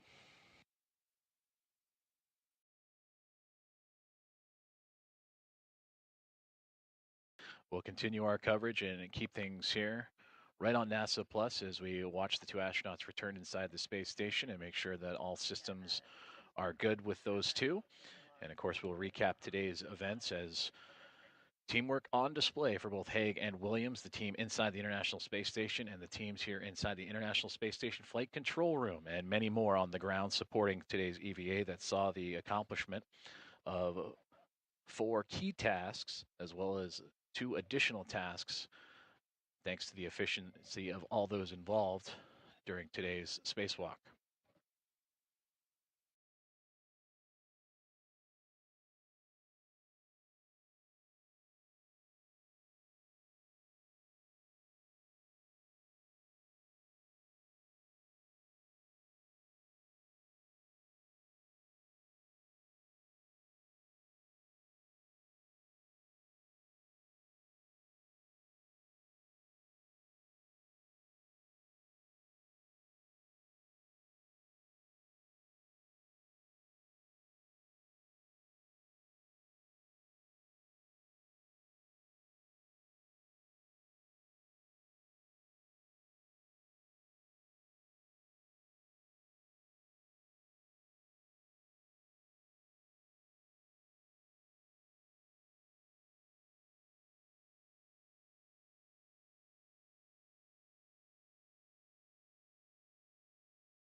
And there you saw the removal of the safer unit on the backside of the spacesuit of Nick Hague.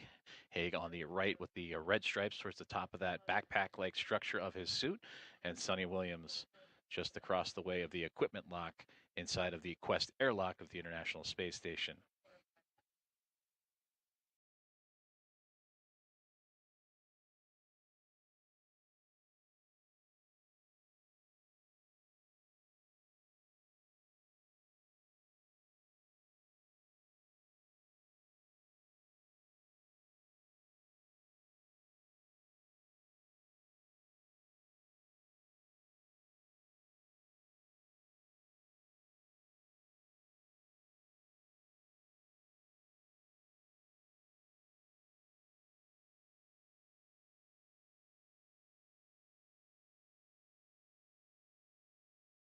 Great to see those congratulatory handshakes and hugs for the 2 astronauts after completing a 6-hour spacewalk today, US EVA number 91, in which they were able to remove and replace a rate gyro assembly, the number 2 unit that helps measure the International Space Station's vehicle motion, and also the rotational rate, and provide that data for better calculate orientation of the orbiting laboratory. They would then go on to remove and replace a planar reflector that was on the zenith side of the Harmony International docking adapter. That would be the spacing side of that port to help with the communications for visiting vehicles for their approach to and docking procedures connecting with the orbiting laboratory. And then the 2 would then move on to install patches for the damaged NICER X-ray telescope, the Neutron star Interior Composition Explorer, and then the two would move on to the alpha magnetic spectrometer setup to look out for future EVA opportunities, preparatory tasks to upgrade the alpha magnetic spectrometer, or AMS. And with that efficiency and the teamwork of those two and their guidance and teammates inside the International Space Station and those on the ground, they had extra time and were given additional tasks in which they were able to complete imagery of an ammonia line on the Unity module and pick up those photos for future use, as well as take a look and evaluate an articulating portable foot restraint unit also on the outside of the International Space Station. Now you are looking inside the equipment lock, the crew lock just past them, where both Nick Hague on the right side, Sonny Williams on the left, would re-enter the International Space Station and are now being assisted back onto the racks by their internal support team of astronauts, NASA astronauts Butch Wilmore and Don Pettit.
Houston, do you want pictures of the gloves while they're pressurized?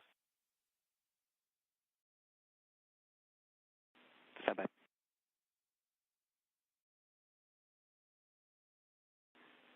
But such, we do not need pressurized glove photos, only for unpressurized, unless there's something specific. Hang on. Gloves look good. Okay, then we're up to step 19. You ready?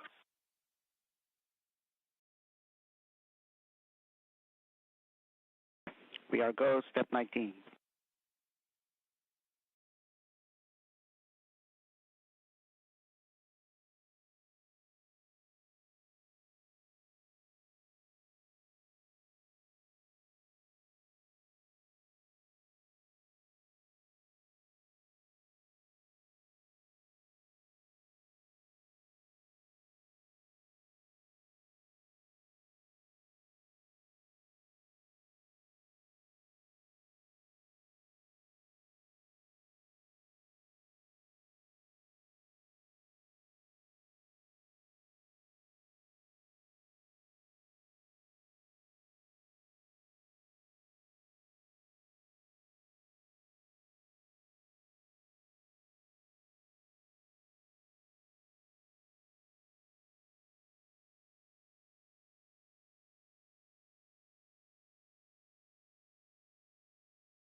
You're looking live inside of the International Space Station Flight Control Room as we have a temporary handover of communications with the International Space Station between satellites as the U.S. EVA Spacewalk and Flight Director Nicole McElroy keeping eye on NASA astronauts Nick Hague and Suni Williams, who have completed a 6-hour spacewalk and have since returned inside of the International Space Station with assistance from Butch Wilmore and Don Pettit, who are assisting them in the removal of their gloves and helmets. And we will keep coverage here on NASA Plus until that removal and take a look ahead at what's to come and future U.S. spacewalks. The next one just a week from now.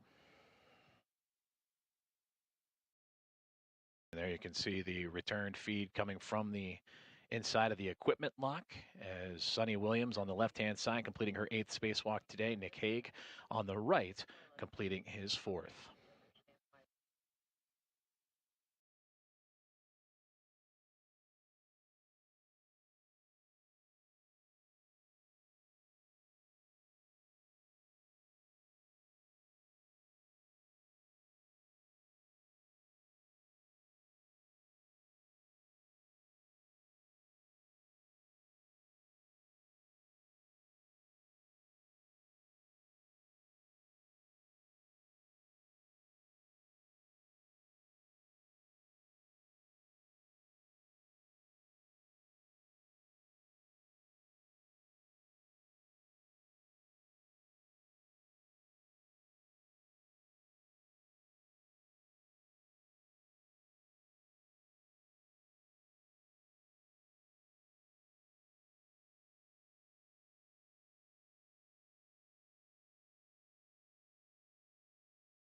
Airlock Houston, Don, if you can see it on your right, if you look below, downwards, there was a battery pack that was floating downwards.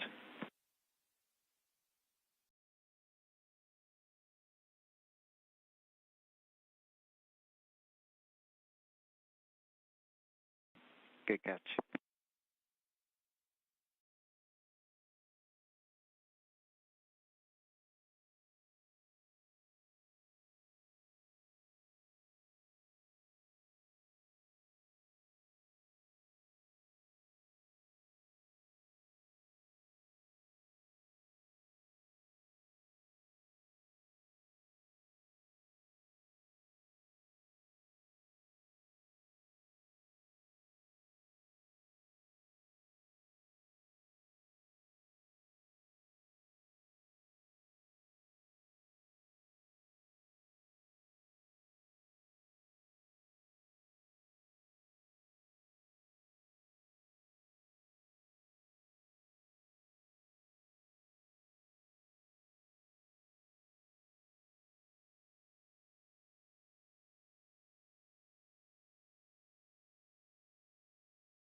This is Mission Control Houston. As you can see from inside the Quest airlock, the helmets and gloves have been removed from NASA astronauts Suni Williams and Nick Hague after completing a 6-hour spacewalk, U.S. Spacewalk 91, completing a multitude of tasks in support of the International Space Station assembly, maintenance, and upgrades. That'll conclude our coverage for today's EVA, but taking a look ahead at what's to come for future EVAs, the next one, U.S. Spacewalk EVA 92, will be a week from now, Thursday, January 23rd, and starting at 6:45 a.m. Eastern Time. That'll be 5:45 a.m. Central Time. And again, that'll do it for our coverage today. Thank you so much for tuning in and staying with us for this 6-hour EVA, a successful one and a good day to go for a walk outside for NASA astronauts Suni Williams and Nick Hague. And you can follow along with all the latest updates on nasa.gov. This is Mission Control Houston.